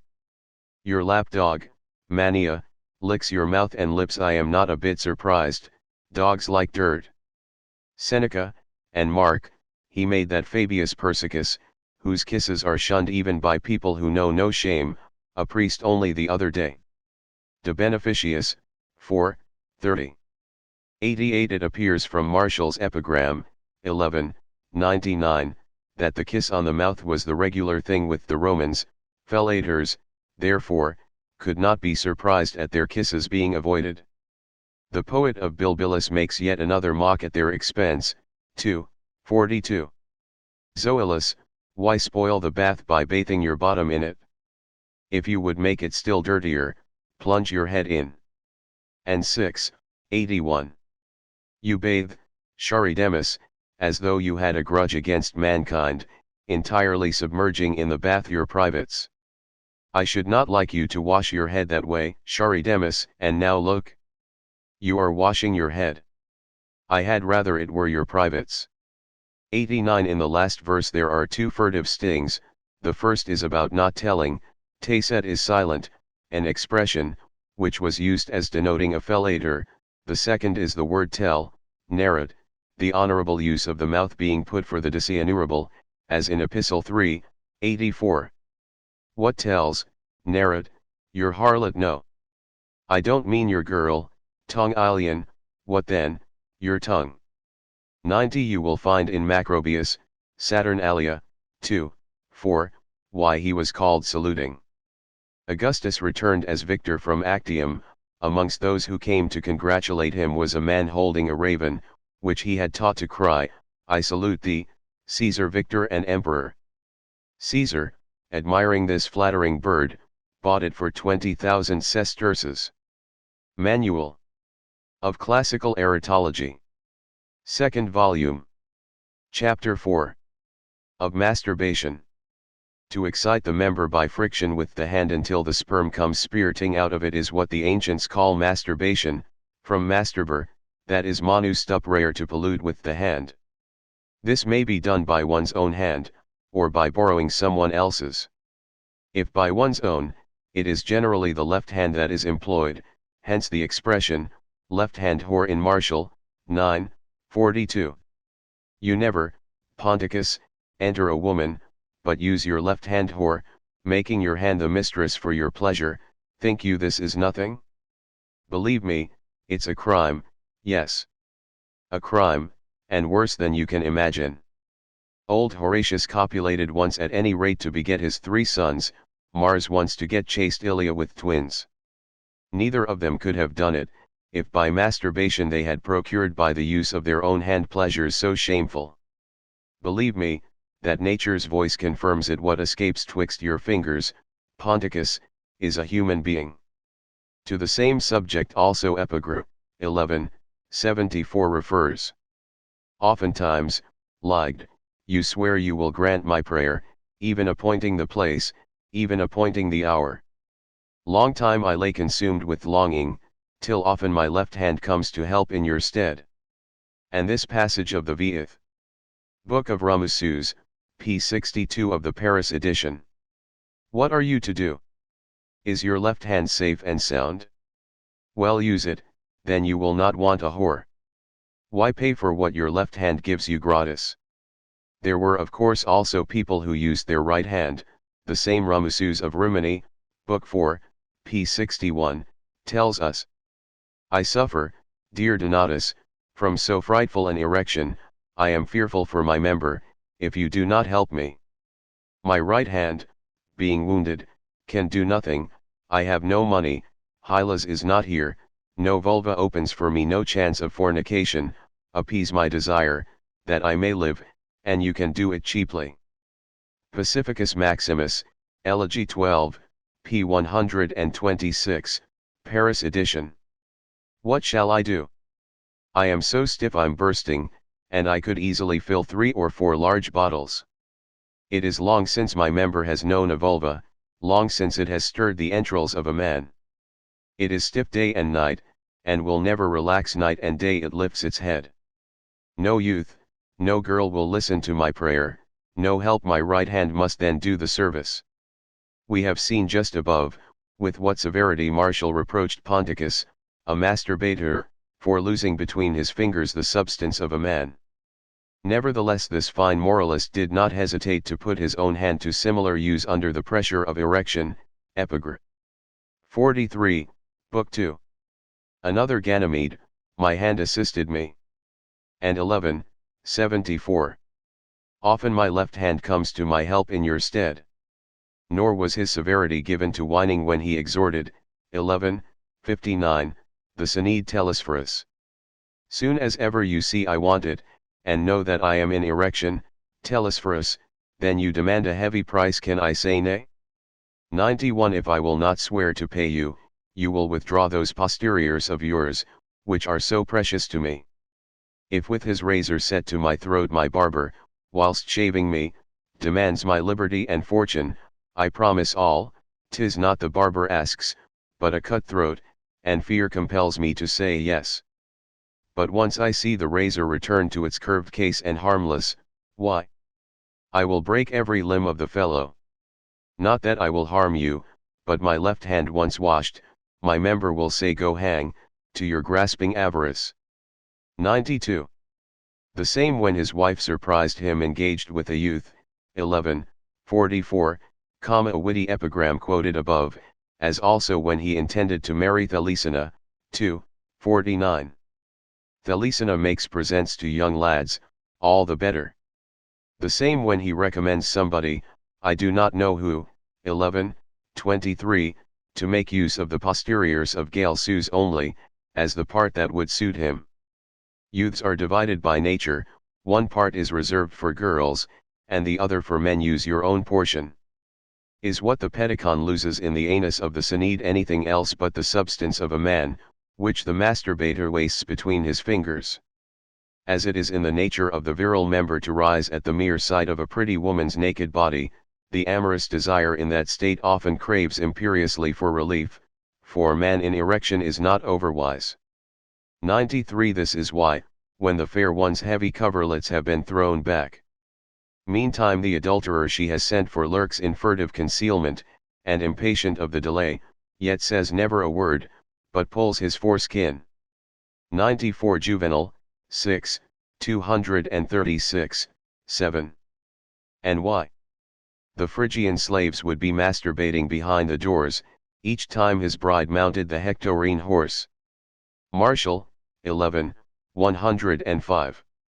This is why during the dances of the young Gadatanian girls, which were without doubt very like the dances that are still so much appreciated by the Spaniards. 95, the limp appendages of even grey-haired spectators begin to move visibly, as many authors tell us. Martial, 6, 71.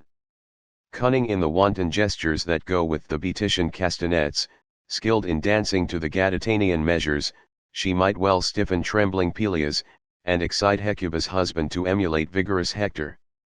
Juvenal, 11, 162-165. Perhaps you may wait while the Gadatanian dancer begins to feel the wanton stimulus of the loud strains of her accompanying band, and the girls, fired by the applause, sink to the ground with quivering buttocks aside to sting languid senses to love. 96. But it is not only by the sight of a beautiful naked female the member is excited, who does not know that it is also roused merely by images called up by the imagination, particularly in the night. And the power of such fancies is such as to provoke a pleasurable ejaculation of sperm. Priapus himself has experienced this. Priapius Laeth. You see, this organ, after which I am called by my name Priapus, is wet. This moisture is not dew, nor yet hoarfrost. It is the outcome given of its own sweet will, on recalling memories of a complacent maid. It is said that Diogenes, the Cynic, was a masturbator. Once caught in the act of handling his mentula, he said, I wish to heaven I could in the same way satisfy my stomach with friction when it barks for food. 97. When the masturbation is done by the loan of another person's hand, it is possible that the pleasure is participated on the part of the agent. It forms part of the business of a courtesan to be clever with her fingers. A languid member may by their use be invigorated.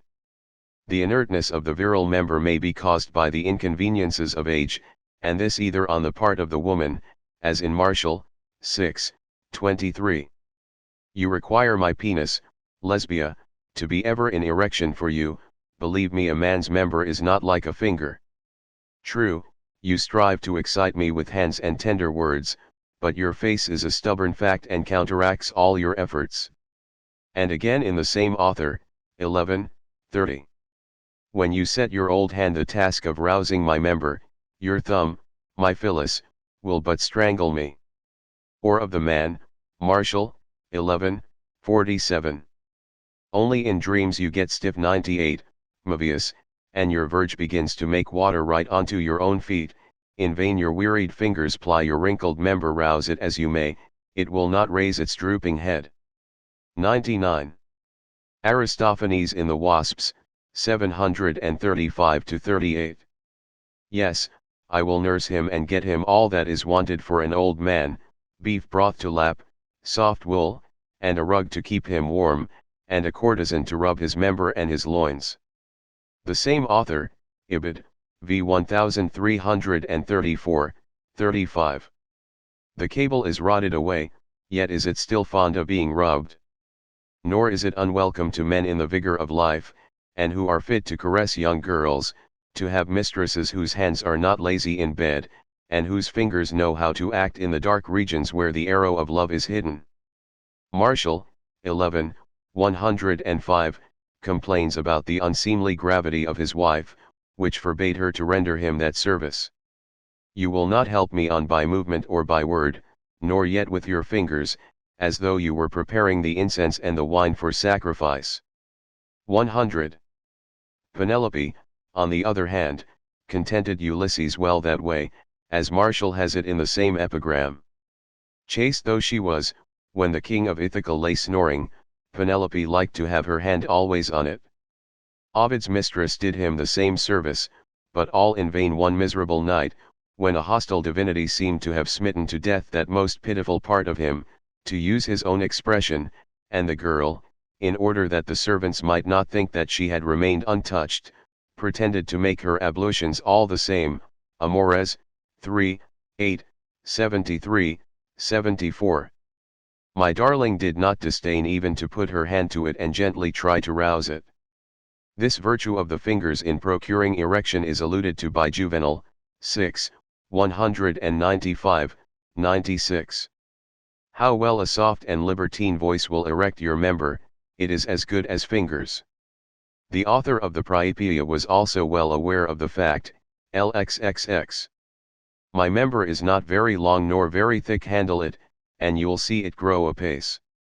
And so was Janus Dausa, quoted by Siopius a propos of this same Priapeia, cleverly scenting out the man's character.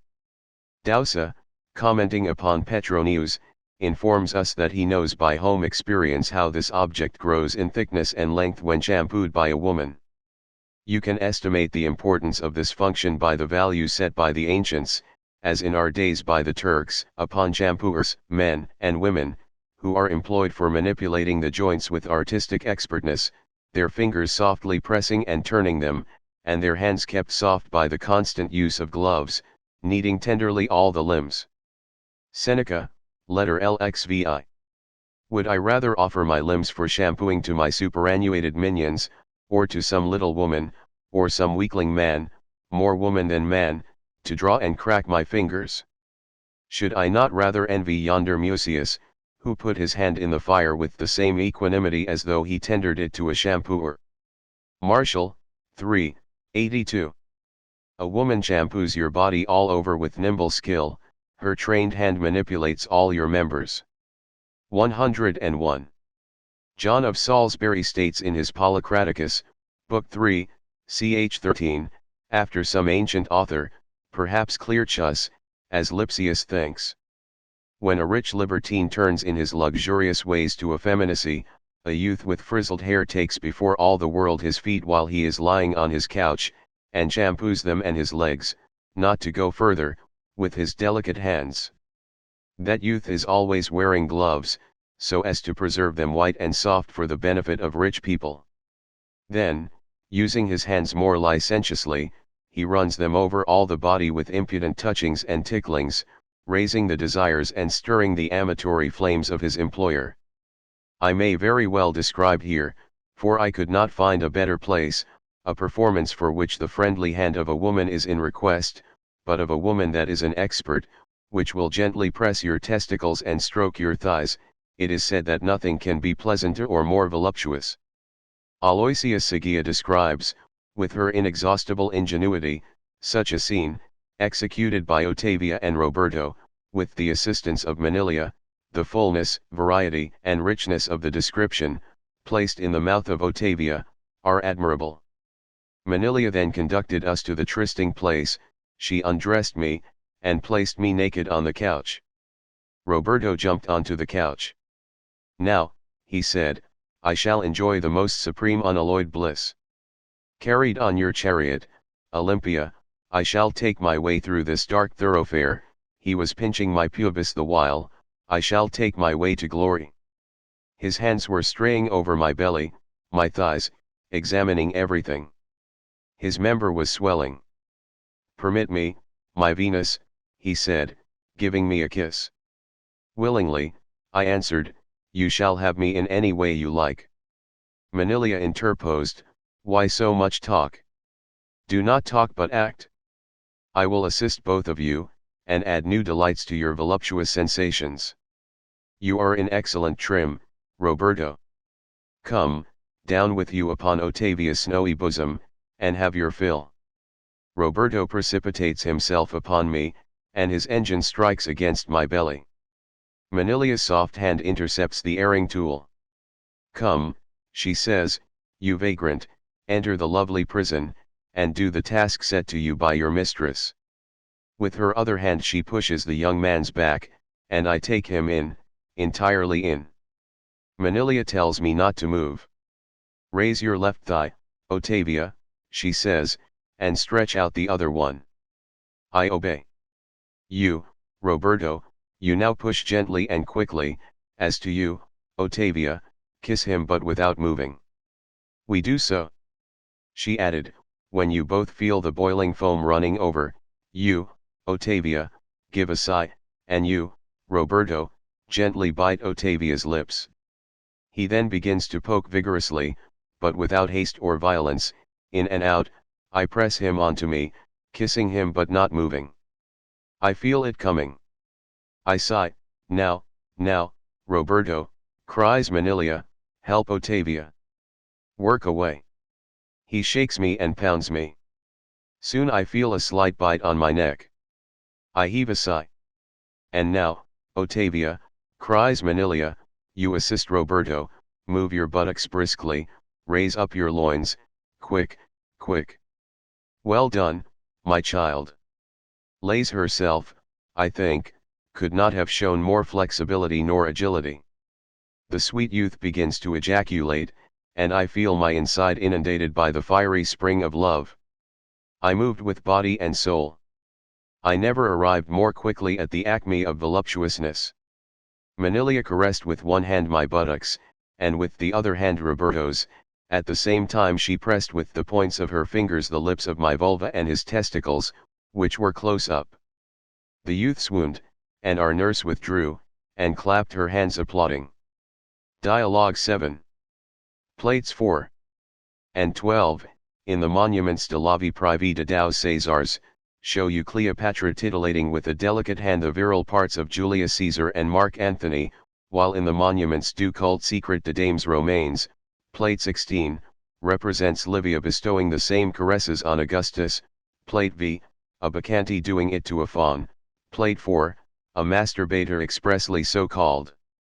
In Plate XLIV of the Monuments de la Vie Privée de dos Césars, again, is a picture of a girl helping Tiberius with her benevolent hand in petticoating Otho. Again it sometimes happened that lewd men found pleasure in handling the genital parts of other men. Martial knew nothing more infamous. 11:23. That your coarse lips should receive the delicate kisses of fair-skinned Galsus, that you should sleep with your naked Ganymede, is not this enough yet? It ought to be. Cease at any rate to touch the privates with provocative hand. With boys of tender age this does more harm than the member does. The fingers hasten virility and make them prematurely men. Hence the goatee smell, the quick coming hairs, and the beard that make the mother wonder, while they no more love to bathe in the open light of day.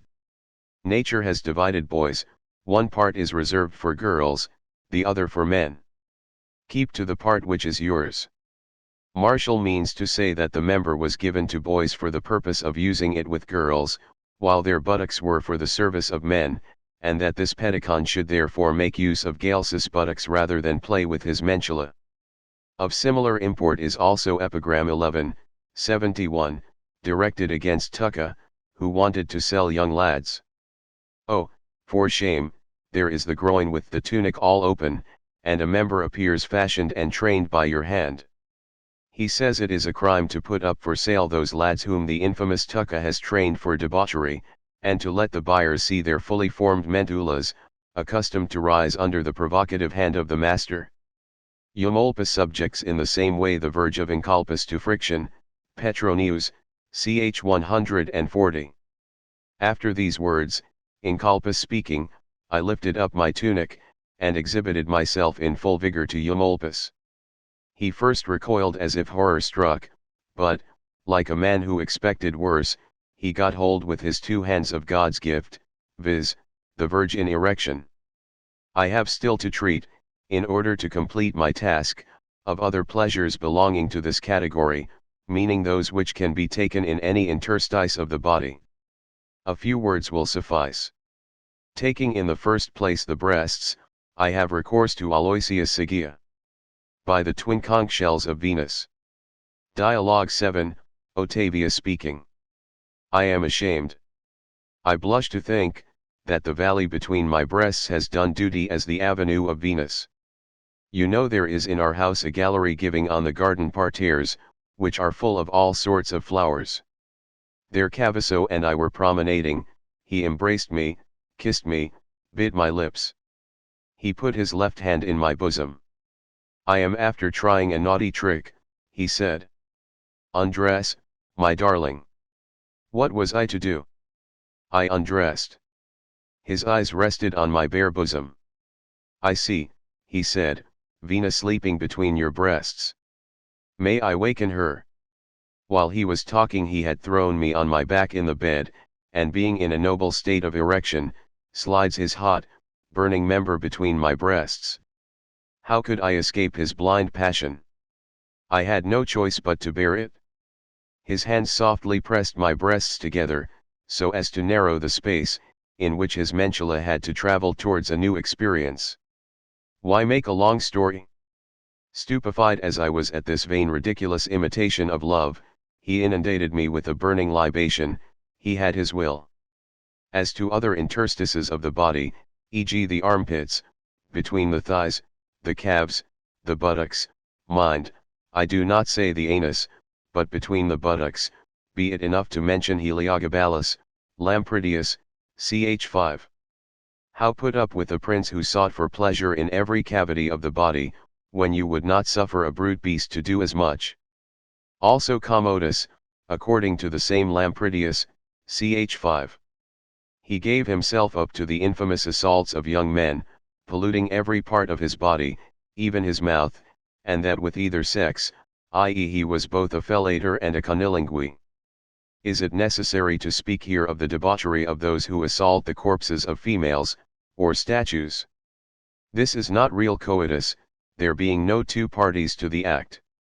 Nevertheless, according to Herodotus, 2:89, in Egypt a man was taken in the act of abusing the corpse of a woman just dead. It is said that a man was surprised in the act of working in the fresh corpse of a woman, and denounced by a fellow workman. In consequence of this a law was promulgated forbidding the corpses of noble and beautiful women to be given into the hands of the embalmer until 3 or 4 days after their decease. And who does not know the story of the Venus of Cnidos, the work of Praxiteles, as related by Pliny, Historia Naturalis, 30, ch. 5. It is related how a certain youth fell in love with her, and having hidden himself one night in the temple, cohabited with the statue, leaving a stain as the mark of the gratification of his passion upon the marble. There is a similarity in this with the mistake made by a bull which, according to Valerius Maximum, 8, ch. 2, fell in love with a bronze cow, and copulated with the same at Syracuse, being deceived by the perfection of the resemblance. Footnotes, of masturbation. 91 Martial had made use of the same interrogative phrase with the verb in the infinitive and puta put instead of silicet also in epigram 3, 26. Hoc me puta vel negare? Can I say nay to this? Scholars have found occasion for a pile of annotations on the two passages, these need not detain us. 92 Martial's meaning is, my left hand will console my suffering mentula, the business done, my hand covered with the ejaculation of the sperm, like the fleece on the pubis of Rovola in Juvenal, 9, for if indeed it is the fleece of his pubis that is intended. Whilst Rovola with wet beard rubs the groin of Rhodope, the greedy Sinead will be told to go to the deuce, to slink off with drooping head, like the man in Horace, Satires 2, 69, who finds nothing is left to him and his but to weep.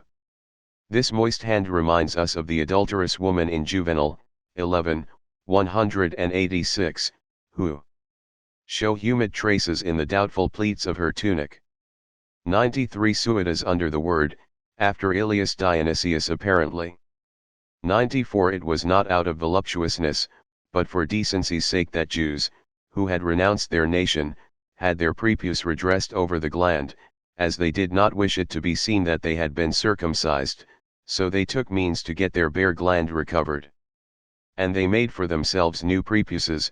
Maccabees, I, 1, 15, is there anyone that has been brought to believe, circumcised?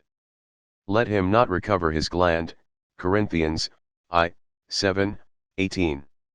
Celsus, De Medicina, 7, ch. 25, if the gland is bare, and it is desired for convenience sake to recover it, this can be effected, but more easily with a child, than with a grown man, more easily with the man born so, than with the man who has been circumcised after the custom of certain people.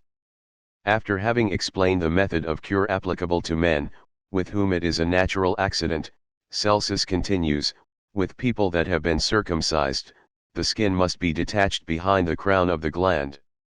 This operation is not very painful, as the prepuce being loosened, you can draw it with the hand back to the pubis without any loss of blood. Then the loosened integument is drawn once more over and beyond the gland. This done, the verge is dipped frequently into cold water, and then covered with a plaster, which has a strong tendency to minimize inflammation. As soon as it is quite free from inflammation, the verge is to be bandaged from the pubis to the annular incision, the skin is then drawn over the gland, but kept separate from it by a plaster. In this way the lower part of the skin grows on again, while the upper part heals without adhering. From this passage it would appear that at the time of Celsus the method of laying bare the gland which afterwards prevailed with the Jews was not discovered yet, by which, according to Buxtorf, Dictionnaire Talmudique, after the prepuce has been cut away, the circumcisor takes hold of the remaining skin between the thin edges of his thumbnails, and draws it forcibly back. If this practice had been customary, it would have been superfluous to separate the prepuce with the scalpel.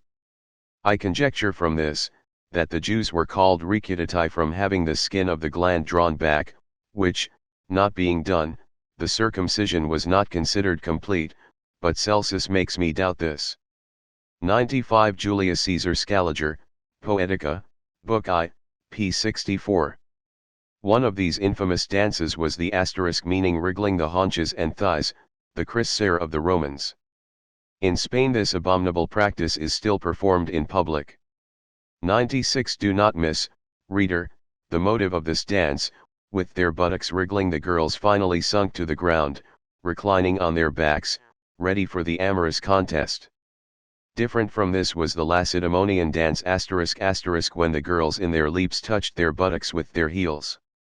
Aristophanes in the Lysistrata, 82. Naked I dance, and beat my buttocks with my heels. Pollux, 4, ch. 24, as to the ***, this was a Laconian dance. There were prizes competed for, not only amongst the young men, but also amongst the young girls. The essence of these dances was to jump and touch the buttocks with the heels. The jumps were counted and credited to the dancers.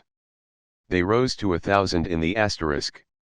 Yet more difficult was that kind of dance which was called, in which the feet had to touch the shoulders. Pollux, Ibid, the were dances for women, they had to throw their feet higher than their shoulders. This kind of dance is not unknown in more modern times. J. C. Scaliger, Poetica, Book I, p. 651, to this day the Spaniards touch the occiput and other parts of the body with their feet. 97 Diogenes Laertius, 6, 2, 46, one day, whilst masturbating himself in the middle of the market he said, I wish to heaven that I could prevent my stomach from being hungry by rubbing it.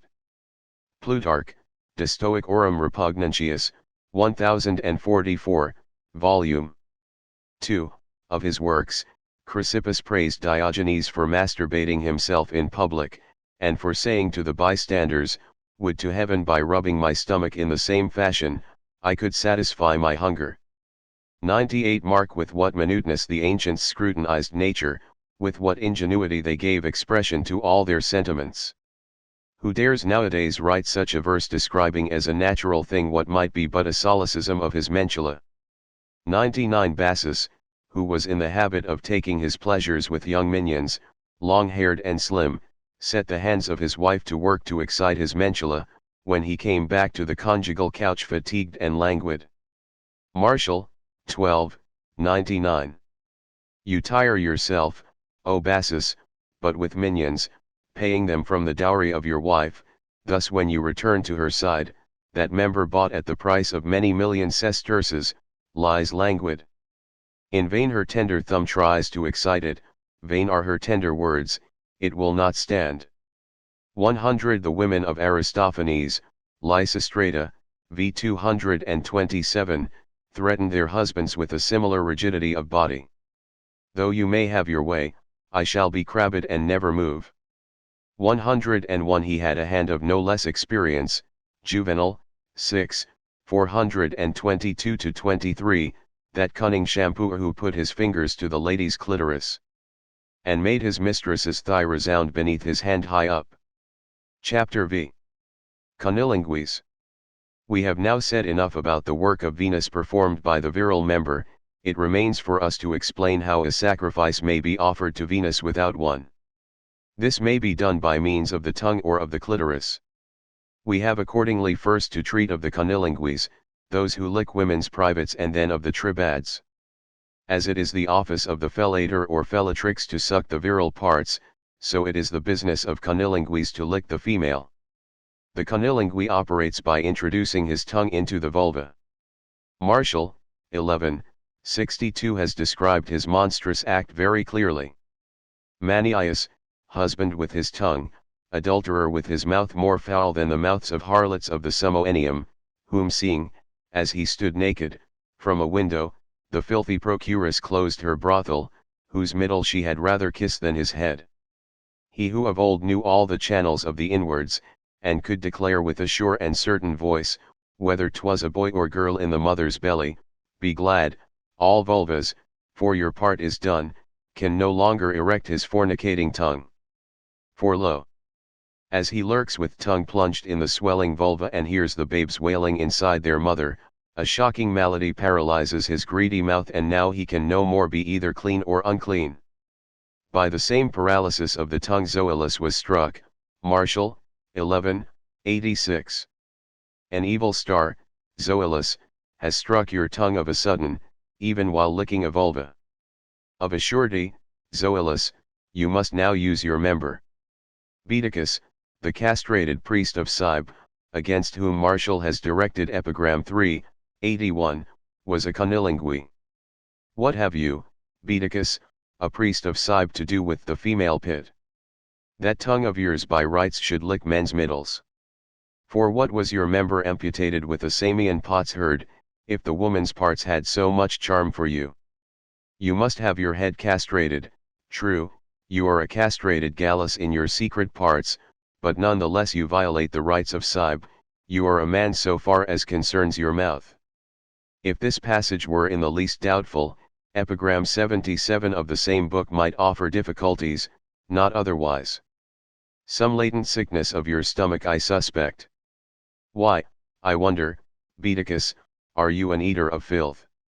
In fact, the fellator as well as the conilingui may be called eaters of filth, as in the passage of Galen quoted previously, where both of them are called coprophagi, dung eaters. Baedicus, however, has only to do with the female pit. He is a conilingui, not a fellator. On the contrary, the lewd tongue of Tongue Ilion, 3:84, is that of a fellator, not of a conilingui, for the tongue of a conilingui plays the part of a lover, being active, while that of a fellator acts the part of a prostitute, remaining passive. Sometimes for want of attention the most learned commentators are at fault in elucidating these playful passages. One of the twin brothers, who in our friend of Bilbilis, the poet Martial, 3:88, are licking different groins, was a conilingui. The neighbor of Priapus, by whose fault it is unhappy Landus swears she can hardly walk, she is so enlarged, is covertly designated as a conilingui, Priapialsxiath. Yet for all that Siopius maintains he was only a fornicator, but why should we turn away from the proper sense of the word on account of the enlarged aperture?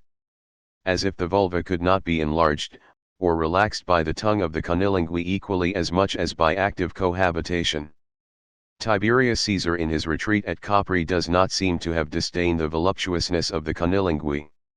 Blasted by every other kind of abomination, of what else is the emperor accused in the Attilanian song, mentioned by Suetonius, Tiberius, ch. 45, which was so much applauded? An old buck licking the vulvas of goats, but this of being a conilingui? Do you want to see Tiberius employed at his licking? Plate XXII, in Monuments de la Vie Privée de Deux Césars, represents it. So also Sextus Clodius, whom Cicero frequently reproaches with the impurity of his mouth and the obscenity of his tongue, Pro Domo, chs 10 and 18, Pro Coelio, ch 32, appears to us to have been a conilingui. Hence, that hit of Cicero, in his Pro Domo, ch 18. My good Sextus, allow me to tell you, as you are already a good dialectician, you are also a good licker. Certainly if he was one, he was bound to lick Clodia, the sister of Publius Clodius 102, the wife of Metellus, the woman that was intimate with all the world. Cicero, Pro Domo, ch 31. Ask Sextus Clodius as to this, cite him to appear, he is keeping quite in the background. But if you will have him looked for, he will be found near your sister, he is addressing Publius Clodius, lurking somewhere with his head low.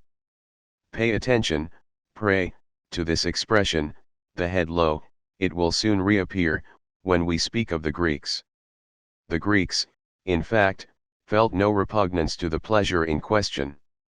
Epigrams Lziv, Lxxv, and Lxxi, in the Analecta of Bronch, Volume 3, p. 165, allude to this. Lziv. Homer taught you to call voice, but who taught you to have the tongue, in a slit? The unknown poet plays upon the ambiguity of the word, which is used with respect to the tongue in an honest sense, when derived from, I speak, but as a vile usage when derived from, a slit. Lxxv. Avoid Alpheus' mouth, he loves Arethusa's bosom, plunging headfirst into the salty sea. In this epigram also the poet draws upon the ambiguity of the word's mouth, bosom, bay, head first, salt sea, which may refer to the river Alpheus in Arcadia and to Arethusa, a spring near Syracuse, but also to the mouth of a conilingui, that goes and plunges into the vulva of a woman, not to mention yet another idea connected with this, to which we shall return presently. Lsxi. Kylan and have the same letters, and why? It is because Kylan will lick things that are like and unlike. This mockery is addressed to the conilingui Kylan. The epigram tells him that he has somehow a right of licking, as his name, composed of the same letters as, announces at once the licker, whether he may lick the lips of a mouth, similar to his own, or those of a vulva, which are very dissimilar. The distich of Meleager upon Favorinus, published by Huschkius in his Analecta Critica, p. 245, seems to bear upon the same subject. You doubt whether Favorinus does the thing.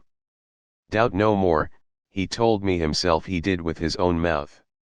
As Martial uses often very happily the word narrate, 384, when he speaks of the abuse of the tongue for fellation, and Horace the same, so Meleager says, he told, of the man, who employs his for licking the vulva. The following epigram of Ammianus from the Analecta of Brunck, Volume 2, p. 386, is somewhat more obscure. It is not because you suck your pen that I dislike you, 'tis because you do so without a pen.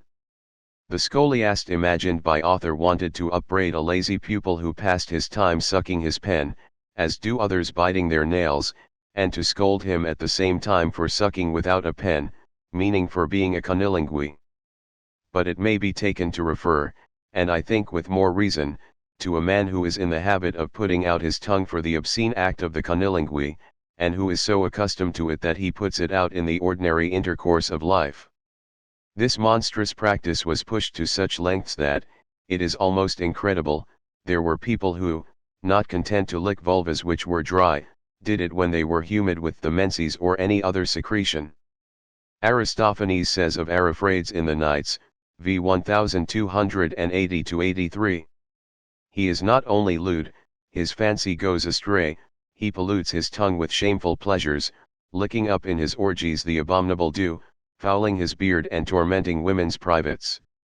Tormenting women's privates, licking the dews, staining the beard, there you have the man whom humid vulvas do not disgust. There you have a beard like that of the Rivola of Juvenal, 9:4, when he with beard all moist was rubbing against the groin of Rhodope. However, not to be dogmatic, it may be admitted that Rivola's moist beard may have been intended merely the wet hair of a fornicatus pubis.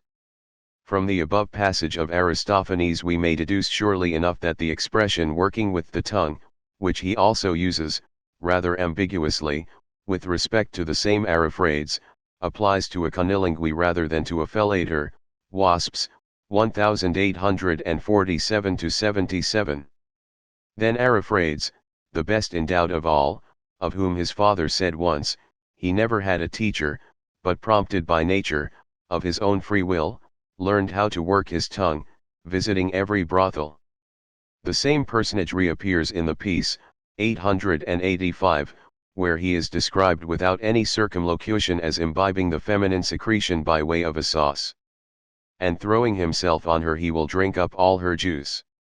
The Greeks, however, had in this kind of voluptuousness a host of imitators amongst the Romans. Mamercus Scaurus is known to us through Seneca, De Beneficiis, 4, ch. 31, in this light. Did you not know when you appointed Mamercus Scaurus as consul, that he swallowed the menses of his servant girls by the mouthful? Did he make a secret of it?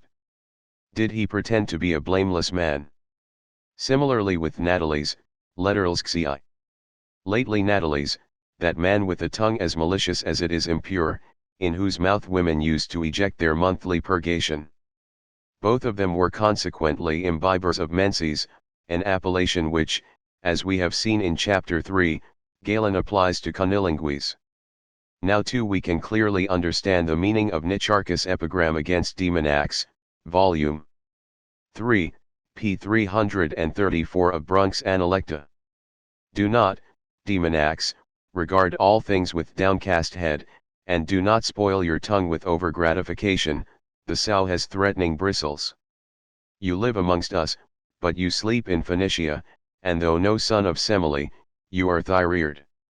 He never looks up, exactly like the Sneed materness of Martial, 97, he gratifies his tongue, which likes erection, whether the vulva be covered with hair or depilated, he does not mind.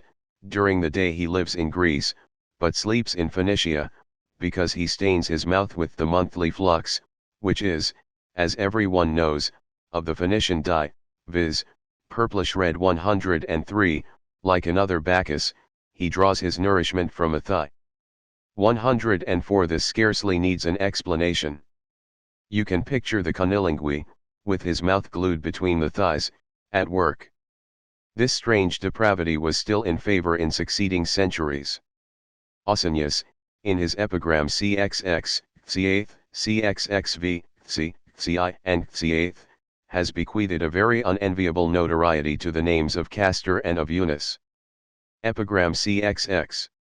Castor 105 wanted to lick the middle part of men, but he could not persuade anyone to go with him. However, the fellator did not miss his treat, he went and licked his own wife's privates. Epigram C8, entitled In Unum Liguratorum on Eunice the Liquor. Eunice, why do you pay court to Phyllis, the perfume seller? Men say your tongue knows her parts, but not your member. Mind you make no mistakes in the names of her scents and perfumes, and that Splasia's atmosphere play you no tricks. Think not Costus and Cisthus have the same odor, that sardines and nard exhale the same savor. Poor Eunice. The things that he tastes and smells are very different, his mouth and his nose have tastes widely dissimilar. He says mockingly, think not the sundry wares in the shop of Phyllis your little perfume seller of Capua. Splasia is in fact a street of the town of Capua, where perfumes were sold, are all of the same odor and savor. The Costus 106 does not smell like the Cisthus 107, the nard 108 has a different flavor from the sardines, a sort of little fish preserved in salt. By this salty condiment Ausonius means to imply precisely the same as the author of the Greek epigram signifies, when he speaks of the salt sea, and which he himself has called salgama, meaning the secretion of the humid vulva. But Eunice shows no discrimination between what he licks and what he smells, the two have nothing in common. He inhales perfumes which smell beautifully, and licks the vulva, which smells abominably. His nose obeys one law, his tongue another. Epigram CXXV, directed against the same Eunice. The salgamas are no balmy odors, give place, all other perfumes. I would rather not smell at all, either good or bad. Here again the poet plays with the words. The perfumes which Phyllis sells he calls balms, and salgamas those which her vulva exhales. Properly speaking, salgamas are roots and greens, which are preserved in salt for winter use, and the odor of which is not pleasant to everyone's nose. His saying that he would rather smell nothing at all than smell something bad is borrowed from Martial 6, Epigram 55, against Coracinus, who was a cunnilingue. Rather than smell bad scents I would not smell at all. Epigram C. Lays, Eros, and Ides, Chiron and Eros, Ides. Once again, if you write the names, and take the initial letters, they make a word, and that word is what you do, Eunice. What that word is and means, decency lets me not say in plain Latin. The initial letters of the 6 Greek names form the word, he licks. The phallic poet, Priapielxi, plays in the same way upon the word pedicare, to pedicate. Take the first syllable of Penelope, add to it the first of Dido, then to the first of Canis append the first of Remus, what they make, I will do to you, thief, if I catch you in my garden. This is the penalty your crime will meet. Ausonius plays on the words doing and making. The initials of the Greek words make a word he cannot say in Latin, it is too indecent. Yet Eunice has no hesitation in doing it, putting it in action. Epigram Ci. Eunice, when you lick the groins of your wife, she being with child, 'tis because you would be betimes in teaching the tongues to your babes yet unborn. You seem, he says, to send out your tongue to meet your unborn children, and fulfilling your duty as a grammarian, to teach them lessons of tongue, and the interpretation of obscure terms. 109. The Maniaeus of Martial, whom we have spoken of above, was also in the habit of licking pregnant women's privates. Epigram Xiath, entitled on the same Eunice, the learned licker. Eunice, the little Syrian pedagogue, licker of privates, Opacan doctor, 'tis Phyllis he owes his knowledge to, beholds the feminine engine in fourfold different fashions, opening it triangularly, he makes it the letter delta, delta, seeing the pair of folds side by side along the valley of the thighs with the line in the middle where the slit of the vagina opens, he says it is a psi, in fact its shape is triple cloven Then when he has put his tongue in, it is a lambda, lambda, and he makes out therein the true design of a phi, phi. Why?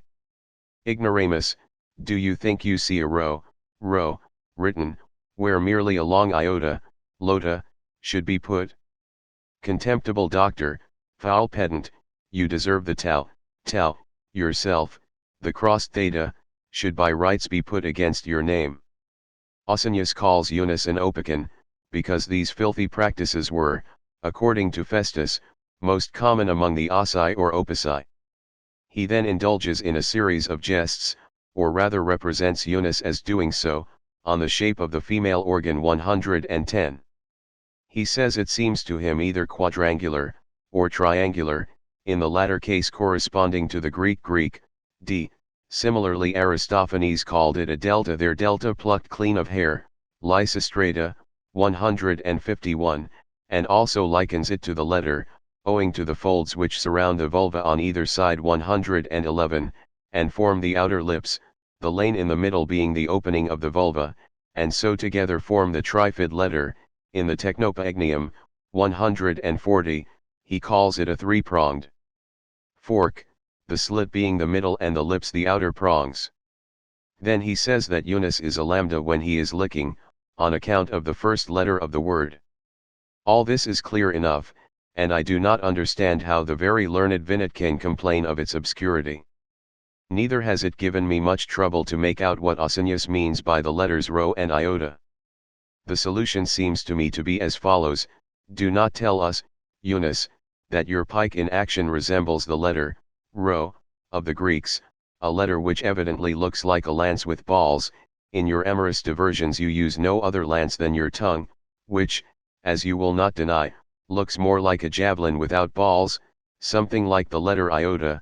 You cannot deceive me, who well know that you would rather be taken for a fornicator than for a conilingui, like that Gargilius, of whom Martial, 396, says, "You do not enter, only lick my mistress, yet you boast yourself adulterer and copulator." Lastly and finally by the tau he threatens his man with the gallows, and by the theta with death.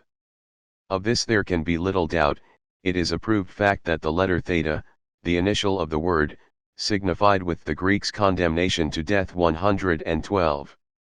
With regard to tau, there is room for doubt. Instead of tau some of the copies of Ausonius give delta, and although this sign may, according to Scaliger, very well signify the rope for hanging, the difficulty I feel is this, that a composite letter, a small letter, an abbreviation of doubtful antiquity, thus placed amongst simple, capital, unabbreviated letters seems to come in very inappropriately. It may be that Ausonius originally wrote, then asterisk having been left out by an inadvertence of the copyist, the might easily have been turned into. The tau, as the reader will see at once, represents a gallows. Tertullian, Adversus Mauritianum, this letter tau of the Greeks is with us the T, a sort of cross.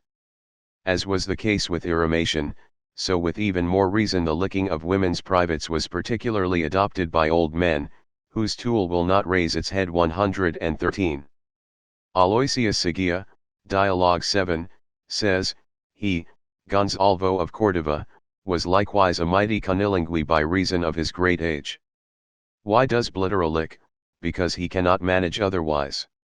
The same author, 6:26.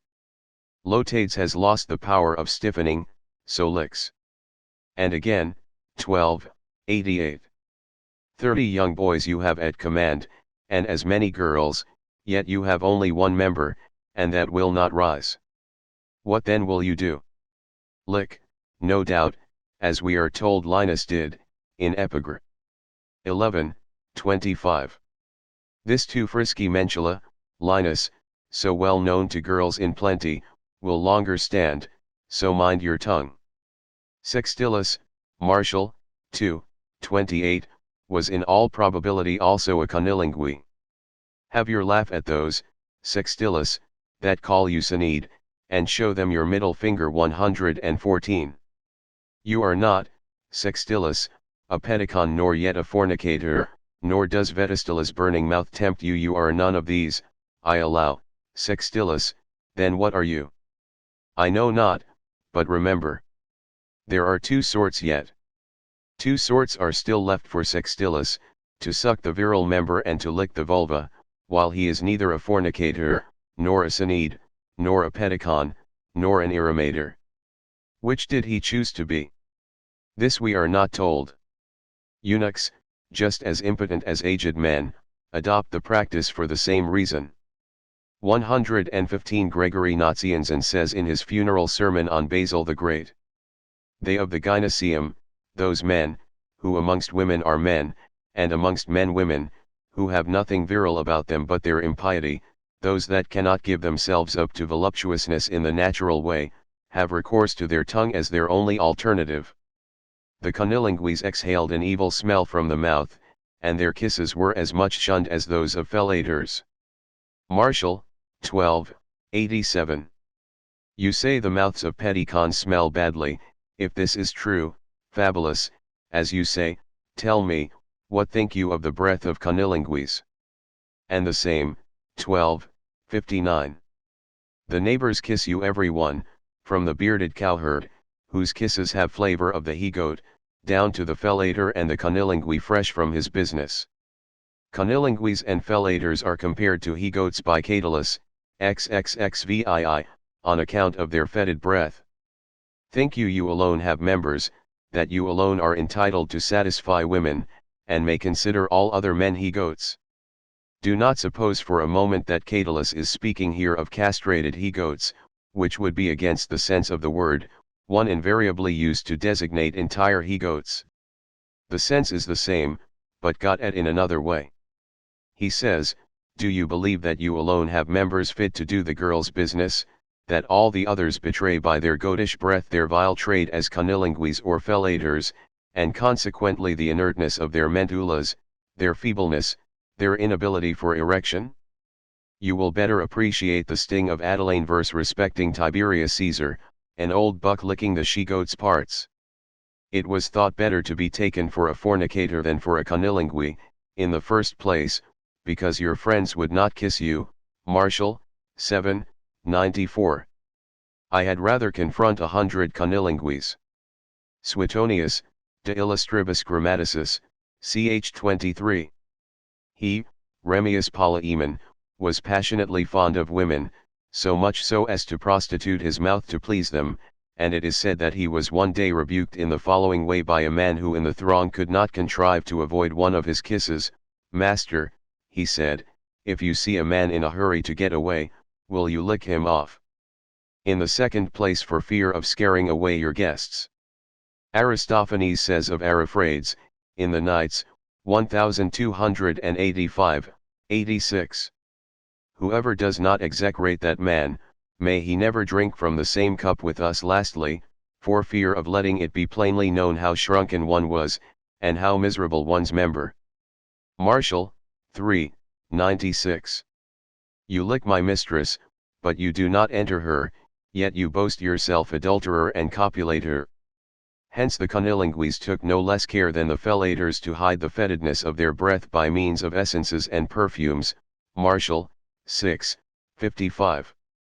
Always scented with cassia and cinnamon, and your skin darkened with perfumes from the phoenix nest, you reek of the leaden jars of Nicerotus' shop. You mock at us, Coracinus, because we are unscented. Rather than smell sweet like you, I'd not smell at all. To remove every doubt as to Coracinus being a fellator or a conilingui, we will quote Epigr. 4:43, where he is expressly called a conilingui. I did not say you were a Sanid, Coracinus, I am not so rash and reckless. What I did say in a light, Insignificant matter, one perfectly well known, that you will not deny yourself. I said, Coracinus, you were a cunnilingue. It was believed that Venus revenged injuries done to herself or to hers, not only by condemning the guilty to submit to be the passive party, but by turning them into cunnilingues. Hence the pathic tastes of philoctetes, with which the destitution of Lemnos inspired the heir of Heracles. To use the very words of Ausonius, Epigr. LXXI, and by inflicting these tastes Venus is said to have avenged the wounds of Paris, Martial, 2, 84. The sons of Poeas was effeminate and prone to man-love, thus they say did Venus avenge Paris' wounds. In the same epigram Martial rallies Sertorius on being cunnilingue, giving as a possible reason his having killed Eryx, the son of Venus. Why does Sicilian Sertorius lick women's privates? Because, Rufus, it would seem it was he killed Eryx. Cunnilingues appear to have been generally pale-faced, it is for medical men to say why. This may help you to discern the salt in Martial's epigram on Charinus, I, 78. Charinus is well and strong, and still he is pale. Charinus drinks with moderation, and still he is pale. Charinus digests well, and still he is pale.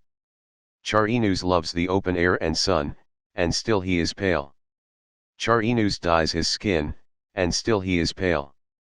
Charinus licks a woman's privates, and still pale is he. That is to say, amongst the causes that should prevent paleness the one last enumerated is the veritable cause of his paleness. Fellators would also seem to have had pale faces, Catullus, LXXX. How is it, Gellius, that those rosy lips of yours grow whiter than the winter's snow, when at morn you leave your house, and the 8th hour calls you from your long protracted soft repose? I know not what to think. Can it be true what rumor whispers, that you devour the middle parts of men? This at any rate is evidenced by wretched Vio's sunken flanks and your own lips masked with the milky juice sucked from him. The withered flanks are those of Vio, the irrimator, the lips those of Gellius. The passage is somewhat ambiguous, and only thus to be explained. One Vio, accustomed to take the passive part, has been already mentioned by us, in quoting Juvenal, 9, 35. I do not know whether it is the same. Though Vio has caught sight of you all naked, and the foam has come to his lips. Pathics, too, no less than fellators, appear to have pallid faces. Juvenal, 2, 50. Hispo submits to young men, he is pale with either kind of infamy. He served as patient to young men, and was moreover a fellator, as is shown by the difference which the poet institutes between him and women, who do not lick each other's secret parts. Tetia does not lick Clivia, nor Floricatula. Women, in fact, are rarely cunnilingues, although there are examples. Martial only mentions one woman as belonging to that category. We shall come across her again in the next chapter. Footnotes, cunnilingues. 102 But Clodia was something more than a sister for Publius Clodius. This would appear from the spirited pleasantry of Cicero, Pro Coelio, ch. 13. If there had not arisen differences between me and that lady's husband, brother, I would say, I always make that mistake. 103 Gonzalvo of Cordova, according to Aloysius Sigia, Dialogue 8, made similar jokes. He also, I am sure, in spite of his age, was a great tongue player, linguist. A pretty girl of some 20 years had to amuse him. When he wanted to put his tongue to her just milieu, he declared he wanted to go to Liguria. He could play with words upon the same matter, always implying the idea of a humid vulva, saying that he was going to Phoenicia, or to the Red Sea, or to the Salt Lake. You now understand what is meant by the Salt Lake or Salt Sea, into which Alpheus threw himself according to the epigram in the Anthology. Nearly related to this are the Salgamas of Ausonius, of which we shall speak shortly, and the onions swimming in putrid brine, which the Baedicus of Martial, 3, 77 devours. As it was said of the fellators that they phoenicized, because they followed the example set by the Phoenicians, So probably the same word was applied to the conilingues as loving to swim in a certain sea of Phoenician red, and, in fact, this was the case. Hesychus, silax, an erotic posture, like that assumed by phoenicizers. The Phoenicians assumed a certain posture, called silax, or the dog. There could be nothing better for describing the depraved action of a conilingue than this canine epithet with regard to the posture taken for aromating or fellation. Dogs are conilingues as anybody knows, and have been so ever since their abominable adventure which their ambassadors met with, allusion to Phaedrus' fable. 104 Ovid, Metamorphoses, 3, 308-12. Mortal woman could not survive the celestial fire, she was consumed by her spouse's favors. The infant but half-formed is torn from the mother's womb, and, if we may believe the tale, is sown still immature in the father's thigh, and there completes the period of gestation. 105 This castor is perhaps the same who, according to the statement of Ausonius, epigram in Professoribus Berti Galensibus, XXII, 7, had published a book with the title Cunctus de Regibus Ambiguis. 106 Pliny, Nat. History, 12, ch. 12, the costus root has a burning taste and an exquisite smell, its berries are otherwise useless. 107 The cisthus, Greek is the private parts of a woman. Aristophanes, Lysistrata, v 1160, and a more beautiful cisthus I never saw. 108 Pliny Nat. History, 12, ch. 12, the leaves of the nard must be considered more minutely, for they are a principal ingredient in perfumery. 109 Quintilian, Instit. Orat, ch. 1, he can learn the interpretation of the occult languages, what the Greeks call alcuin, Grammatica, p. 2086, in Puccius' collection, glossa is the interpretation of a verb or a noun, e.g. catus is the same thing as doctus. On this occasion it may be permitted to the director of the court library at Coburg to state, that this library contains a remarkable copy of the collection of Putzschuss, by the hand of John Scheffer, who died at UPS in 1679, beginning thus, the notes to be found in this volume, on the margin of books 4 and v, of Precian, have been made after a very ancient and most beautifully written manuscript, in which a number of traces of primitive Latin orthography are found, as for instance, derivar for derivare, penultimus and antepenultimus for penultimus and antepenultimus, Horatius for Horatius, etc. 110 As we are on the subject of the shape of the female organ, it will not be amiss to enumerate in this place all the various names by which it was known in Latin. The greater part of them we have gathered from the treasure house of Aloysius Sigia, the field, the ring, the furrow, the cavern, the clitoris, the conch shell, the cunnus, the little boat, the cisthus, the pit, the garden, the between thighs, the bark, the swine, the wicket, the slit, the precipice, the hole, the trench, the sheath, the virginal, the vulva.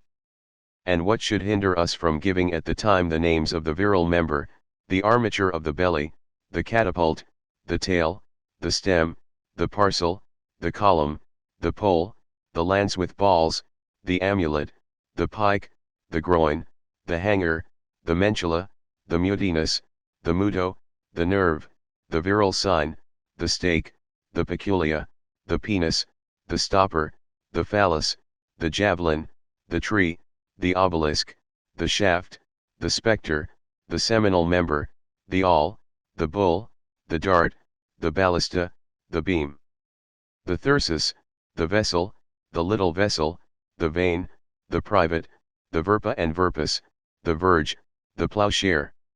Here you have more than enough. 111 Altrinsicus, in Ausonius, is equivalent to utrinsicus, meaning, from either side. Lactantius employs that word in De Opificio Dei, ch. 8, it is incredible how the fact of their being double, the heirs, adds to their beauty, as much on account of the symmetry thus produced, as because the sounds which arise on all sides, can more easily be received on both sides. Altrinsicus, Dot. 112 Perseus, 6, 13, and you may mark the crime with a black theta. See also Martial, 7, 36. 113 I say it was adopted by them particularly, that there were also young men, who by a singular depravity licked the vulvas they might have entered legitimately. Martial tells us, 11, 86. An evil star, Zoilus, has struck your tongue of a sudden, even while licking a vulva. Of a surety, Zoilus, you must now use your member. 114 When the middle finger is pointing, the other fingers are turned inside, representing thus a mentula with its accessories, for which reason it was thus pointedly shown to since the Greeks expressed this in a single word, either by way of invitation or to tease them. Martial, I, 93, Cestus has often complained to me, Mamurianus, that you tease him with your finger. It was also pointed at people held in contempt.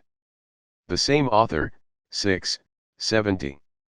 He points with the finger and that the impudent finger, that is Martianus, who is never ill, does to the doctors. Thence this unlucky finger had the epithet infamous. Perseus says without any obscene afterthought, 2, 33, the grandmother cleanses the babe with the infamous, middle, finger. 115 Nevertheless, eunuchs who have been deprived of their testicles, but not of their mentula, are by no means wanting in lubricity. They can do the business without any danger for a woman, inasmuch as they cannot generate children. The Roman matrons were well aware of the fact. Martial, 6, 67. You ask me, Punicus, why Gallia keeps so many eunuchs. She loves to be enjoyed, but wants no children. Juvenal, 6, 365-67. There are women who like feeble eunuchs, and kisses that are ever harmless, and the absence, nay, the impossibility, of a beard, for they need use no abortive. St. Jerome, in the life of Hilarion, a steward with curled locks, castrated for the sake of longer pleasure and perfect safety. To make more sure of their enjoyment, experienced dames did not allow the testicles of the eunuchs to be cut off until the member had attained full proportions, apprehensive that it might remain puny and inactive if the operation were made earlier. They wanted their eunuchs well furnished, capable of challenging Priapus himself. By such they liked to be worked, being sure of not becoming enceinte. Juvenal, 6, 367-77. With those however is love's pleasure most exquisite, whose testicles, when they are lusty and fully matured, are delivered to the surgeons, the pubis being already black with hair. The organs are spared till they are full and ready, then at last, when they have reached 2 pounds in weight, Heliodorus cuts them, to the prejudice of the barber. The observed of all observers, stared at by all, see him enter the baths and challenge the god of vineyard and garden, castrated thus by his lady's order.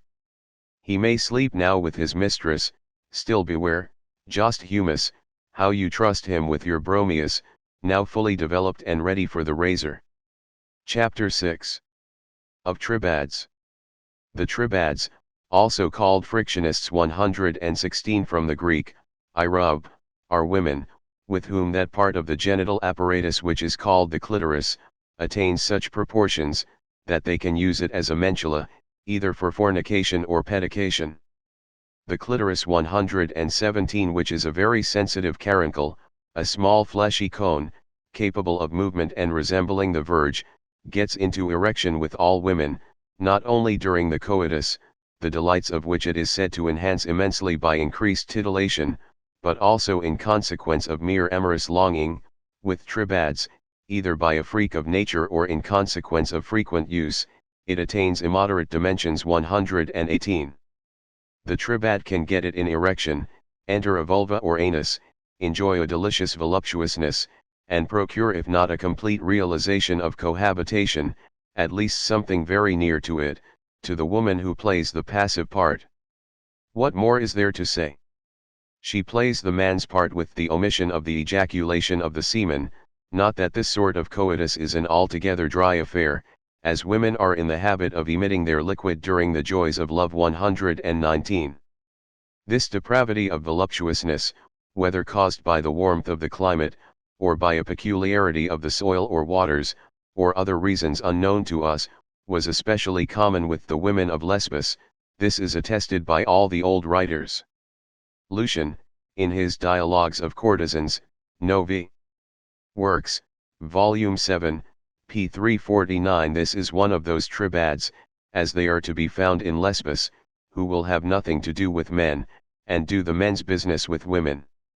If such things were an everyday occurrence with the lesbian women, we must believe that they were pushed to them by natural instigation. 120, and to allay an intolerable pruriency. Who has not heard of that most celebrated queen of all tribads, Sappho, herself a lesbian? Some authors, Maximum of Tyre the first among them, have with the best intention tried to exonerate her from his infamous vice, but hear her in Ovid, and he represents the ancients in sentiment and feeling, repudiating her would-be apologists, Heroides, 15:15-20. Neither the maidens of Pyrrha, nor those of Methymna 121, nor all the host of lesbian beauties please me. Vile to me seems Anactoria, vile the fair Cydno, Athens is no more so dear to my eyes as once she was, nor yet 100 others I loved not innocently. 122. Villain. Yours is now what belonged to many women. And verse 201. Lesbian women, beloved, who made me infamous. Sappho speaks first in general of those that have submitted to her caresses, the maidens of Pyrrha and Methymna, then she mentions by name Anactoria, Cydno, and Athens, to whom Suidas adds Telesippa and Megara. Her favorites, whom she loved well, were 3 in number, Athens, Telesippa, Megara, and for those she burnt in impure passion. These passages from the ancients are clear enough, and do not admit of any doubt. They even assist us in explaining other sentences, which otherwise seem obscure or ambiguous, for instance the masculine Sappho of Horace, Epistles I, 19, 28, making plaint against the maids of her country, Odes 2, 13, 25, also Ovid, Art of Love, 3, 331. Sappho should be well known, too, what more wanton than she? Tristia, 2, 363. What was the lore lesbian Sappho taught, but to love maids? And Martial, 7, 68. 123. Sappho, the amorous, praised our poetess, the latter was more pure, the former not more perfect in art. Lucian's witty and licentious pen has made famous another tribad, Megillah, in the above quoted dialogue. This dialogue is not outrageously obscene, for it breaks off just at the moment when things would have had to be said very plainly. Nevertheless, the virginal modesty of our Wieland has not dared to translate it into German. The philosopher of Samosata brings Leina upon the scene, and makes her disclose by what artifices Megillah gained her consent. Leina asks Megillah, "Are you then made like a man, and do with Demonassa, whom Megillah used after the manner of tribads, as men do?" "I have not got exactly all that, my Leina," answers Megillah, "but I am not entirely without it. However, you will see me at work, and in a very pleasant manner. I have been born like all of you, but I have the tastes, the desires, and something else of a man. Let me do it to you, if you do not believe me, and you will see that I have everything that men have. Give me leave to work you, and you will see." Leina confesses that she at last consented, moved by her solicitations and promises, and no doubt also by the novelty of the thing. "I let her have her way," she says, yielding to her entreaties, seconded by a magnificent necklet and a robe of fine linen. "I took her in my arms like a man, she went to work caressing me, panting with excitement and evidently experiencing the extreme of pleasure." Clonarion asks her inquisitively, "But what did she do to you, Leina, and how did she manage?" But Leina eludes the question. "Do not ask me anything more, these are nasty doings, by Urania, I shall not breathe a word more," she answers, to the great regret of the reader, who would like to penetrate further this mystery. Amongst the tribads is still to be named Philanus, the same, no doubt, who according to Lucian, Amores, ch. 28 Works Volume V, p. 88, wrote about erotic postures, let our women's apartments be filled by women like Philanus, dishonored by androgynic 124 loves. Sophoclidiska in Plautus, to whom Pagnian says, do not caress me, subagitatrix. Persa, Act 2, 41, and Folia of Ariminum, who according to Horace, Epodes, v. 41, was of masculine lubricity. However, writers as a rule touch upon these points more lightly than is agreeable to the curiosity of the reader. For the same reason the too great reserve of Seneca, Controversia, 2, is to be regretted, where he says at the end, Hybres having to plead in favor of a man who had surprised and killed a tribad, described the grief of the husband. On such a subject one must not ask for a too particular investigation. Much more complete, full, and explicit is our good friend of Bilbilis, Martial. Hear him. He is disclosing the tribadic doings of Balba, so clearly that it could not be done better. 91. As no one, Bassa, ever saw you go with men, as rumor never assigned you a lover, as every office about you was fulfilled by a troop of women, no man ever coming nigh you, you seem to us, I admit, a very Lucretia. But, oh! Shame on you, Bassa, you were a fornicator all the time. You dare to conjoin the private parts of two women together, and your monstrous organ of love feigns the absent male. You have contrived a miracle to match the Theban riddle, that where no man is, there adultery should be. Surely it is clear enough what Bassa did, in conjoining the privates of two women together. By no means. There are expounders, and very good ones, too, who have quite misunderstood this very easy passage, and have imagined that Bassa misused women by introducing into their vagina a Leithern contrivance, an Olisbos, a Godmishi. We shall speak at the end of this chapter of this kind of pleasure, but it was quite unknown to Bassa, who simulated the man in her own person. Nothing could be more monstrous than the libertine passion of Philanus. She did not content herself with introducing her stiff clitoris in the vulva of tribads. Martial, 7, 69. Tribad of tribads, you, Philanus, you are well justified in calling her your mistress whom you work, or in those of other young girls, and to get a dozen of them under her in a day, but she even petticate boys. Martial, 7, 67. Philanus the tribad petticates boys 125, and stiffer than a man in one day works 11 girls. In order to leave nothing untasted in the way of virile lusts, she was also a cunnilingue, same epigram, at the end. After all that, when she is in good feather she does not suck, that is too feminine, she devours right out girls' middle parts. May all the gods confound you, Philanus, who think it manly work to lick the vulva. Philanus, when overmuch in rut, caused herself also to be served by cunnilingues. This is clear enough from Martial, 9, 41. When Diodorus, wanting the Tarpeian crowns, left Pharos behind and sailed for Rome, Philanus vowed that to celebrate her mate's return an innocent maid should lick her, such a one as the chaste Sabina women still cherish. She vowed if her husband returned to have her vulva licked by a young girl, well known for her innocence and chastity. To have it done by prostitutes was for Philanus nothing new. She wanted on that occasion to experiment with a virgin, exactly like men, who always want something new and strange to spur their lust. How rare it was for women to use other women for that purpose appears from Juvenal 2, 47-49. There will no other instance be found so abominable in our sex. Tetia does not lick Clavia, nor Floricatala. But what could you find stronger, more energetic, and plainer to enlighten the reader completely on this subject than the following verses in Satire 6, 308-333, where Juvenal's ire against the tribadic orgies in Rome breaks out in words of fire. At night they stop their litters here, make water here, and flood with long siphons the goddess statue, and ride turn and turn about and go through the motions under the eye of the conscious moon, then they make for home. When the morning light returns, you walk through your wife's piss, to visit your great friends. Known are the secret rites of the bona dia, when the flute excite their wanton loins, when drunk with music and with wine they rush along, whirling their locks and howling, these Maenades of Priapus. How they yearn for instant copulation!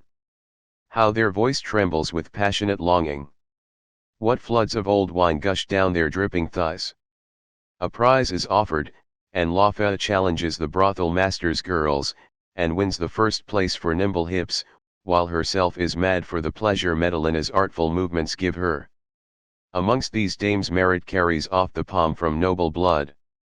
There nothing must be feigned, all must be done in very truth and deed enough to set on fire, however chilled with age, Laomedon's son, and old Nestor with his rupture. Then is seen mere lust that will brook not a moment's more delay, women in her bare brutality, while from every corner of the subterranean hall rises the reiterated cry, "The hour is come, admit the men." Is the lover asleep? She bids the first young man to hand snatch up his hood and come at once. Is none to be found? Resort is had to slaves. No hope of slaves? A water carrier will be hired to come. If he comes not, and men there are none, she will not wait an instant more but get an ass to mount her from behind. The Tribatic orgies were divided into two kinds. In one of them the Roman dames, giving free course to their lust, defiled the altar of chastity, in the other they celebrated the mysteries of the bona dia. You see, in the first place the Tribads go at night in litters to the altar of chastity, there pass their water 126 against the statue of the goddess, and having perhaps spurted their urine up to her face 127 they at all events wet the area all about, their husbands walking right through it in the morning, when they go to see their patrons, and then they ride or allow themselves to be ridden alternately. Here we have more than one Philanus, Tribad of Tribads. Other ladies go to celebrate the mysteries of the bona dia, well known to the public since the adventures of Clodius 128. You observe them rousing themselves with the sounds of flutes and trumpets, as also with fumes of wine, to undergo valiantly the jests of mutual love. You see their amorous frenzy, their hair flying in the wind, you note their sighs of longing, and how they piss with excitement. A prize is set, as in the feast of Pope Alexander VI, to be given to the most intrepid Tribad. Lafa calls upon the brothel girls to let her ride them, and carries off the crown 129, there is none there of better heart than Madalena, expert in plying her loins and buttocks, there all etiquette ceases, mistresses and servants alike contest for the palm of obscenity, there is no sham, all is Tribatic reality 130, but, after all, finally nature got the upper hand again, the Tribad disappeared, and the woman became again a woman, leaving alone Tribadism, as a phantom only of pleasure, and not satisfying them. From all parts a cry is raised, now is the time for the men to come in, go and find young men, if you cannot find any, then slaves will do, if they are lacking, bring the first men you can find in the streets. And if all fails, in their shameless wantonness, they will offer their buttocks to an ass 131. On the origin of Tribads 132 Phaedrus has a fable, 4:14. Another asked the reason why Tribads ensigns were created. The old man thus explained, the same Prometheus, modeller of the human clay, that if it knock against fortune is shivered in pieces, once when he had been fashioning all day long separately those parts that modesty keeps hidden beneath a garment, to fit them presently to the bodies he had made, was unexpectedly invited to supper by Bacchus. There he imbibed the nectar in large draughts, and returned late home with unsteady foot, then what with fumes of wine and sleepiness, he joined the female parts to male bodies, and fixed male members onto the women. Thus it is we find lust indulging in depraved pleasures. The masculine member applied to women is evidently that clitoris of such proportions in erection, that the Tribads can use it like a penis. The female apparatus fitted onto man is nothing else but the posterior orifice, which itches in the case of sins, just as the vulva titillates women. Tribads were not wanting in the times of Tertullian, he calls them frictrices. De Paleo, ch. 4. Look at those she-wolves who make their bread by the general incontinence, amongst themselves they are also frictrices. The same author says in the De Resurrectione Carnis, ch. 16, I do not call a cup poisoned which has received the last sigh of a dying man, I give that name to one that has been infected by the breath of a frictrix, of a high priest of Cybe, of a gladiator, of an executioner, and I ask if you will not refuse it as you would such persons actual kisses. Nor was the trade of tribad out of date in the time of Aloysius Sigia. Nay, do not think me, says Tullia, Dialogue 2, worse than others. This taste is spread almost over the universe. Italians, Spaniards, French, are all alike as to the tribadism of their women. If they were not ashamed, they would always be rutting in each other's arms. More, she quotes herself some examples of the hot transports of tribads, Dialogue 7. Enamunda, the sister of Fernando Porcio, was very beautiful, and not less so was a friend of hers, Francisca Bellina. They frequently slept together in Fernando's house. Fernando laid secret snares for Francisca, the latter knew that he desired to have her, and was proud of it. One morning the young man, stung by his desires, rose with the sun, and stepped out upon the balcony to cool his hot blood. He heard the bed of his sister in the next room cracking and shaking. The door stood open, Venus had been kind to him and had made the girls careless. He enters, they do not see him, blinded and deafened by pleasure. Francisca was riding Enamunda, both naked, full gallop. The noblest and most powerful mantulas are every day after my maidenhead, said Francisca, I should select the finest, dear, but for you, so fain am I to gratify your tastes and mine. Whilst speaking she was jogging her vigorously. Fernando threw himself naked into the bed, the two girls, almost frightened to death, dared not stir. He draws Francisca, exhausted by her ride, into his arms and kisses her. How dare you, abandoned girl, he says, violate my sister, who is so pure and chaste. You shall pay me for this, I will revenge the injury done to our house, answer now to my flames as she has answered to yours. My brother, cries Enamunda, pardon two lovers, and do not betray us to slander.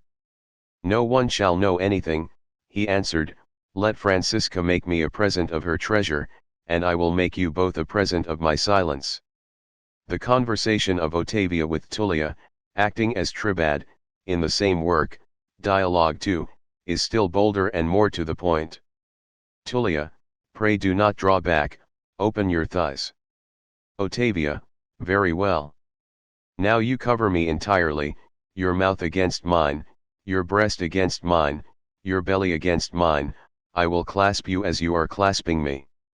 Tullia, raise your legs, cross your thighs over mine, I will show you a new Venus, to you quite new. How nicely you obey. I wish I could command as well as you execute. Ottavia, ah!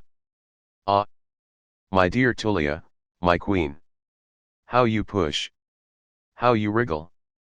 I wish those candles were out, I am ashamed there should be light to see how submissive I am. Tullia, now mind what you are doing. When I push, do you rise to meet me, move your buttocks vigorously, as I move mine, and lift up as high as ever you can. Is your breath coming short? Ottavia, you dislocate me with your violent pushing, you stifle me, I would not do it for anyone but you. Tullia, press me tightly, Ottavia, take, there. I am all melting and burning, ah! Ottavia, your affair is setting fire to mine drawback. Tullia, at last, my darling, I have served you as a husband, you are my wife now. Ottavia, I wish to heaven you were my husband. What a loving wife I should make. What a husband I should have. But you have inundated my garden, I am all bedewed. What have you been doing, Tullia? Tullia, I have done everything up to the end, and from the dark recesses of my vessel love in blind transports has shot the liquor of Venus into your maiden bark. Leo Africanus, in his description of Africa, p. 336, edition Elsevier, of 1632, mentions the Tribads of Fez. But those who have more common sense, call these women, he is speaking of witches, sahakat, a word which corresponds with the Latin for catrices, because they take their pleasure with each other. I cannot speak more plainly without offending decency. When good-looking women visit them, these witches fall at once in hot love with them, not less hot than the love of young men for girls, and they ask them in the guise of the devil to pay them by suffering their embraces.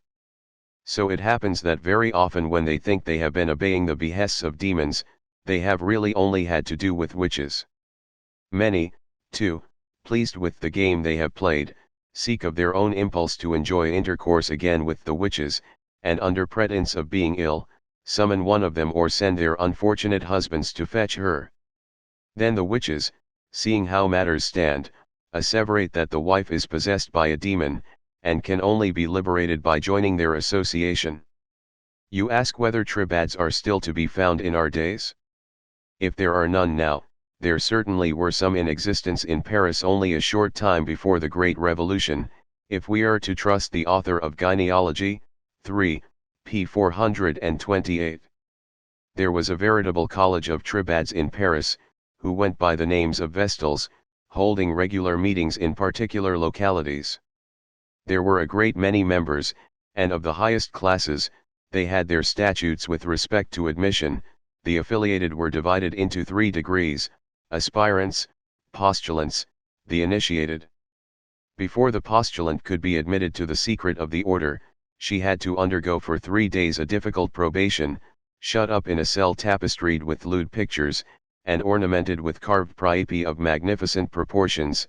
She had to keep up a fire with I do not know how many ingredients, and arranged in such a manner that it would go out if there was taken too much or too little of any of the materials, on the 4 altars of the temple, which was adorned with statues of Sappho, of the lesbians she had loved, and of the Chevalier d'Eon, who for so many years successfully dissimulated his sex, and with splendid hangings, perpetual fires were burning. Kept English women, too, did not recoil at tribadism, as the same author states, 3, p. 394. He affirms that not long before the close of the last century, confederacies of Tribads, called Alexandrine confederacies, were still in existence in London, though in a small number only.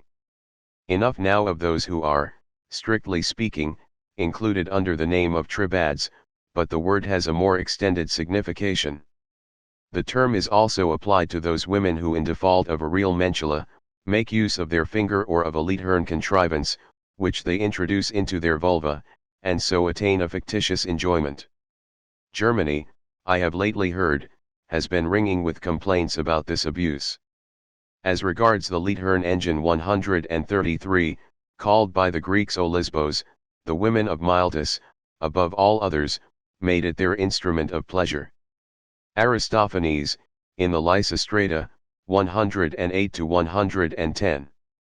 For since the day the Milesians left us in the lurch, not an Olisbos have I set eyes on, 8 inches long that might give us its Leithern aid. Suidas under the word. A virile member made of leather which was used by Milesian women, as being Tribads and immodest. It was also made use of by widows. The same author under the word. Cratinus also says on this head, lewd women will be using the Olisbos. Hesychus quotes the same passage. If you ask whether modern women, who have suffered the wrong of seeing their beauty slighted, actually have recourse to this Leithern substitute, Aloysius Sigia, Dialogue 2, shall answer you. The Milesian women made for themselves imitations in leather, 8 inches long and thick in proportion. Aristophanes tells us that the women of his day habitually made use of such.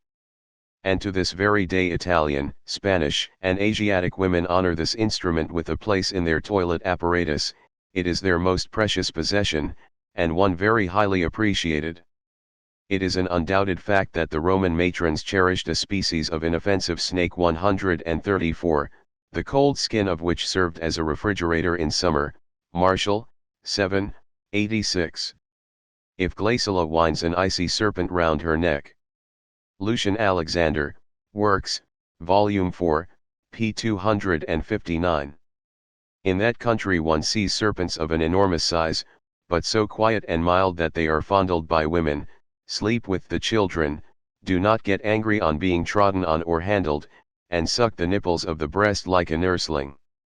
This being so, our eminent Bottiger was probably right, when he wrote page 454 of his Sabina 135, a profoundly scientific work in German, that very likely snakes were used as instruments to satisfy the lubricity of amorous women. You may understand now what happened, or what might have happened to Attia, the mother of Augustus, of whom Suetonius, Augustus, ch. 94, wrote. I read in the treatise of Asclepiades of Men called the Theologumena, how Attia the mother of Augustus, having gone at midnight to the temple of Apollo, to assist at a solemn sacrifice, fell asleep, and so did the other women present, how a serpent suddenly glided close to her, and after some little time withdrew again, and how on waking she purified herself, as though she had left the arms of her husband. There would be nothing surprising in the fact that a serpent of that sort should have investigated even without incitation on Attia's part, a certain locality which was well known to it by the lubricity of other women, and that Attia felt on awakening the very same sensation as though she had undergone a real coitus. Footnotes, of Tribads. 116. They were also called Heterostriae Hesychus, Heterostriae Tribads, and likewise Diaterostriae, according to the same author. Diaterostriae, women who go after prostitutes, Hetairai, for carnal intercourse, just as men do, same as Tribads. 117. Aloysius Sigia, Dialogue 3, but I forgot, Tullia speaking, to tell you of the clitoris. This is a membranous body, situated at the bottom of the pubis, and representing in a reduced form the virile verge. As is the case with the verge, the amorous desire excites it to erection, and in certain women of an ardent temperament it inflames them with pruriency to such a degree that by the mere caressing of it with the hand they very often discharge their fluid without the help of a rider at all. 118. If that woman whom Plater saw, according to Venet in his Tableau de l'amour conjugal, volume I, ch. 1, 3, was not a tribad, she might well have been one. Her clitoris, which with other women attains in its utmost erection the length of the half of the little finger or thereabouts, was as long as the neck of a goose. Is it surprising that women furnished with such an implement should wish to get rid of it? Amputation is however dangerous. Plater did not venture to finish an amputation which he had commenced, and Rodohamides, an Egyptian physician of the 6th century, had not courage to even undertake one, although commanded by a queen to perform the operation. Venet, 4, 2. Those whom Adramates, the king of the Lydians, ordered to castrate women, were they more courageous? Athenaeus, 12, 2, Xantha states in the second book of his Lydiacs, that Adramates, king of the Lydians, was the first to have women castrated and employ them as eunuchs. However that may be, these female eunuchs have very much exercised the commentators. Some suppose that straps and buckles did in their case the same service as the chastity belts, which, it is said, Spaniards and Italians to this day compel their wives to wear if they think they have reason to be jealous. Others believe that it was a question of suture, as is the case with the natives of Angola and the Congo, who stitch the vulvas of young girls for the protection of their maidenheads, but I believe that nobody knows anything certain in this respect. Nor does it appear that these women had to submit to an operation, which is certainly practiced upon the young girls by the Arabs, Copts, Ethiopians, in some parts of Persia and Nigritia, and which consists in cutting off the prepuce of the clitoris. This is proved by abundant evidence, and reported in the Encyclopedia of Ersch and Gruber under the word, Beschneidung, circumcision. How indeed could Athenaeus describe as eunuchize that which is calculated to increase the fecundity of women? I thought first that these women were tribads changed into eunuchs by the removal of their immoderately large clitoris. I am now inclined to believe that the king caused that to be done to these women, which according to Aristotle, Nat. Hist. 9:50, was done to sows. Sows are castrated, so that they shall no longer desire the coitus and get quickly fattened. They are castrated, suspended by their hind legs, after fasting 2 days, by an incision in that place where with a man the testicles are situated, in fact in the female matrix. Pliny, Nat.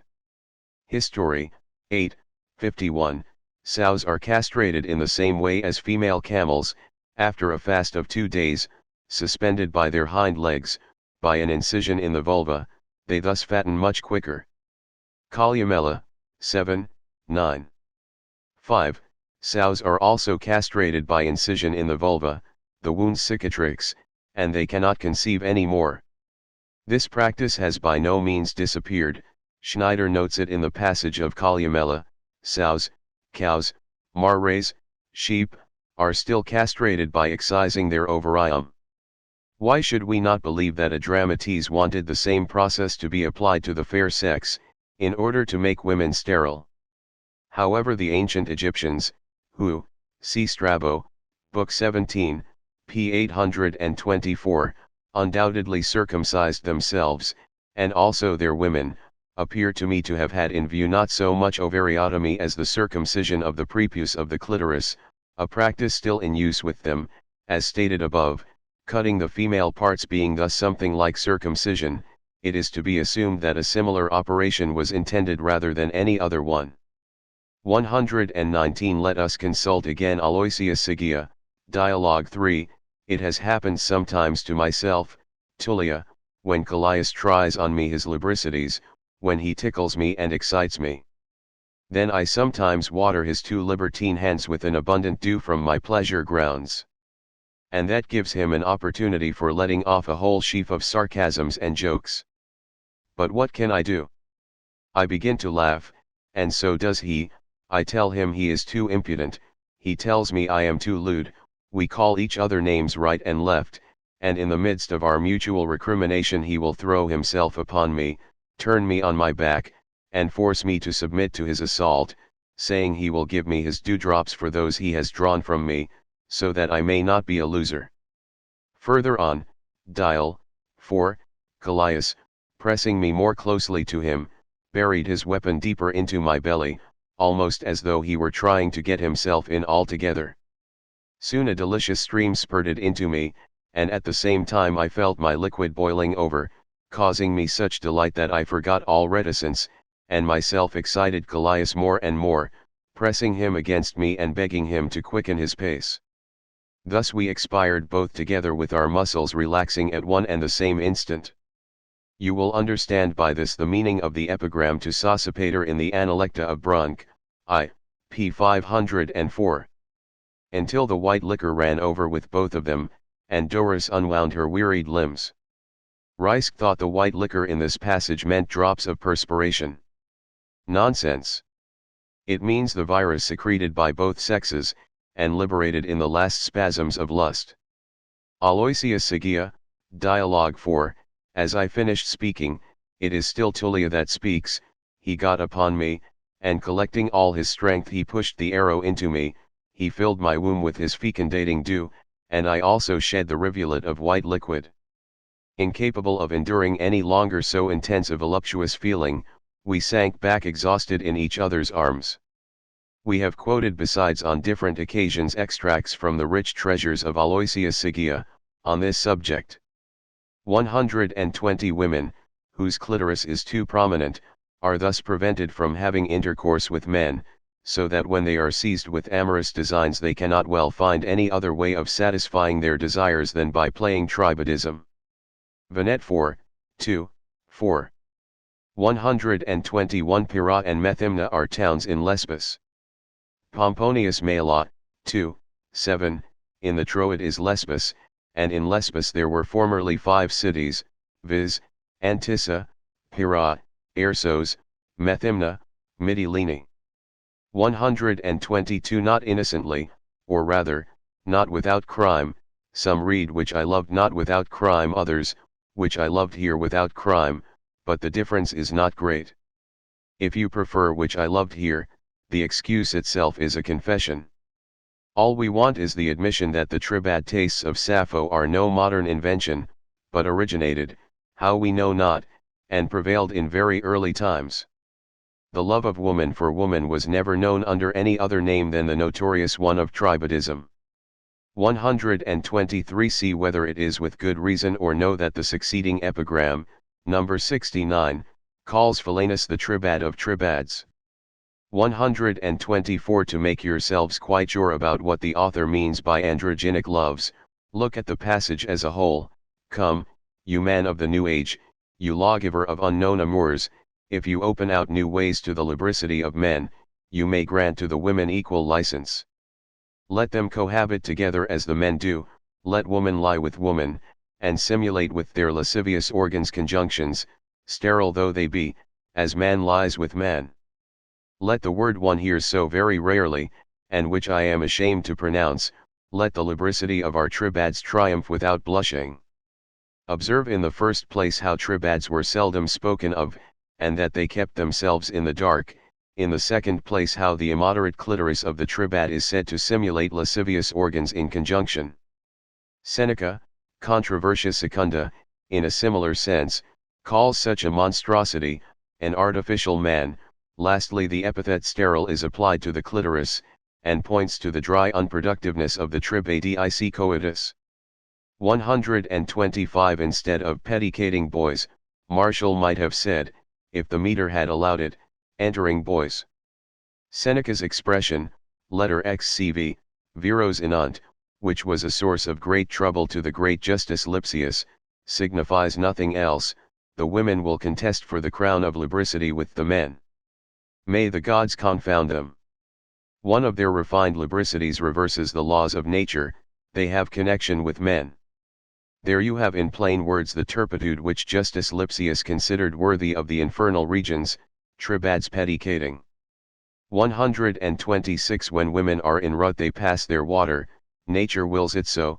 Juvenal, 6, 63-65, let lewd Bathyllus dance the pantomime of Leda, representing Leda receiving Jupiter in a dance with wanton gestures. Tusia cannot command her bladder, Apula is sighing as if in amorous trance.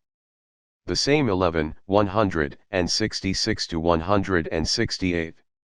The other sex however feels more pleasure, is much sooner fired, and lets the water off, excited through eyes and ears. What Juvenal says here as to this greater enjoyment on the part of the opposite sex is connected with his general opinion that women experience more pleasure in love than men do. So his words in 6:254, for how insignificant is our pleasure. Tiresias, called upon to arbitrate on this point in Lucian, Amores, p. 85, declared women's enjoyment to be double that of men, unless indeed we are to agree with Tiresias' arbitrament, that the woman's pleasure is twice that of the man. Martial, 11, 17. How often will your rigid nerve lift up your tunic, though you be as stern as Curius or Fabricius? You too have to read our pages, be they ever so lascivious, young maiden, though you come from Padua. 127. There is some ambiguity about the long siphons. They are rivulets of urine passed near the statue, or perhaps Juvenal means, to use the expression of Grange, urine spurted right up into the goddess' face, which may be done by impudent women compressing with the hands their parts, and thus retaining for some time the water, thus collected it will spurt out with greater force. 128 verse 335-339. But all the Moors and Indians well know the flute girl who showed a bigger penis than great Caesar's two Anticatos, in that place from which a rat will fly, conscious of possessing testicles. 129. The nimble hips are those of the tribad, who is riding another in the posture of Apuleius Photus, metamorph. 2, p. 122, when she gratified Lucius with the joys of a superincumbent Venus. 130. All this was actually represented in Paris, 1791, on the stage of a theatre, where, According to the author of the Gyneology 3, 423, a man completely naked had connection with a woman as naked as himself, both representing savages, accompanied by the plaudits of both sexes. There is however nothing new under the sun. With the Romans it had long been customary, after the public games were finished, to bring prostitutes into the arena, and set them to work, so that the spectators might have an opportunity to perform what they had been looking at with greedy eyes. A herald proclaimed what was to come. Tertullian, De Spectaculis, ch. 17, prostitutes, the victims of public incontinence, are brought upon the stage, shamefaced with respect to the women only, to the men they were known, they are exposed to the laughter of all, high and low, their dwellings, their prices, even their recommendations were proclaimed by the crier. Isidorus, Origins, 1842, the theatre is like a brothel, when the games are over, public women are prostituted there. The rape of the Sabines described in Livy, 2, 18, would seem to have been a not dissimilar form of amusement, in this year young Sabines in Rome having, in the midst of the games, abducted some prostitutes, the tumult ensuing thereupon degenerated into a riot, in fact nearly into a battle. 131 Observe the subtlety of the expression adopted by the poet, offers her buttocks to an ass to get on them. Juvenal knows that a woman has no chance to have an ass's mentula in her except by turning her back to the beast. 132 Plato, Symposium, Works, Zweibrücken edition, Volume X, p. 205, imagines another origin, in the passage where he relates the celebrated fable, according to which Jupiter had cut the men in halves. He says, as to those women who are halves of women, they are not much harassed by desires after men, but are much more given to amuse themselves with women. The Hetaerostrae descend from their category. 133 Another use of these Leithern engines has been noted in ch. 2. 134 The sort of snake served also to amuse men. Suetonius, Tiberius, ch. 72, he kept for amusement a snake. One day, when he went as usual to feed it, he found it devoured entirely by ants, which he took as a warning to guard against being attacked by a mob. Pliny, Nat. Hist. XXIX, ch. 4, the Aesculapian serpent was brought to Rome from Epidaurus.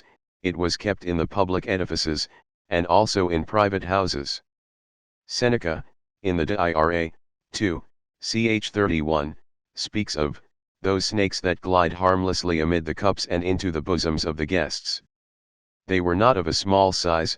This appears from what Philostratus says in his Heroics, 8, 1. Ajax had a tame snake of 5 cubits length, which kept close to him, guided him on his way, and followed him about like a dog. This kind of snake was very common at Pella, in Macedonia, as Lucian says in a passage quoted in the text. There are many such in their country. They are still to be found in Italy, according to Justus Lipsius in his notes to Seneca. 135 Sabina, or the morning toilette of a Roman lady at the end of the 1st century, translated into French by Clapier, 1813, 8 vo. Chapter 7.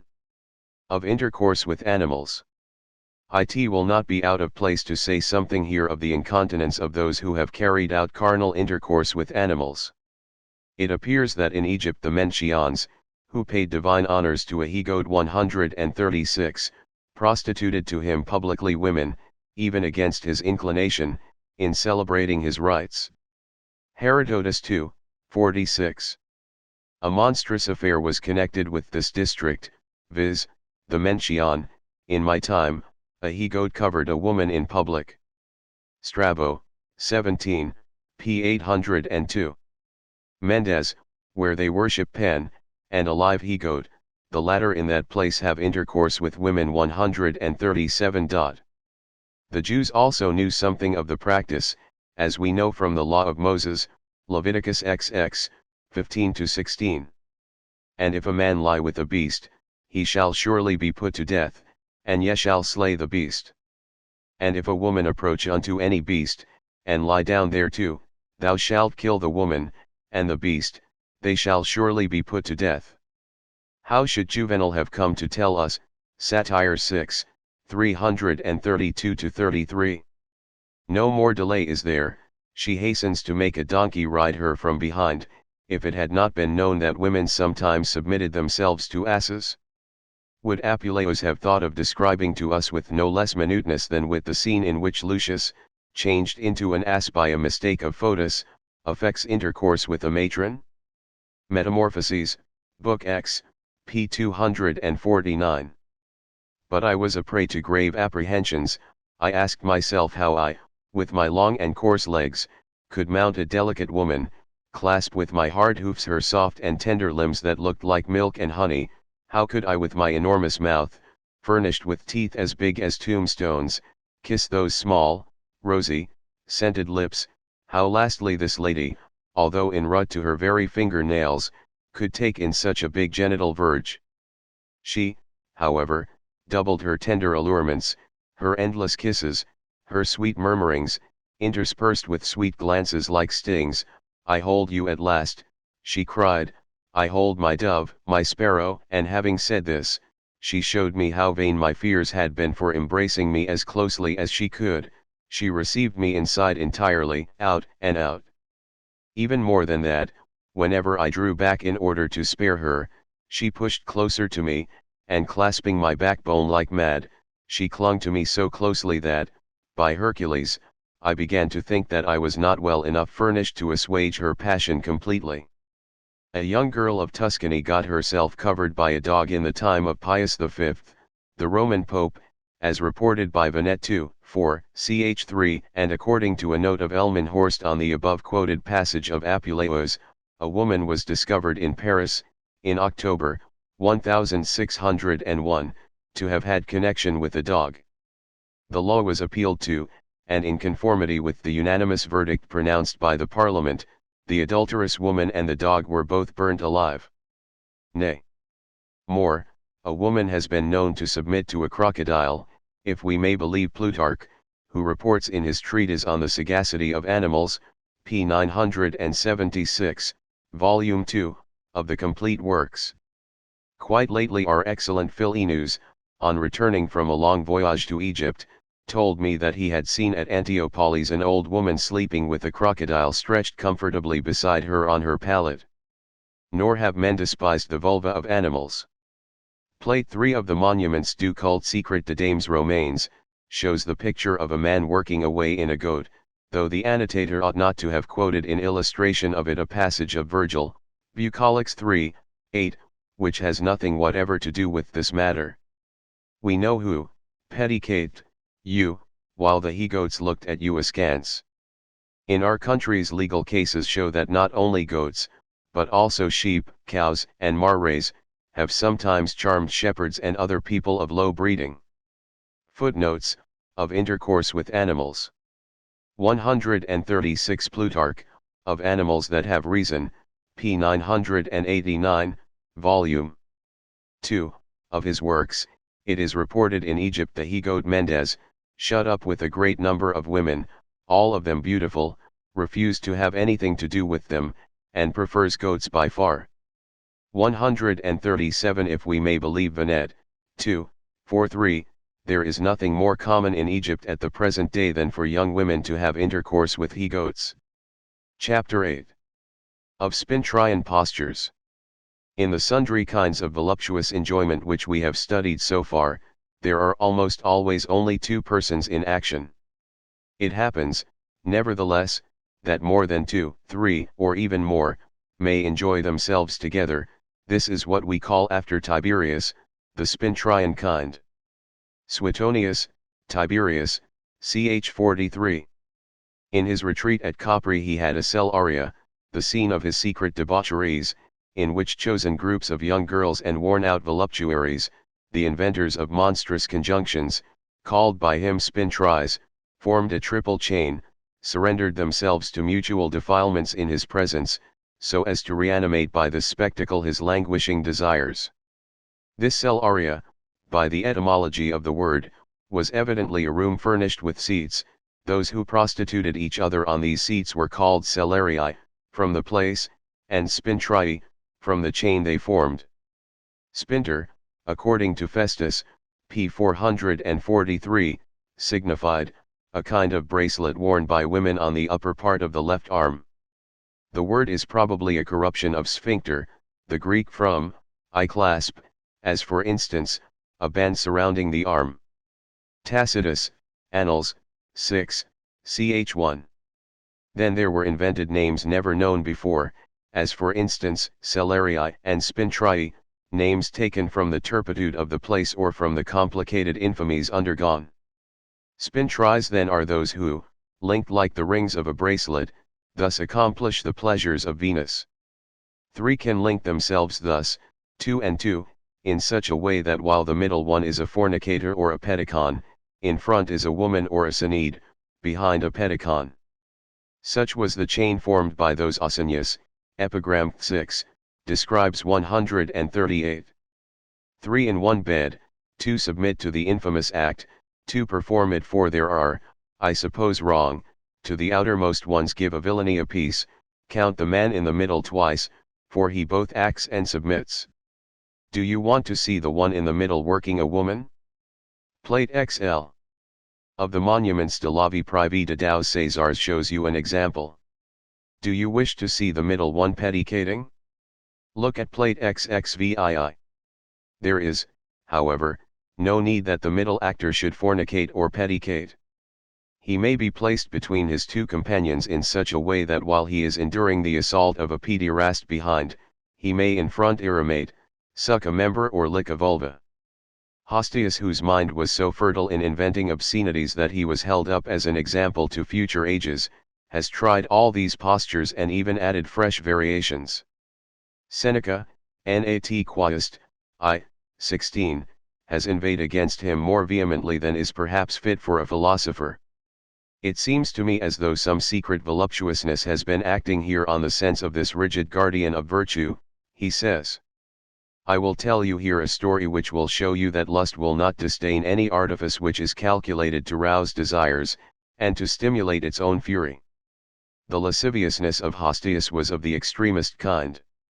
It was this rich miser, this slave of 100,000,000 sesterces, whose death, when he had been assassinated by his slaves, Augustus would not avenge, although he would not say that they were right to kill him. His lewdness was not contented with one sex, he was as passionate for men as for women. He had mirrors made which magnified the reflection so much that a finger appeared as big as an arm. These mirrors were placed in such a manner that when he had a man under him he could watch every movement of his accomplice, and enjoy as it were the fictitious size of his member. He chose his men carefully, the measuring tape in hand, and still had to deceive his insatiable passion. It would be too outrageous to report everything which this monster, that ought to have been torn into pieces, dared to say and do with his mouth. When surrounded on all sides by his mirrors he was the spectator of his own turpitudes, and those secret infamies which every man would deny, if accused of them. Of such he took his fill not with his mouth only, but also with eyes. And, by Hercules, generally speaking, crimes shun their own reflection. Men who are bare of every feeling of honor and exposed to every insult, still have some sense of shame, and do not appear as they are.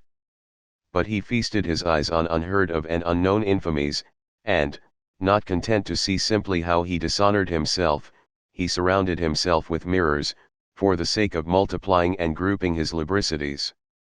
As he could not see unaided everything distinctly when, petticoated by one man, he had his head between the thighs of another, he saw by his mirrors what he was doing and how. He saw the lewd work of his mouth, and watched himself absorbing men by every orifice. Sometimes placed between a man and a woman, playing both ways the passive part, he was able to see the greatest abominations. Darkness was not for him. So far from being afraid of the light of day, he wanted it for his monstrous copulations, and was proud to have them illuminated by it. Nay, more, he even wanted to be painted in these attitudes. Even prostitutes have a certain reserve, and those that abandon themselves to the outrages of all, veil to some extent their poor complaisances, and the very brothel keeps some relics of decency, but this monster turned his obscenities into a spectacle for himself. Yes, he said, I submit myself to a man and a woman at the same time, but nevertheless with the organs which are left free to me I am still able to commit a worse ignominy. All my limbs are polluted, then shall my eyes also take part in my enjoyments, they shall be witnesses and judges. What I cannot see in a natural way let me see by the help of art, so that I may not be ignorant of what I am doing. No matter to me that nature has provided man with such insignificant organs of voluptuousness, the same nature which has furnished animals so well, I find means to deceive my passion, and to satisfy myself. Where is the harm, if I try to imitate nature? I will have mirrors which shall reflect images of incredible dimensions. If I could, I would make these images real, as I cannot, I must be satisfied with phantoms. Let me see these objects of obscenity larger than they are in reality, and surprise myself by the sight of them. Plate XXI. Of the monuments de la vie privée de Deux Césars shows the picture of Tiberius in a very strange spintrian posture, which, however, is not without charm. The emperor, half reclining on his back, licks one girl's privates who is kneeling over him, while he offers his penis to be sucked by another. There are also arrangements where more than three can join, making thus a longer chain. Let a man put his member into a woman while both of them are being petticoated at the same time, and you have four people forming a triple chain, like those of Tiberius in the passage of Suetonius quoted above. Suppose then another pedicon on each end, and then you have a group of five, forming a quadruple interweaving. Martial, 12:43. There are to be found novel figures of love, such as the impassioned fornicator may try, such as experienced libertines perform and keep the secret of, how five can copulate in a group, how more still may be connected in a chain. Look at plate 30. Of the monuments de la vie privée de Deux Césars, with a group of five copulators artistically diversified. Nero, lying face downwards, enters one girl who is on her back, at the same time licking the privates of another who is standing, he himself is being petticoated, while the girl standing also submits her behind to a pedicon. That such a chain may be extended infinitely, is self-evident. Footnotes, of Spintrian postures. 138 Translation by Ausonius of a Greek epigram of Strata, to be found in Brunk's Analecta, 2, 380. Enumeration. Of the erotic postures. 1. The man face downwards taking between his thighs the woman, who lies on her back with her legs stretched out straight. 2. The man face downwards taken between her thighs by the woman, who lies on her back with the legs apart. 3. The woman lying on her back taking only one leg of her cavalier between her thighs. 4. The woman lying on her back with her feet crossed over the loins of the man. 5. The woman lying on her back with one of her legs stretched out, and the other over the man's loins. 6. The woman lying on her back with the cavalier mounted on her with his back towards her face. 7. The woman lying on her back, with the cavalier mounted athwart her. 8. The man lying with the woman half couched on her side with the legs stretched out. 9. The man lying with the woman half couched on her side, one leg stretched out, the other one over the man's loins. 10. The woman half couched, the man mounted with his back to her. 11. The man on his knees, the woman on her back with her legs open. 12. The woman on her back with her legs resting on the man's loins, who is kneeling. 13. The woman on her back, one leg stretched out, the other one resting on the loins of the man, who is kneeling. 14. The woman on her back with her legs on the shoulders of the man, who is kneeling. 15. The woman on her back with one leg resting on the loins of the man, who is on his knees, and the other one on his shoulder. 17. The man kneeling gets into the woman, who is in a sitting position with her thighs open. 18. The woman sitting with one leg stretched out, and the other resting on the loins of the man, who is kneeling. 19. The woman sitting, with her two legs resting on the loins of the kneeling man. 20. The woman sitting with one leg stretched out, and the other on the shoulder of her cavalier on his knees. 21 The woman sitting with her 2 legs on the shoulders of her cavalier on his knees. 22 The woman sitting, one of her legs on the shoulder of the man on his knees, the other one stretched out. 23 The man on his knees, the woman with her back to him. 24 The man on his back, the woman facing him. 25 The man on his back with the woman turning her back to him. 26 The man on his back, the woman athwart him. 27 The man on his back, with the woman lifted up. 28 The man sitting with the woman facing him. 29 The man sitting, the woman facing him, with her legs in the air. 30 The man sitting with the woman turning her back upon him. 31 Man and woman standing. 32 Man and woman standing, with one leg of man or the woman lifted up. 33 The man standing, with the woman on her back, her legs open. 34 The woman lying on her back, with her legs lifted on the loins of the man, who is standing. 35 The woman lying on her back, one leg stretched out and the other lifted on the loins of the man, who is standing. 36 The woman on her back, with her 2 legs on the shoulders of the man, who is standing. 37 The woman on her back, one leg stretched out and the other one on the shoulder of the man, who is standing. 38 The woman on her back, with one of her legs on the shoulder of the man, who is standing, the other over his loins. 39 The man standing, the woman half lying on her side. 40 The man standing, getting into the woman who is sitting with her legs open.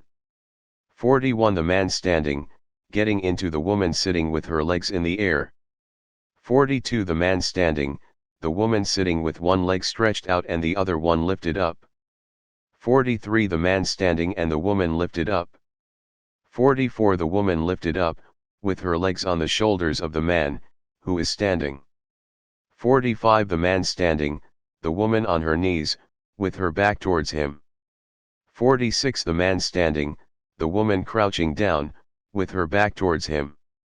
47 The man standing, the woman with her back towards him, the lower part of the body elevated, and the upper part resting on the bed. 48 The man standing, the woman turning her back to him with the lower part of the body artificially raised. 49 A man lying down and being petticoated. 50 A man petticoated standing. 51 A man on his knees being petticoated. 52 A man petticoated crouching down. 53 Irrimator lying down. 54 Irrimator sitting. 55 Irrimator standing. 56 Irrimator kneeling. 57 Irrimator crouching. 58 Cunnilingue lying down. 59 Cunnilingue sitting. 60 Cunnilingue standing. 61 Cunnilingue kneeling. 62 Cunnilingue crouching. 63 Fellatrix and Cunnilingue. 64 Masturbator. 65 The helping hand. 66 A third hand helping. 67 The finger helping. 68 The assistance of a Liedhern Godmishi. 69 Coitus with a male animal. 70 Coitus with a female animal. 71 Tribad at work on a woman. 72 Tribad petticoating. 73 3 spin tries, a fornicator petticoat. 74 3 spin tries, a pederast petticoat. 75 3 spin tries, a fellator being petticoat. 76 3 spin tries, a fellator entering a woman. 77 3 spin tries, a fellator petticoating. 78 3 spin tries, a fellator irrimating. 79 3 spin tries, a fellatrix entered by a man. 83 spin tries, a fellatrix petticoat. 81 3 spin tries, a fellatrix offers her vulva for licking. 82 3 spin tries, a cunnilingue fornicating. 83 3 spin tries, a cunnilingue petticoating. 84 3 spin tries, a cunnilingue irrimates. 85 3 spin tries, a cunnilingue being petticoat. 86 3 spin tries, a female cunnilingue is entered by a man. 87 3 spin tries, a female cunnilingue is petticoat. 88 4-spin tries forming a double chain. 89 4-spin tries forming a triple chain. 90 group of 5 copulators. The end.